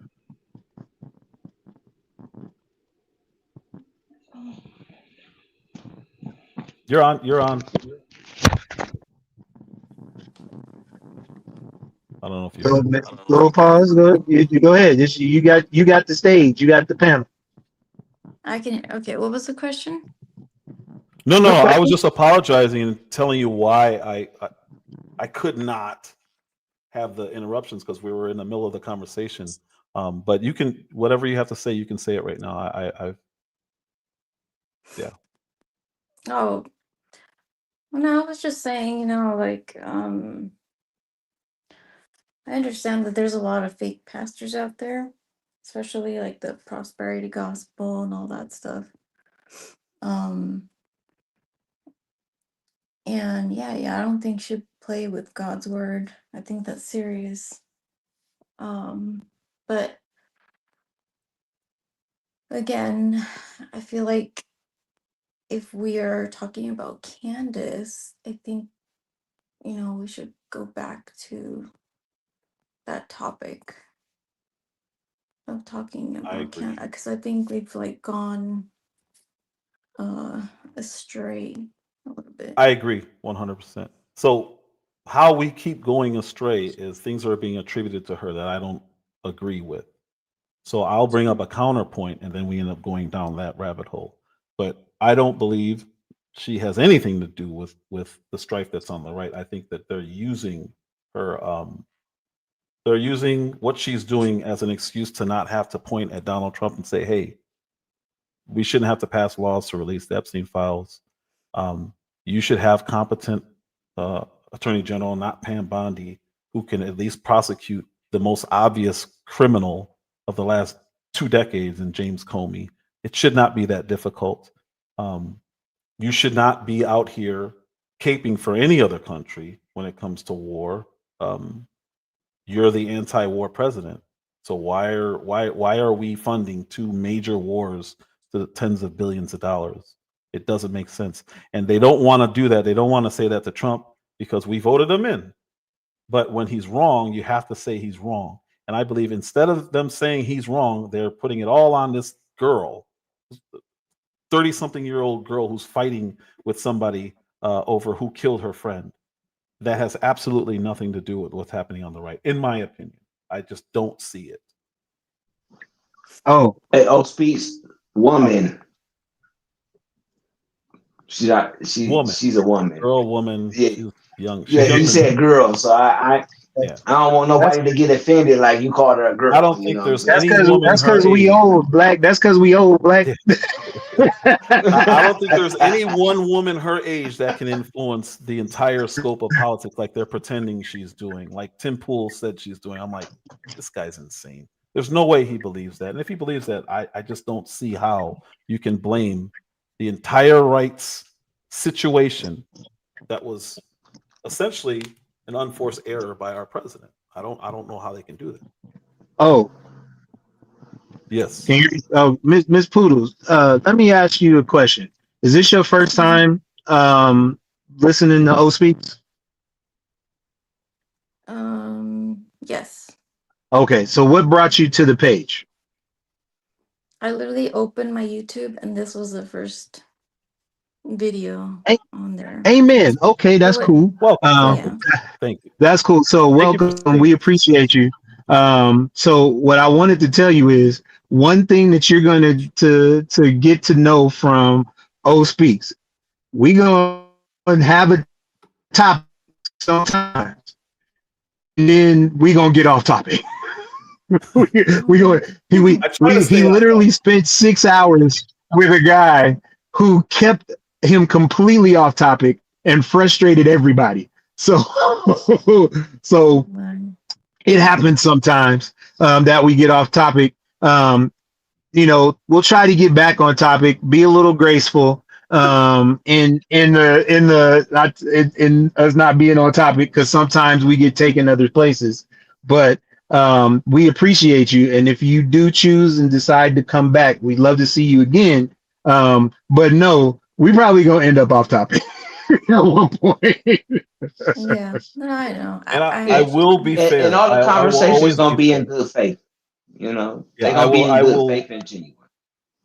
I will be fair. Like, I didn't ban you or anything like that. I was just like, okay, I can't do this right now.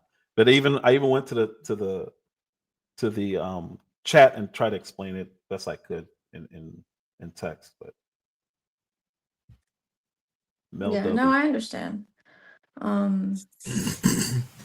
Yeah, And and I it's just cool. Like I think that having a conversation like this and even going off topic and talking about other things, that's the whole point of having a conversation. Is just, you know, I going agree. into other things too. and I I just want do to pop, I do appreciate you coming back though. I really do, genuinely. Oh and yeah, I just wanted to pop up and this tell you, is fun. salute. I want to say salute to you, because it's nice to see new faces and new people with original ideas, and nothing's ever taken personal, for the most part, and everything is always in the good faith conversations as long as it's about growing and learning. You know, the best way to grow is to disagree, and the best way to understand each other is to try to find commonality. So no, and make sure you share O Speaks page with other people, because the more the merrier. You know, not just to argue, but to laugh as well, because we laugh a little bit too, I think. Sometimes, anyways. Every once in a while, we get a couple laughs in there. Yeah. G will just get angry If sometimes. we can ever get Dick back, He always listen, that was one time, Mel. That was one time with that 6 hour dude. It was one time. I couldn't take it no more. 6 hours. But Oh I my actually gosh. like talking to people who disagree, which is why I brought you up immediately when you came up. I was like, "Oh, cool, let's do this." I'm not trying to argue, but I also can't let somebody say something that I'm like, "Wait a minute, that doesn't line up with what your claim is." To the green hoodie guy, like that's not what happened. So we're gonna come here disagreeing. We're gonna probably leave disagreeing, but I would like you to hear a different perspective. Yeah, no, I'm all for that. I Yeah, and don't allow your personal feelings to, you know, make you feel like you have to be against someone just because they say something that you disagree with. Because we all have our own minds here, you oh know. yeah, So we all have it's our just difference. It's just biases. a difference of opinion, and you don't necessarily have to agree with the person that, you know. You don't have to agree. You know, it's just about the respect, because we all have different opinions. We all have different perspectives and different walks of life. So we have different perspective of everything. So just don't get mad because, you know, no one is ignoring your opinion. We're just, you know, it's like, all right, I have proof to show you. So, you know, because everything is proof based here, you know. Mm-hmm. And I think there were some Yeah. times where I didn't hear you asking, because you said in the chat that you were asking to say something. I think I didn't hear it, so I just heard you talking. I'm like, Yeah, she did. She was asked. She kept saying, "Can I speak?" Well, after him, can I say something? But she has such a soft voice. So when The she first problem, came up on the panel, if you see my comment, I was like, "Man, she got a soft voice. She might not make it up here." the problem was G Will was so damn angry. He was up here just yelling, just going off. he's So always she was mad just at trying to me. talk, and every time she was trying to talk, G Will was just getting louder and louder and angrier and angrier. So that's the problem. So it's G Will. Well, It's always Damn it, clearly G you Will. weren't in this No, it's chat. just like Clearly you weren't in this. can I talk? But Oh, go ahead, go I ahead. understand. no, that's I what she was doing. understand. She was like, "Hello, hello." Can I just? Yeah, But I'm gonna we finish playing really. that video either way, huh? No. I was just saying, yeah, you have such a soft voice with a bunch of dudes that are on here, talking loud. He didn't, I heard it. But like I said, I'm just happy you're here. What part of California are you in? I'm in Central Coast. Oh, okay. All right. So Yeah. I have family in Monterey, so I know Central Coast. Oh, okay. Oh, cool. That's Yeah. more north. I've been to Yeah. Monterey. It's really nice. Yeah. It's a beautiful place. Mhm. All right. Yeah, Oh, it's I'm gorgeous. gonna shut my mouth and I'm gonna let you, so I don't get angry and Mel bring it up and bring up past stuff no more. I'm gonna show you. I'm And gonna show you what influence. I'm gonna show you what influence that G Will.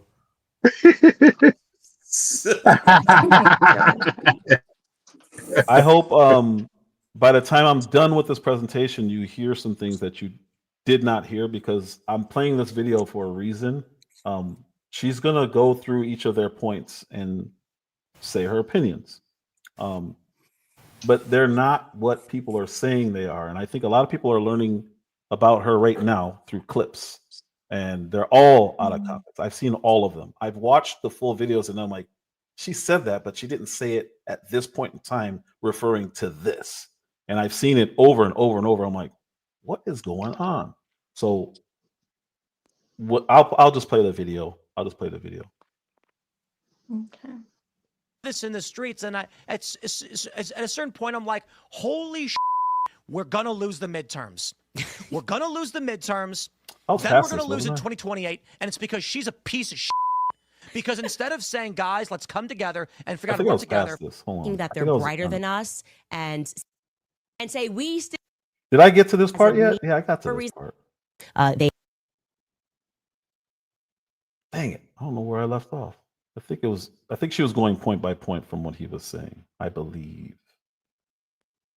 Crap, I lost. Telling the truth. Anyways, let's listen to what Blake Neff had to say in its entirety. It's not going to feel organic. Obviously, he's reading from a piece of paper. This has probably been reviewed 12 times by many different lawyers, because that's how it works at big organizations and companies. But I don't fault him that. We'll pause at certain moments because I do want to be able to respond throughout it. It's a bit long, but I want to give them my platform, as I always have made that offer to. So here is Blake Neff. Ever since Charlie's murder, Candace Owens has leveled a flood of allegations against people at Turning Point USA, people at Turning Point Action, and people who work for this show. She's made them against some of Charlie's closest friends and against some of his most dedicated employees. Yes. She has suggested that Michael McCoy, Charlie's chief of staff, knew Charlie would be murdered, was happy that he died. Did I play this part, or did I play just his part? No, I think you just played his part. She didn't go point by this point. Is her going point. This is her you just play his part, bro.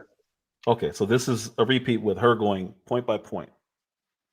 And stayed silent because he was told he would be the next Charlie. She has suggested Michael is not his real name. It is. I have seen his birth certificate myself.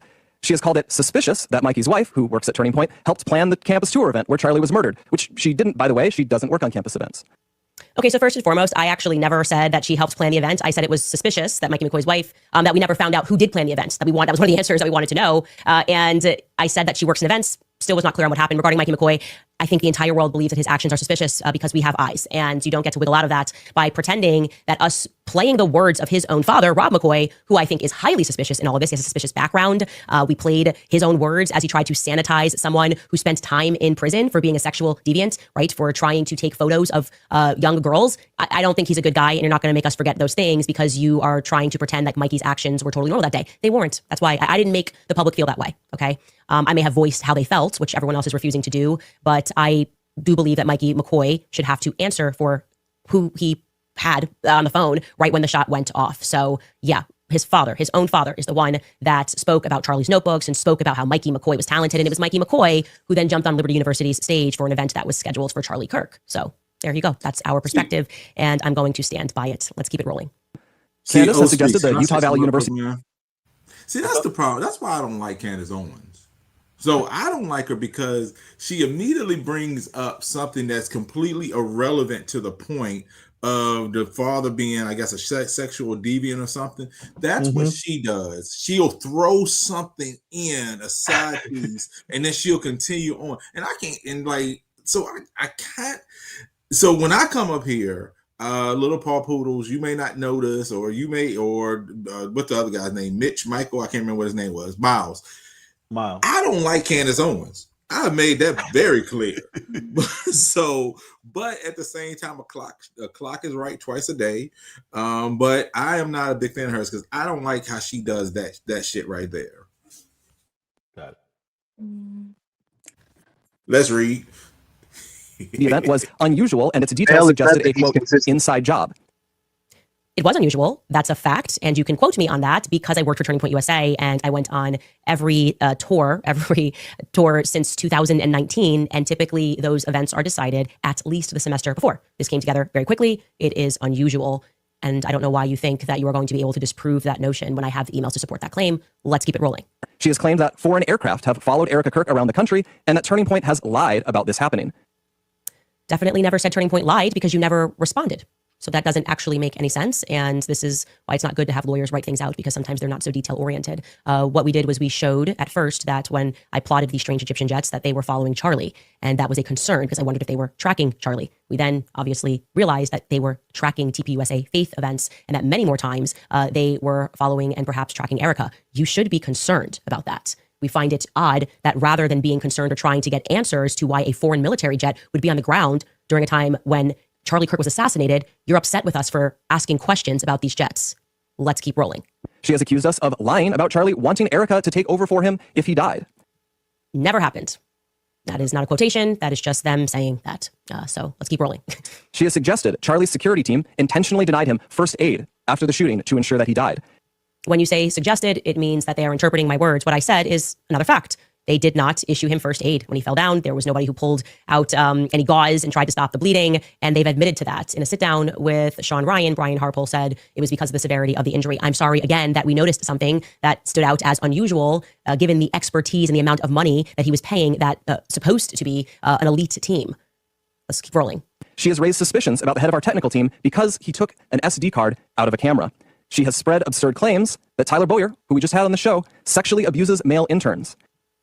Okay, so yes, the SD card thing is unbelievably suspicious. It's not something that you would do. Neither would you just run up onto a grassy knoll and record yourself. Again, these are unusual actions, and rather than trying to pretend like it's normal to record a selfie video of yourself and to prematurely announce that somebody is dead, maybe you should answer why all of that took place, because you guys told lies about, verifiable lies about why that took place. Because don't forget, Andrew Colvett sat next to you and said it was because people were stealing. If people were stealing, you probably would want to grab the very expensive cameras and not the SD card for an event that was being live streamed. Regarding Tyler Boyer, I'm so glad we're going to do this live streamed because I'm happy to present to you the exact name of the intern. And I didn't say that he abused him. I didn't say it was not consensual. I said that he likes younger boys. I don't mean like younger as in they're not of the legal age. I'm just saying they're a lot younger than him. And yeah, I can give you the exact name of the intern that he hooked up with. That person was not at Turning Point USA. But I can also give you more than that, as well as people that are currently working for Turning Point USA who said that Tyler Boyer, and these are young men, tried to hook up with him after some events. So I'm glad we're going to live stream that. Keep going.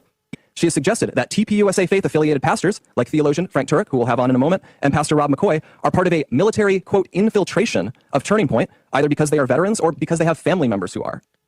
Yeah, so I do believe the Calvary Chapel, their history with Chuck Smith, the evidence that it was a militant CIA effort to infiltrate the Christian faith and to tie the Christian faith to the political ideology of Zionism. I think there's a lot of evidence for that, and I'm happy to discuss that in a broader debate. I do think that things at Turning Point USA became a bit problematic when you started to, I would say, almost hijack genuine Christian faith and sort of roll it into this idea that you must support Israel in order to be a Christian. That's kind of floating into more opinion, but I think well backed by the facts of the founding of the Calvary Chapel Church during the decade of the 60s, where the CIA was really just spiking the ball on Christians in general. Let's keep going. Even if not everyone has been named specifically, though, Candace has effectively tarred everyone here with complicity in Charlie's death by repeatedly saying he was, quote, betrayed by, quote, everyone. Sorry, that was a dream that I had. And it is also a realization that it has been months. People at Turning Point USA are in possession of text messages the day before Charlie died, in which he wrote out to you, and not just to people that work at Turning Point USA, but also security guards, that he thought that they were going to kill him tomorrow, explicitly. I find it highly unusual that you wouldn't share that information at all, or that you would sit by and be quiet, or at some points attack people that are trying to explore who they is, because I don't think anybody believes that Charlie thought that a trans furry kid who had never been on UVU's campus was going to kill him tomorrow. And your silence during moments when people are lying, like Josh Hammer, when he said, hey, this never happened, Charlie never blinked on Israel, makes you all look very, very suspicious. Lies are only necessary, okay, when you are covering something. And if you are covering the truth, you are betraying Charlie. So I stand by that. Let's keep going. She has said Charlie's murder, quote, had to be approved by Charlie's friends, and then suggested those friends might have her murdered too for, quote, knowing the truth. So you notice that's like a Snopes tactic. When he says the quote, it's actually not a full quotation. I never said that, obviously, in the context that he put it in, that Charlie's friends, quote, had to know he was going to be murdered. Did I say the sentence, had to know he was going to be murdered? Perhaps, but we're going to need to hear the full sentence because you're trying to context it in a way that is just untrue. And I don't think it's necessary. If you're willing to have a conversation that you need to lie about anything that I've said, people have watched the show. They know exactly what I've said. And I tend to stand by what I've said. And I do stand by everything that I've said. Keep going. She has made claims of financial impropriety and fraud at Turning Point, adding up into the millions of dollars, which, again, is not true. Charlie made sure the organization was audited by a third party every year. He personally reviewed and he signed off on every expense report and literally every single bill paid by the organization down to a single United States dollar. We have never missed a 990 deadline. Okay, so immorality, like financial impropriety, does not necessarily mean that you committed true financial fraud. There's definitely financial impropriety at the company. I would say that if you are representing yourself as a charity and what you're actually doing is evaporating millions of dollars into various LLCs that have your name on it, that would be financial impropriety, right? Like you could say, I'm a contractor on this LLC and that LLC. I'm not doing anything illegal, but it's inappropriate. It's improper. Most people are not able to read those forms and won't understand what's happening to the $80 million. And I think that those questions are, of course, valid and that you guys should have no issues answering them. I am struck by the fact that you're still trying to conflate an annual audit with Charlie's explicit request to put together a Doge department 7 days before he died.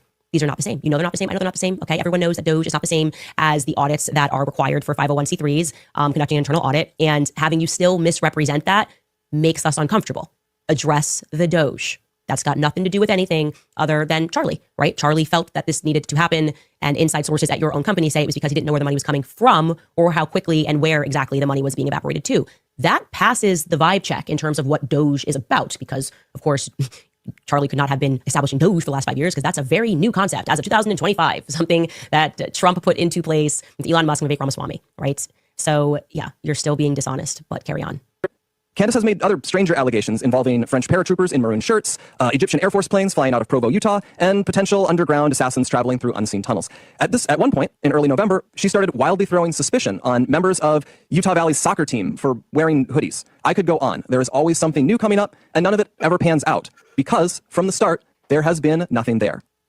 Okay, so no matter how many times you keep pretending there's nothing there at the Egyptian planes, the whole internet understands that there's something there at the Egyptian planes, especially because you keep pretending like it's not weird. Like you're just like, it's not weird. No, this is normal. It's totally fine that these Egyptian planes, and also, by the way, today it broke that like the Saudi king was on this plane at some point in 2023. We'll get to that later. And you guys are like, this is totally normal. This is just what happens at UVU. People just lay over into Wilmington, do things. It's just so foolish. You guys have got to stop the gaslighting if you think your organization is going to survive. I mean, some of that stuff is just untrue. Saying that I went after somebody for wearing a green hoodie is not true at all. We never even covered the green hoodie people on this show. I shared a picture when somebody asked for a picture because they were trying to investigate and identify everyone who was there, which is valid. And the person wearing the green hoodie was not even upset about it. He responded. So that has nothing to do with me whatsoever. And by the way, it would probably feel better to the public if you guys were the ones that were asking questions about who was there on that day. I completely stand by what I said about the people that are wearing maroon shirts. They are going to, I will guarantee you, represent a military unit somewhere. I'm very close to figuring out exactly which military unit that was. Again, trying to gaslight us and pretend we're conspiracy theorists or like that's stupid. Not a good long-term strategy for Turning Point USA. Carry on. The attacks and allegations from Candace are either lies or they are innuendos thrown around with a total, reckless disregard for the truth so that Candace can manipulate and string along an audience of people who don't realize they are being played. Instead of being able to grieve properly after one of the most heinous murders in American history, a murder many of us had to witness, my friends have had to endure harassment from people who have gotten whipped up by what Candace is saying. In fact, I would say we have suffered more harassment from these people than we have from Antifa supporters who overtly celebrate Charlie's murder. And just like a lot of those Antifa members, many of these people take this delight in how gross and unpleasant they can be. What our friends have had to endure is not funny, and it's not insignificant. It is evil. I have seen it. Okay, conflating people that are trying to figure out who murdered Charlie Kirk with like Antifa is actually objectively funny. That's an unforced error. They should not have included that in the statement. Somebody in that room was like, should we say that? Should we not? And somebody said, no, we shouldn't say that. And then somebody else in the room said, no, we should, let's keep it in. That second person was wrong. That should have been struck from the statement. It's very silly, okay? It's very silly to attack your own audiences who are concerned, your own donors who are concerned and say, you're Antifa if you don't accept this absurd Fed slop. If you're not gonna drink the Fed slop, then you are Antifa. Just not a good idea whatsoever, okay? That is not what's happening here. You are not the victim. Charlie is, actually. He's dead. And to pretend like you are too agreed to be able to answer the questions makes entirely no sense. Obviously, if you were actually under a real amount of stress, if you actually were deeply upset that people had you on a list of suspects or thought that you were suspicious, you would just clarify things instantly, immediately. It's so easy. It's free. If someone said, Candace, what were you doing when Charlie Kirk was shot? I'd be like, I was sitting down at my table prepping my show. Like the question doesn't offend me because I had nothing to do with Charlie dying, okay? This is a psychological technique that is failing for you. And you're upset because you thought that with time, the passage of time, people would let the story go and they didn't. And these reasons he's about to list for why they didn't respond and answer any questions are beyond ridiculous. Yes, sir. So I guess I'm going to ask you this question because I kind of see the sentiment that some people feel towards her. Excuse my language. Why the fuck is she so invested in this? And explain to me why is this her most important thing? So I know you're an expert on it. Why is she so invested in this? She was talking about Brigitte Macron, I believe, and then she was talking about Harvey Weinstein and something else when Charlie got killed. As soon as that happened, she started asking pretty basic questions about the narratives because the narrative switched multiple times. They talk about text messages, then it changed to a Discord, and Discord said, no, that's not true. Then they went back to text messages, and then if you look at the indictment, Discord's not mentioned. But then when Kash Patel went before Congress, he said it was Discord, and Discord is working with us. So she's like, what? How are we not able to pin down where these text messages come from? That's when she started mocking the text messages. It was actually a joke, but it wasn't a joke. Can I say something real quick on Speaks? Yeah. That's her friend. So she gonna be invested. That's somebody that she consider her friend. So she's gonna be invested. You know, if she's a genuine friend, she's invested in it, and she wants to protect And that's her where I'm friend going with and this. herself. Yeah, and that's where I'm going with this. So with the Discord thing, and then when they said that they got the guy, and it turned out to just be some crazy old man who, for some odd reason, claimed that he was a shooter, and turned out he wasn't. Then they found the other guy who was Tyler Robinson. Then she's like, well, has he ever been to this campus? They said no, because they responded to some of the stuff in their press conferences. So he's never been to the campus and knew where exactly to go and how to get there and knew that there wouldn't be any security. So all these little things started adding up. And then to what Lou just said, that's her friend. So then what they did was they lied and said that they weren't friends anymore. So she's all there. I said this about customs when you're at an airport and they ask where are you going? I'm going to Taiwan. Okay, cool. If you act suspicious or give wrong answers or out of the norm answers, you're going to get more questions. It has to happen. That's what human beings do.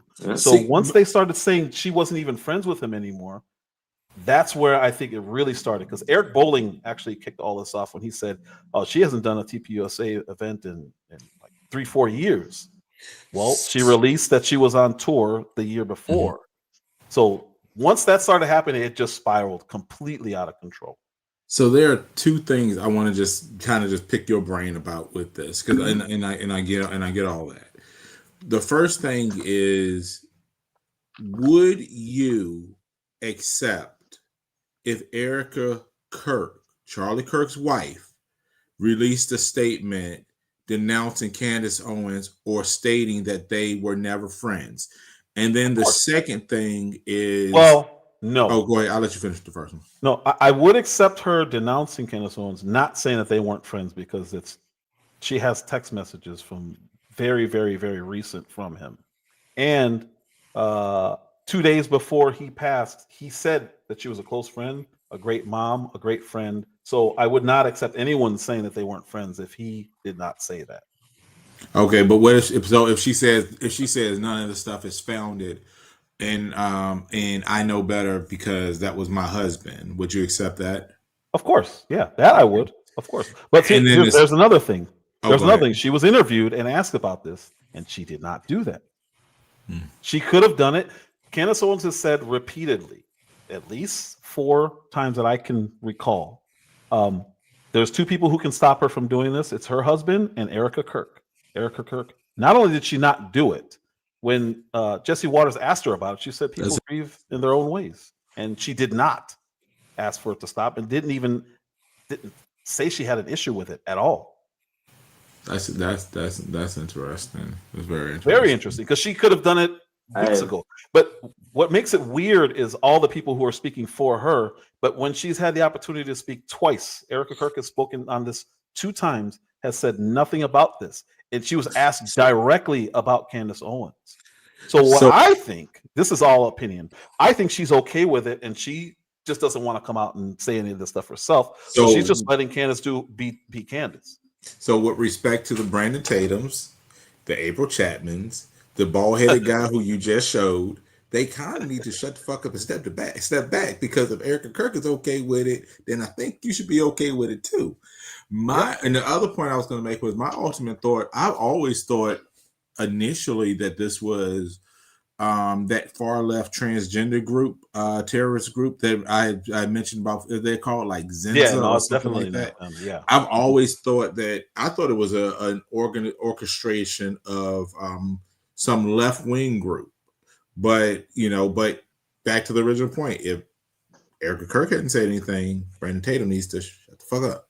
So, but And yeah, when it comes interview to with Jesse Waters, hold on one second. I'll let you go next. Yep, Since the interview with Jesse Waters, where he asked her directly, and she said, "People grieve how they're going to grieve. I who am I to say whatever?" Brandon Tatum's all of a sudden stopped because I think she took away their narrative of, "Oh my God, she's grieving and she's blaming Erica." She's never blamed her, and I think there has to be communication, or had to have been at least at some point, because they've stopped, or at least Brandon Tatum has stopped doing that. Because how do you complain about it when the wife isn't complaining about it? When you now, there's still crazy people, but not only the wife, the head of Turning Point USA. Mm-hmm.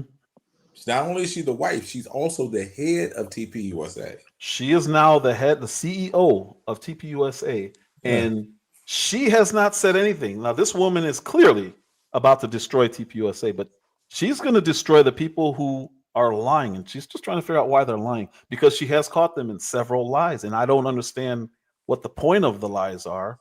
I don't know if we'll ever understand that, but this is why I think they don't want to have that sit down. I don't think it was ever a genuine request. I still don't like her, but okay. I was just gonna say that. I was just gonna say that when it comes to your friends or people that you care about or people that you respect, the game changed, and it's not no rules at that point. And it seemed like Candace, like, ain't no rules, because there's somebody that I consider, I respect, I cared about, or whatever the case may be. She's standing on it. So I mean, I get what she's doing. Just from that aspect. What you say, bro? Excuse me, one second. You said pause. My bad. What I say? Hand. I hope it's valid. I agree. One second, you guys. 1 second, real quick. I'm about to drop down. I just wanted to appreciate you, man. Salute to you. Mr. Black, as always, salute to you. Mel Dub, you my guy. Salute to you. And Miss Puppies, thank you so much again. Hope to see you again. Is it Puppies? Am I wrong? Poodles. I'm sorry, Poodles. My bad. Get your angry ass off. For months, we have received hundreds, thousands, I suspect, emails. I appreciate you. Y'all have a good one. All right. All right, Will you be fooled, bro? Yeah. I was just gonna also say goodbye because I gotta take care of these little ones. But I totally agree with you guys on that topic, and thank you I think this was very informative for me. What kind of dog Well, is if you can, keep watching, because I have some information on this guy here. And just when you start looking at these people, it's like, he's not the messenger for this. So, but I appreciate you coming back. But I gotta feed these guys. What kind of dog is that? They're mini poodles. Oh, mini poodles? Sweet. I got a little golden doodle, so that's why. Mini poodles and golden doodles. Yeah. I can't stand them, though. If you want to adopt them, you can have them. Doodles are crazy. But take care. I'm gonna let you guys go, all right? All right. Thank you very much for coming back. Yeah. Right. Oh, I'm gonna drop down too. Salute, bro. All right. Bye. Later.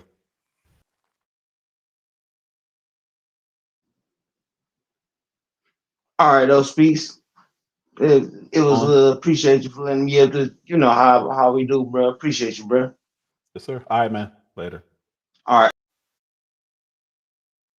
All right. Now I can finish this. Asking us to respond. Yeah. People have wanted us to invite Candace on the show, but for a long time, our approach was to say nothing. We did that for several reasons. First, we thought that her prevarications were so absurd that nobody would believe them. We shouldn't have to answer questions about secret tunnels or Egyptian Air Force planes.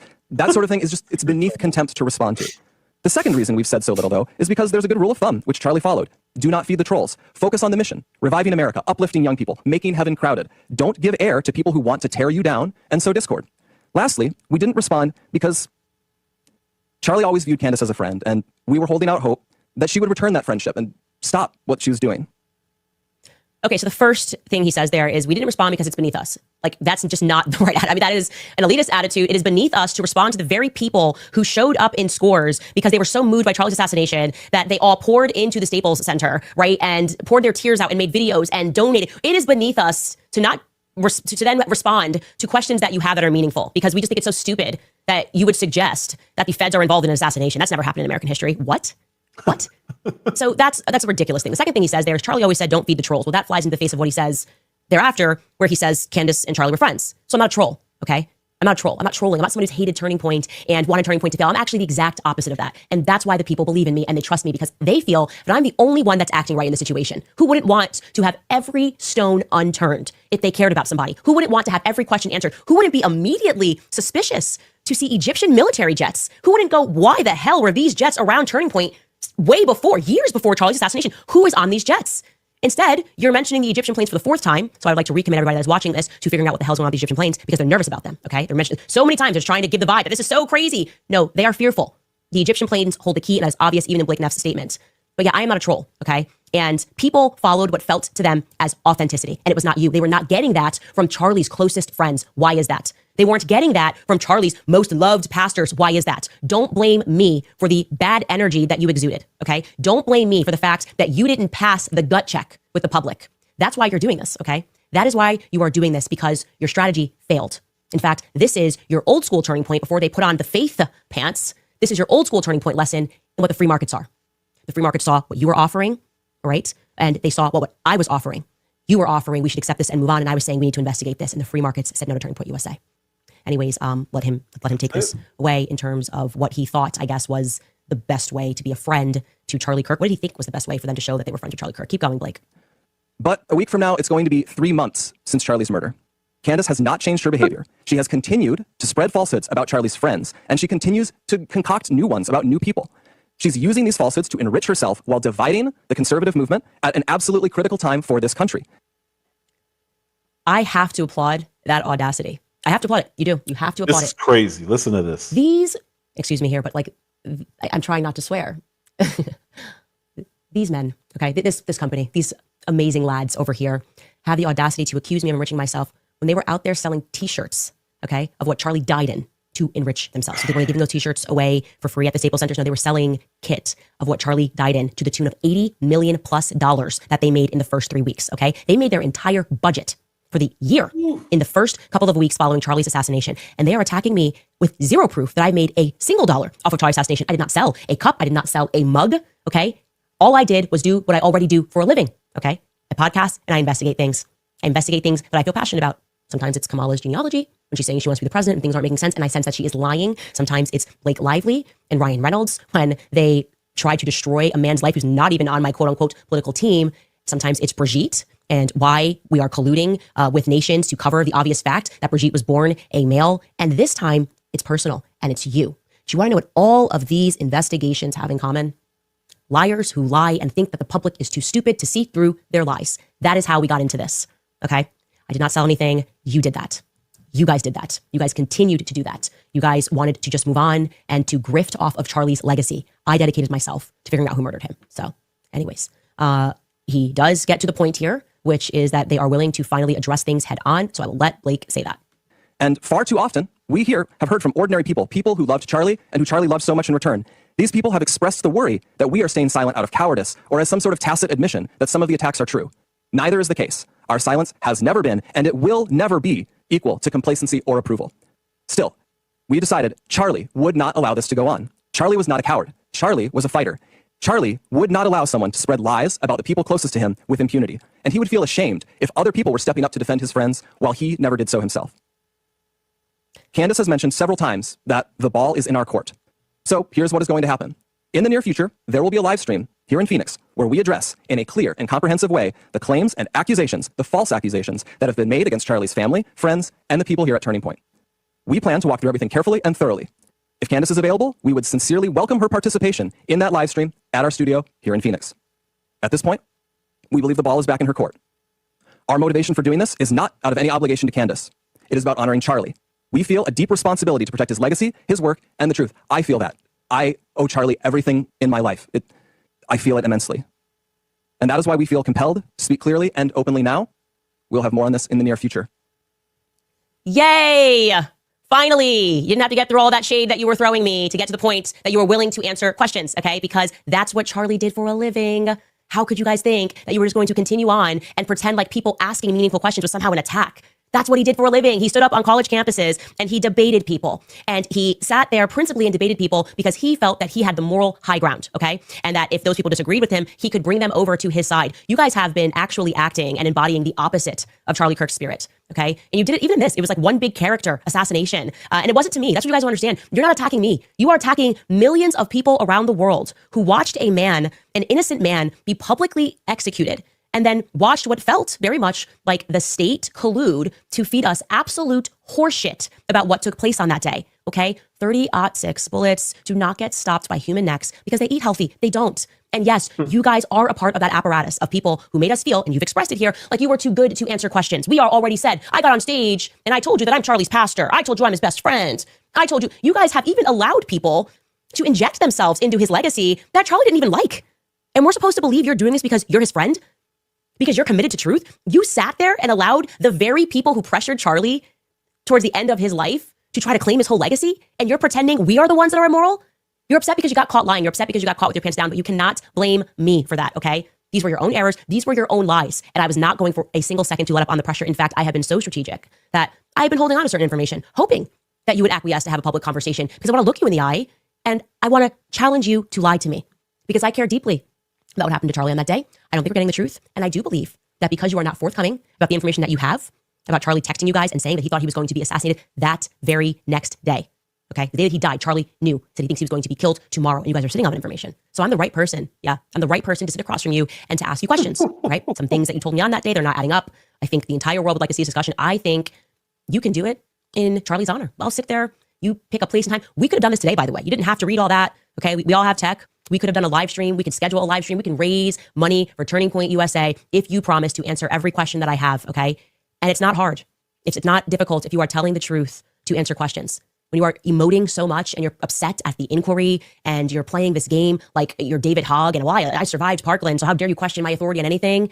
Not a good long-term strategy. It's not going to be effective long-term. I think you're learning that lesson because 3 months on with the entire mainstream media on your side and attacking me, which you guys didn't even stand up for me when you knew they were lying about me, you stayed mum. That in and of itself, you should be ashamed of. You should be ashamed to sit across from people who did everything they could to stop Charlie's rise, breaking bread with them and refusing to have a conversation with me. And you know that I cared about Charlie. And obviously there she's talking about Ben Shapiro. They literally were putting him up on a pedestal and they know that he tried to destroy TPUSA before it got fully off the ground. They know that happened. And when she says that they have the texts, she doesn't need to provide the proof. Because she's literally saying, you have the text. Say I'm lying. That's all they have to do. They're not saying that she's lying because they have the text. So why does she have to provide it? She's doing exactly what she's been doing this whole time. She's demanding them to call her a liar on specific things. So when they do, boom, she blows it up. And she just accidentally said it. Well, she probably intentionally said it.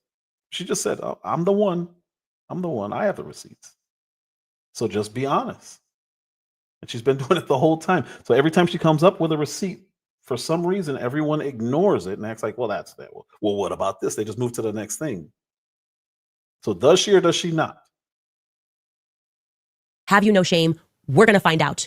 You can pick the place. You can pick the time. I say we do it tomorrow. We don't need to plan for this. We don't need lawyers in between us, lawyer statements. It's not how I roll, okay? I don't care about any of that. I want it to be authentic. Like I said, you can take the money. We can raise money live for this conversation. That is how badly the world is demanding it. So I accept it with whistles and bells, everything. I fully accept. I say, let's do it tomorrow. Let's do it tomorrow. And my only ground rule is no assassinations, okay? No assassinations, no funny business. You can't pretend you're going to do it and then Candace died in a mysterious accident, okay? So she's literally saying we could do this. We could have did this today. We could do it tomorrow. Virtually. Obviously, she's not saying I could have flown to Phoenix today. And this is absolutely a Charlie Kirk quote. Jewish donors play into all the stereotypes. I cannot and will not be bullied like this. Leave me no choice but to leave the pro-Israel cause. That's the text. When she said, she didn't even say all of this. She just said that he was not down with the Israel cause like Bibi Netanyahu said in his letter. The letter was real, but it was before this. This happened within 48 hours of his death. And she's like, he wasn't, this is just not true. Josh Hammer, who Miles was talking about earlier, said, no, that's a lie. Charlie Kirk never flinched on Israel. Really? What about 2 days before he got shot? He sent this text, what this gentleman is saying here, Path of a Truth Seeker. That text was sent to Josh Hammer, was in that group. Andrew Clovet was in a group. A few other people, I believe Rob McCoy was in that group. Several people were in that group. They knew that what she said was true. They allowed people to call her a liar. And then she released the text that said exactly what Path of a Truth Seeker just put up there. I showed this text before. And then when she released that text, what did they say? That is true. He did say that. But he was really struggling with it. Okay, so did he say it or not? Because that's what they said was a lie. They said he never flinched. That was Josh Hammer verbatim. Charlie never flinched on the support of Israel. That's what he said. He lied. Why wouldn't she then start asking him questions? Hey, why would you lie about that? Why now? So anyway, this was Candace Owens' response. Yeah, they absolutely. What's going on, Path of a Truth Seeker? Absolutely. She said, kind of weird that you did email or call me about the times or availability, and Chosen said, tweet this confirmation out at midnight. Why am I learning about this on X? This is totally logical response to what they just did.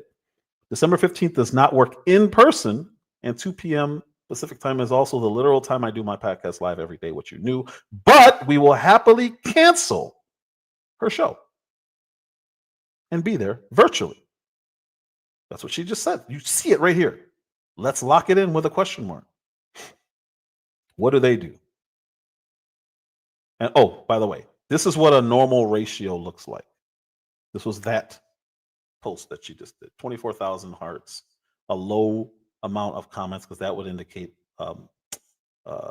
negative connotations. If you get ratioed, your comments and your retweets and your hearts, your likes, should look a certain way. This is how they're supposed to look right here.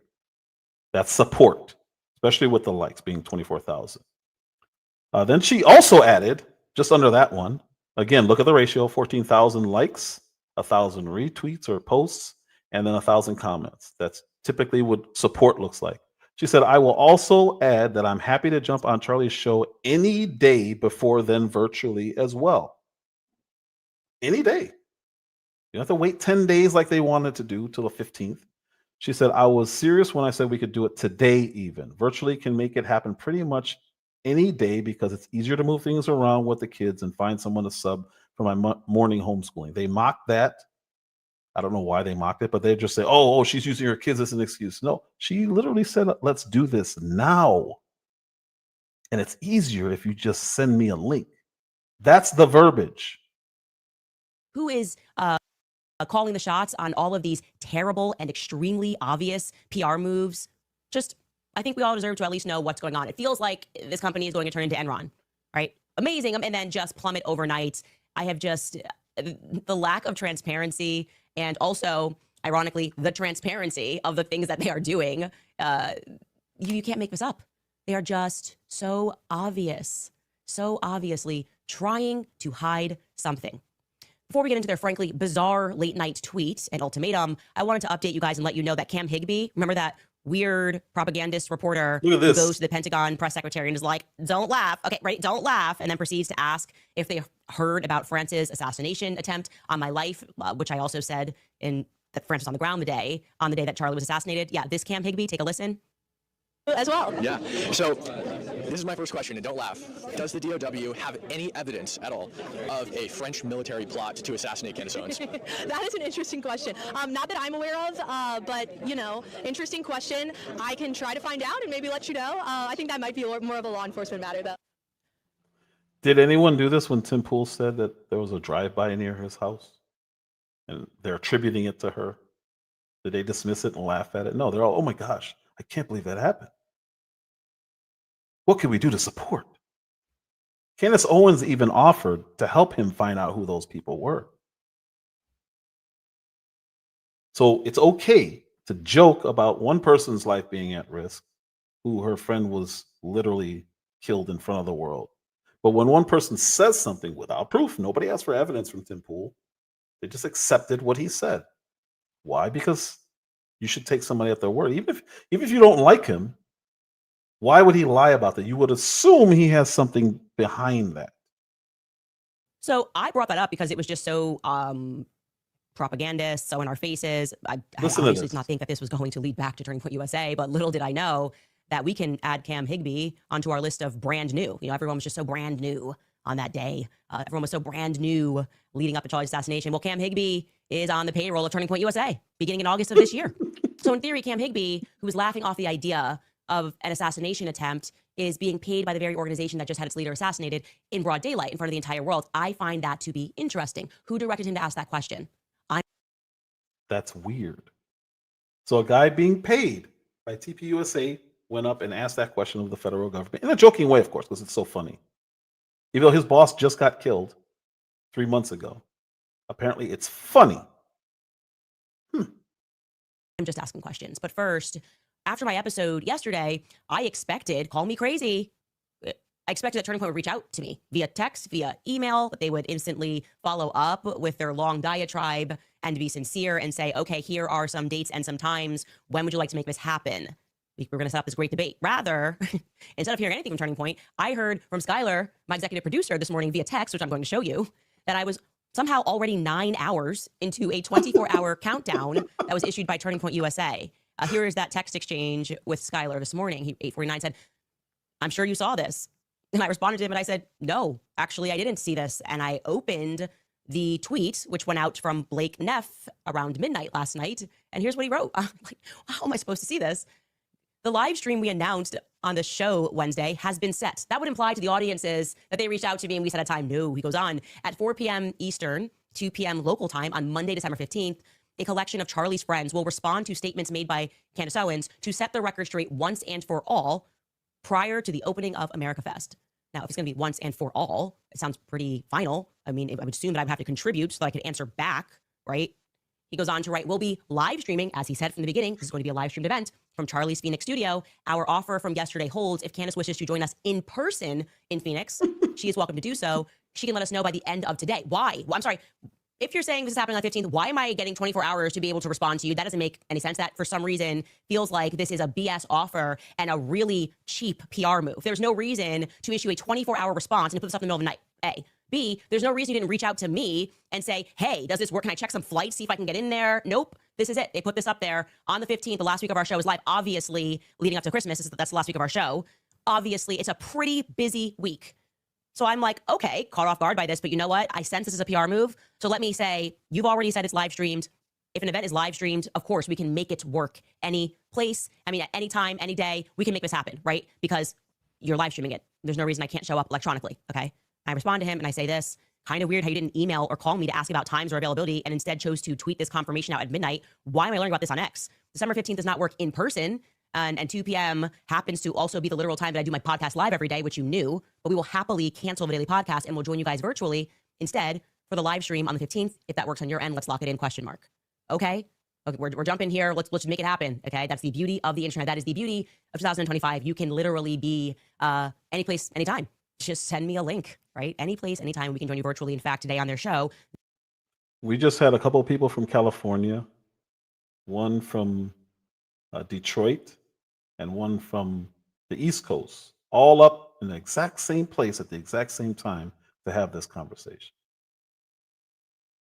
That's how it works. That's what's so amazing about 2025, 2026 now. We're pretty much there. Why did it have to be in person? they had Andrew Colvett joining them virtually. So they have the tech capability to do this. We have tech capability to do this. Let's make this thing. That's what's so great. So what you just said is, while they're making that offer, Andrew Clovet was on a link that was virtual. Here and do this for people around the world who do not feel that you guys have been honest and forthcoming in terms of answers that you could obviously supply regarding Charlie Kirk's assassination. Well, if we needed any more evidence that nothing that they do is genuine and that this was an obvious planned PR move, here is what Blake tweeted out just now before we went live on the show. Yesterday, we made it clear that we would be scheduling a formal response to allegations and accusations that you have made. We have decided that that response will be delivered during a live stream, as he said, a live stream on December 15th. Thank you for your response, letting us know that you will not be joining the in-person conversation. We will be proceeding without you. Why are you proceeding without me? To have a conversation that is about me. Why am I getting 24 hours to respond? Why do you need me there in person if you are trying to be sincere and answer the very many questions that I have brought up on this show? You guys weren't even sincere in what you said yesterday. You told some glaring lies about things that I have said. So we're supposed to trust that you guys are going to handle this discussion all by yourselves and respond. What's funny is I believe, this is my opinion, they saw her response and she chopped every point that they made down so badly that they knew that there's no way they can have her there to, you don't even have to rebut or debunk, just to respond to what they're saying. I don't think they want her sitting there, especially when she said that she's got the names of interns, several, and that it's people from TPUSA who are giving her the information. There's no way they could do this. So that this is their out.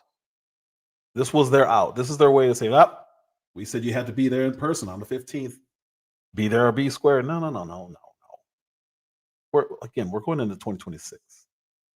A link can easily have somebody in that spot able to respond, able to go back and forth. You'd even have the power to mute her if you want. They're terrified. Oh, yeah. Lou. Absolutely. They are terrified. So what do? They just go on the attack again with their narrative. She backed out. She didn't back out. You didn't hear her back out in any way, shape, or form on this. She literally was responding to what they were saying. To any and every allegation. And this isn't just some planned PR for once and for all. Like I said, this is so obvious. He is being completely destroyed in the comments because what's happening at Turning Point, and I've seen this happen before, is they now believe that they are smarter than their audience, right? They think they are smarter than their small pocket donors. They can pull such an obviously crappy public move like this and pretend, well, we tried. You know, she said she could make it work and we tried, but it has to be physically, she needs to be in person, even though we have shown that we have people join us not in person and it's live streamed and we both have the tech abilities to do that. If she doesn't make this work within 24 hours, we can now say that it's on Candace. And that's what they're doing. And it's a lot of people doing it. I've even seen them saying that, well, she wanted to reschedule. She never said that. She never said that. She said, send a link. So if you hear somebody saying she was trying to reschedule or she said she couldn't make it, she couldn't be there in person, send a link. We do it every time we go live. Every time anyone goes live who live streams, pretty much has, or actually no, they all have a link that they can drop and invite somebody to their show. They don't want it. And for some reason, people are falling for this, saying, oh, she backed out. She's not going to do it. She's scared. She said anytime. She said today. She doesn't need 10 days to prepare. They're literally saying in 10 days from when this all started, in 10 days, we're going live to talk about you. Are you going to be there? Yes. Are you going to be here? Well, if she does believe that you have something to do with unaliving her best friend, why would she be there? It doesn't even make sense. By their own logic and by the things that they say that she's saying about them, which some of them she is, some of them she isn't. By their own logic, why would she go there if she thinks you unalived her friend? Does that make any sense to anyone? This is a disaster, okay? It is a dumpster fire. That's the only way to describe what is happening at Turning Point USA today and right now is a dumpster fire. Everyone can read this for what it is. As I said, they are getting destroyed in the comments. Like, really, guys?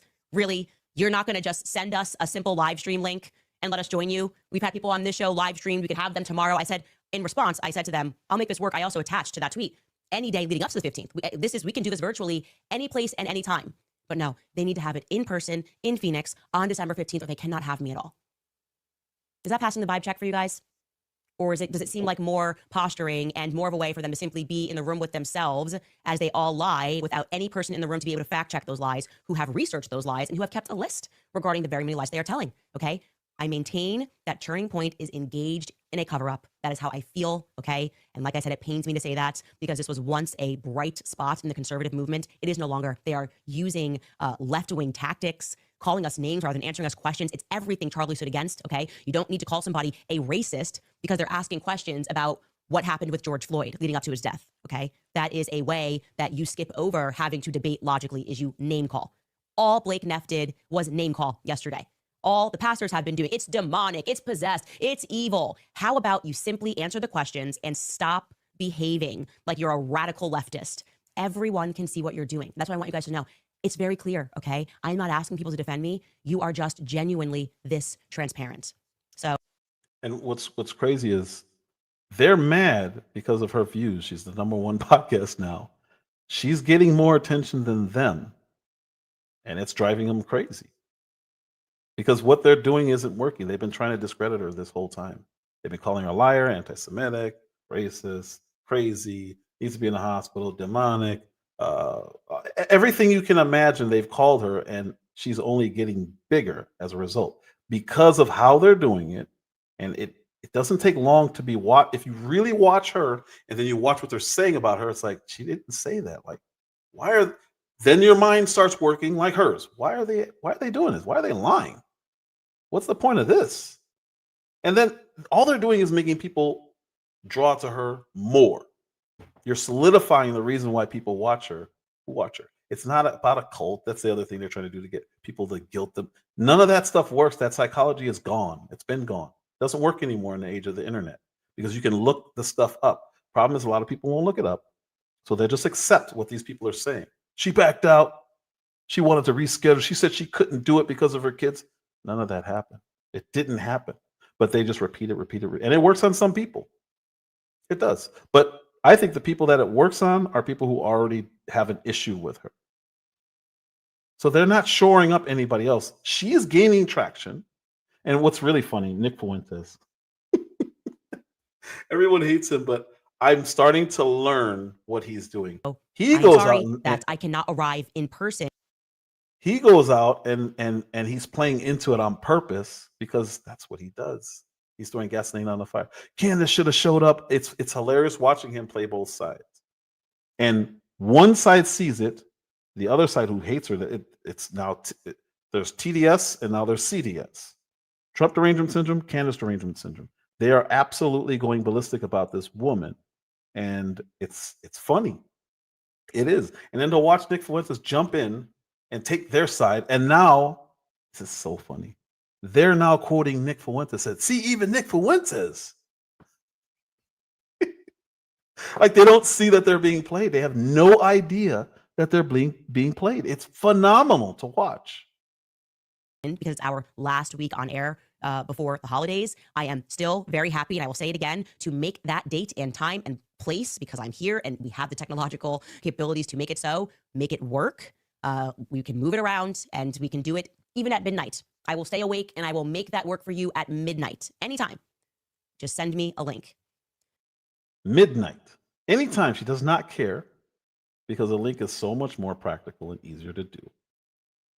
So where did she decline exactly? Oh, she just declined to not show up there, to their studio. And it's like, I don't know where they're getting this narrative. So what they did was they chopped up her saying any place, anytime, and then they play it. And then they show Neff saying, giving the times, and then they show her. They didn't even show her. They're just saying she's not going to do it. She's not showing up. They didn't show any of this. They didn't show her saying, "I'll be there at midnight." We can do it today, right now. We can do it tomorrow. Any place, anytime with a link is way, way, way, way, way, way more potent because there's no getting out of it. There's no delayed plane. There's no traffic on the way to the airport, traffic on the way from. There's no hotel costs. Drop a link. They won't do it because clearly they're terrified. Clearly they're spitting their way out of it.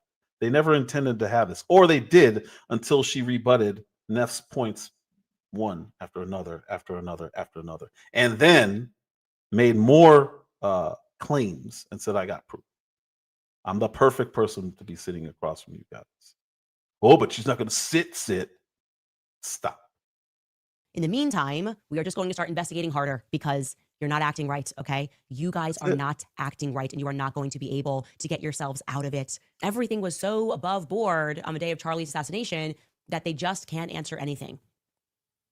They just cannot answer a single question that we have, and they can't explain why they keep getting caught in little lies. They can't explain that. We're just all ridiculous, and we're harming Charlie's legacy by doing the very thing that Charlie was doing when he died, right? He is responding to questions. He literally died answering questions from people that disagreed with him. And they're now trying to invert reality and make it seem as though asking uncomfortable questions is not something that Charlie would have done.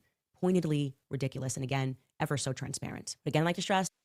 And I heard Miles say that she's trying to destroy his legacy. How can she destroy Charlie Kirk's legacy? It's in stone. The day he got shot, he's martyred, literally a martyr. But this woman can come out of nowhere and destroy it? How exactly? What does this have to do with him? Nothing. Nothing. This has to do with them. They're worried they can't move on without him. So they use his name, which is really nasty. Charlie wouldn't like this.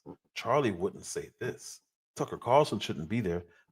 Charlie, what would Charlie think of this? He must be rolling over in his grave. That is disgusting to speak for a dead man. I think Lou said that earlier.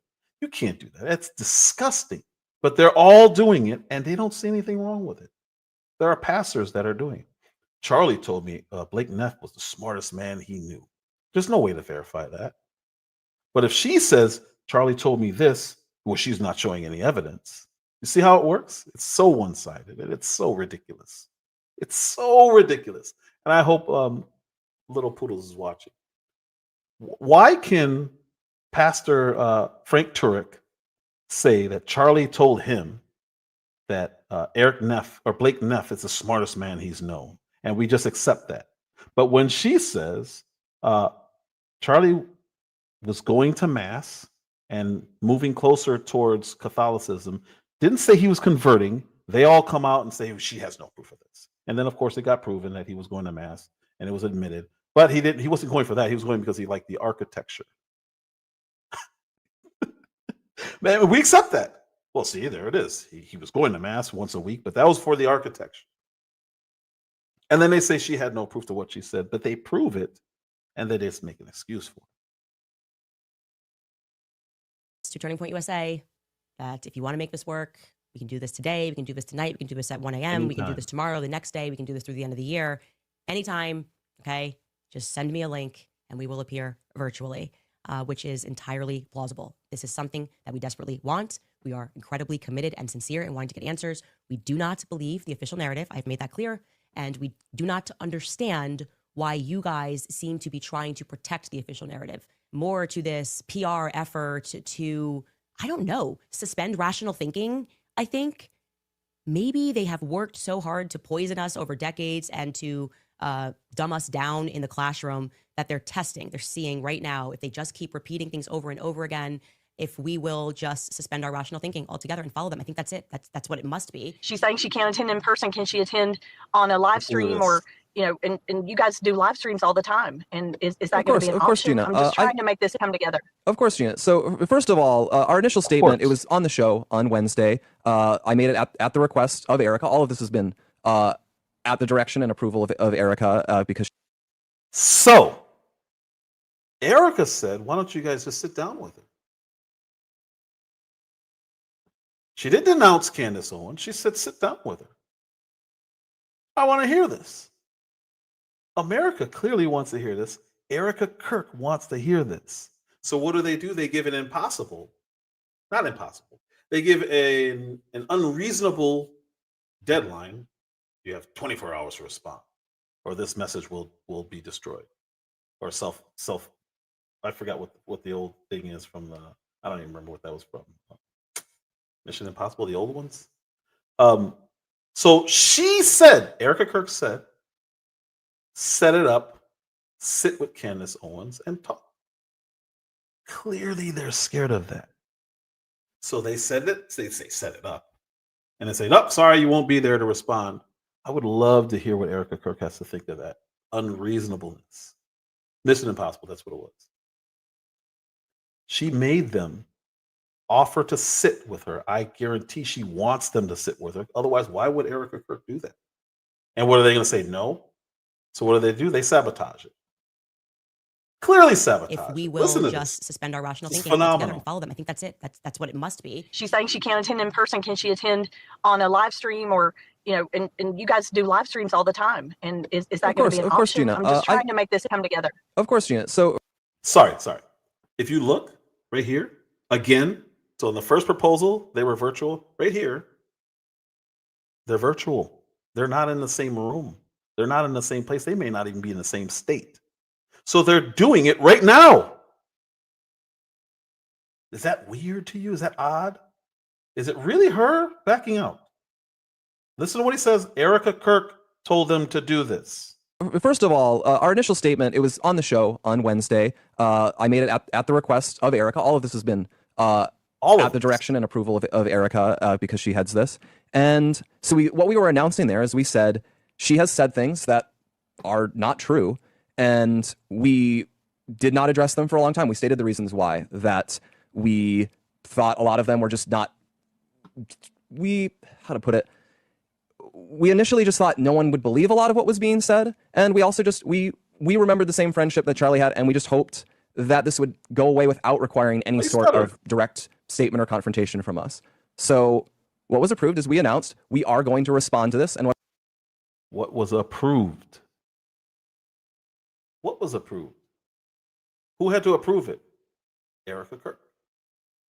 She said, sit down with Candace and have a conversation. Listen to him. Thought no one would believe a lot of what was being said, and we also just we remembered the same friendship that Charlie had, and we just hoped that this would go away without requiring any sort of direct statement or confrontation from us.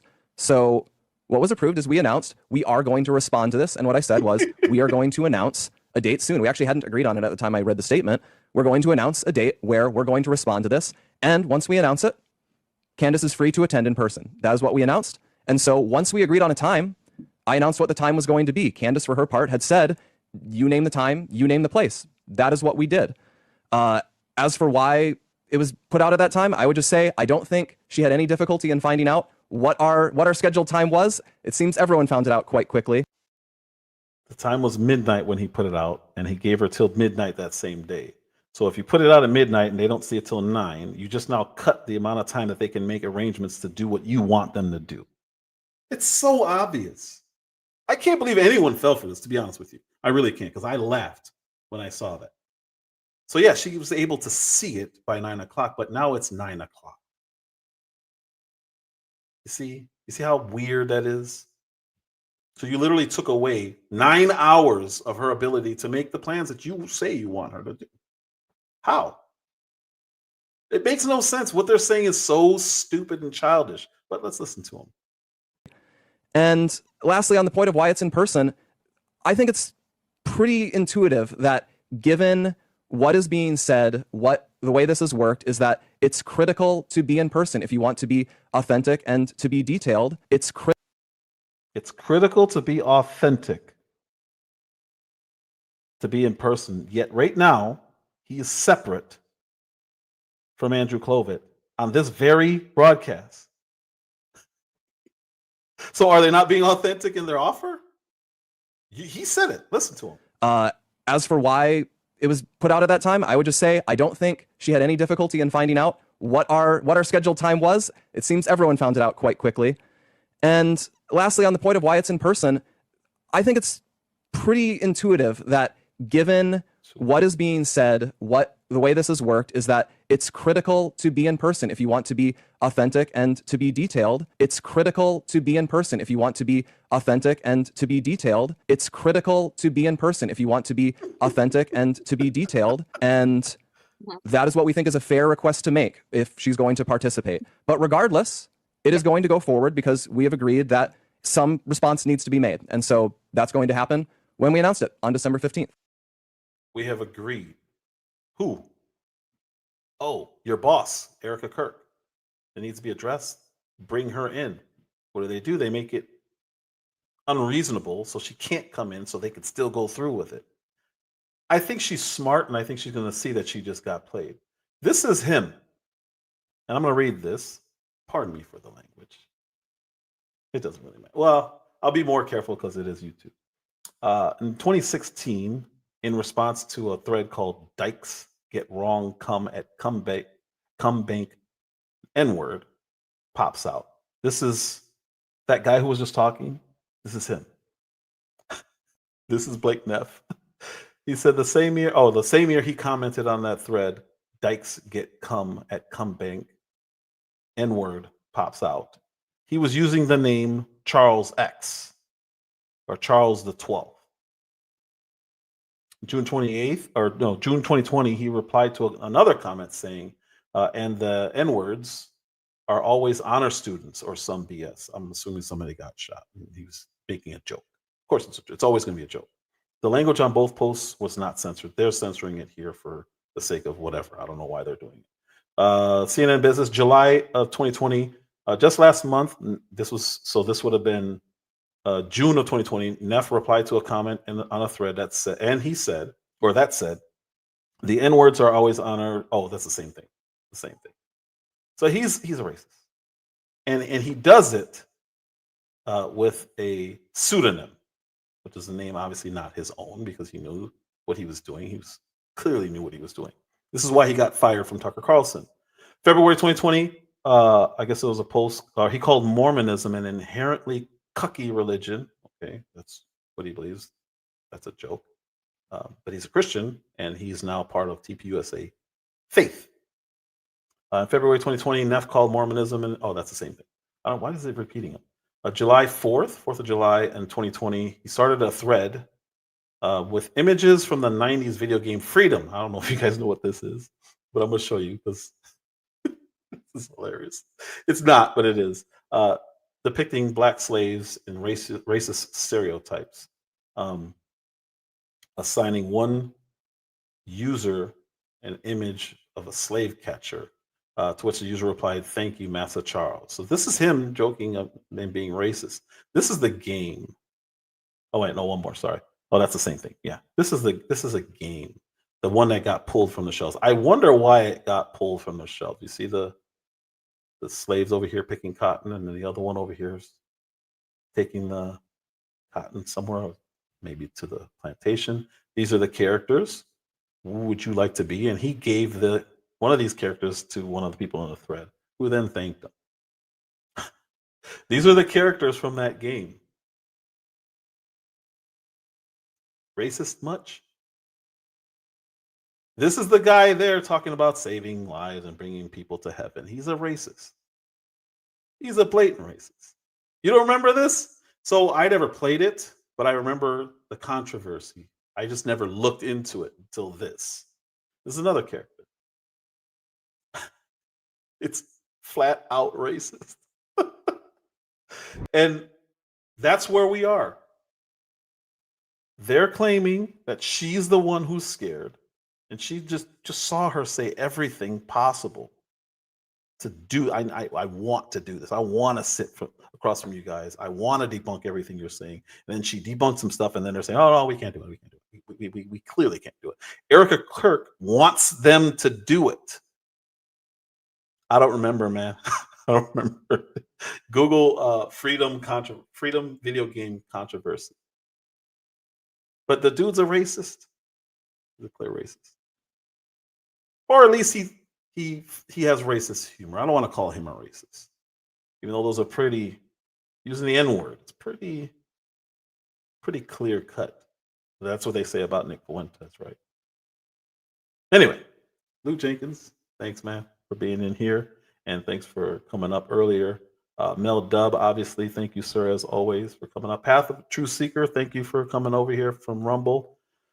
Who was the Jonathan Swift over from Twitch? Thank you very much. Appreciate you, man.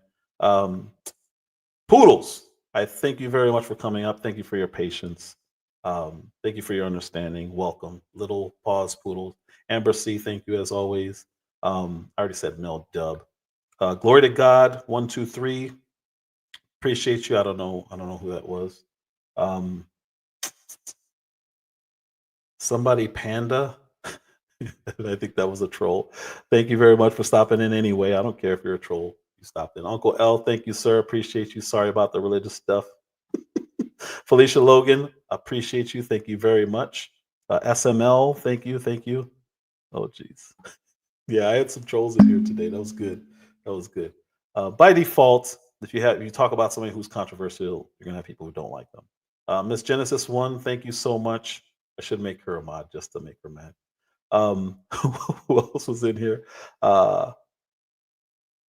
I don't know who Nana is. Aljanana 4709. This doesn't show people's usernames. It shows their URL handles, their handle names. So if you don't change your name, it's going to always show this. G Will, thank you as always for coming up as well. Finding Sandra, I wish you would have came up. You were somebody who disagreed with me, but I did see you. Appreciate you for stopping, even if you don't agree. That's fine with me. Dantana, thank you. KMC was in here. Michael, I want to say Harris, but it's Hargis. Thank you so much for stopping by. Mike Levin, as always, thank you, sir. Appreciate you, man. Who else was in here? Van Scanotti was a troll. Thank you for coming in here. Ibanad one, thank you. Miles, I would like to talk to you again about different topics. We can still go on this one, but if you make a statement with me, I'm going to stick to that statement until we clarify. We can't move forward. So when you say she doxed somebody, and I know she didn't, we can't move on until we get past that statement you made, because you said it as a state of fact. It just wasn't. Who else? Who? Following. I don't know what that means. Following, I guess, intention. WO. Yeah, it kind of sucks. Like I said, if you don't change your name, it's going to be whatever YouTube allowed you to use, and you got to go in and change it. God's our salvation. I think that's a person who didn't agree. Vibe in my lane was in here. Thank you, Phoenix Rising. As always, thank you. Who else was in here? Patricio, thank you. Wish you could have came up. Carlos, thank you, sir. As always, Henry Caldwell, you're the man. Thank you, Uncle L. I think I already said Uncle L, but either way, thank you, sir. Appreciate you all. Thank you. Man, this was almost 6 hours. Appreciate you all. That's all I got for you today. Let me look for my outro. There's my outro. Let me get rid of this banner. Let's do my outro. Thank you guys so much again. Like, subscribe, share, come back, and I will catch you later.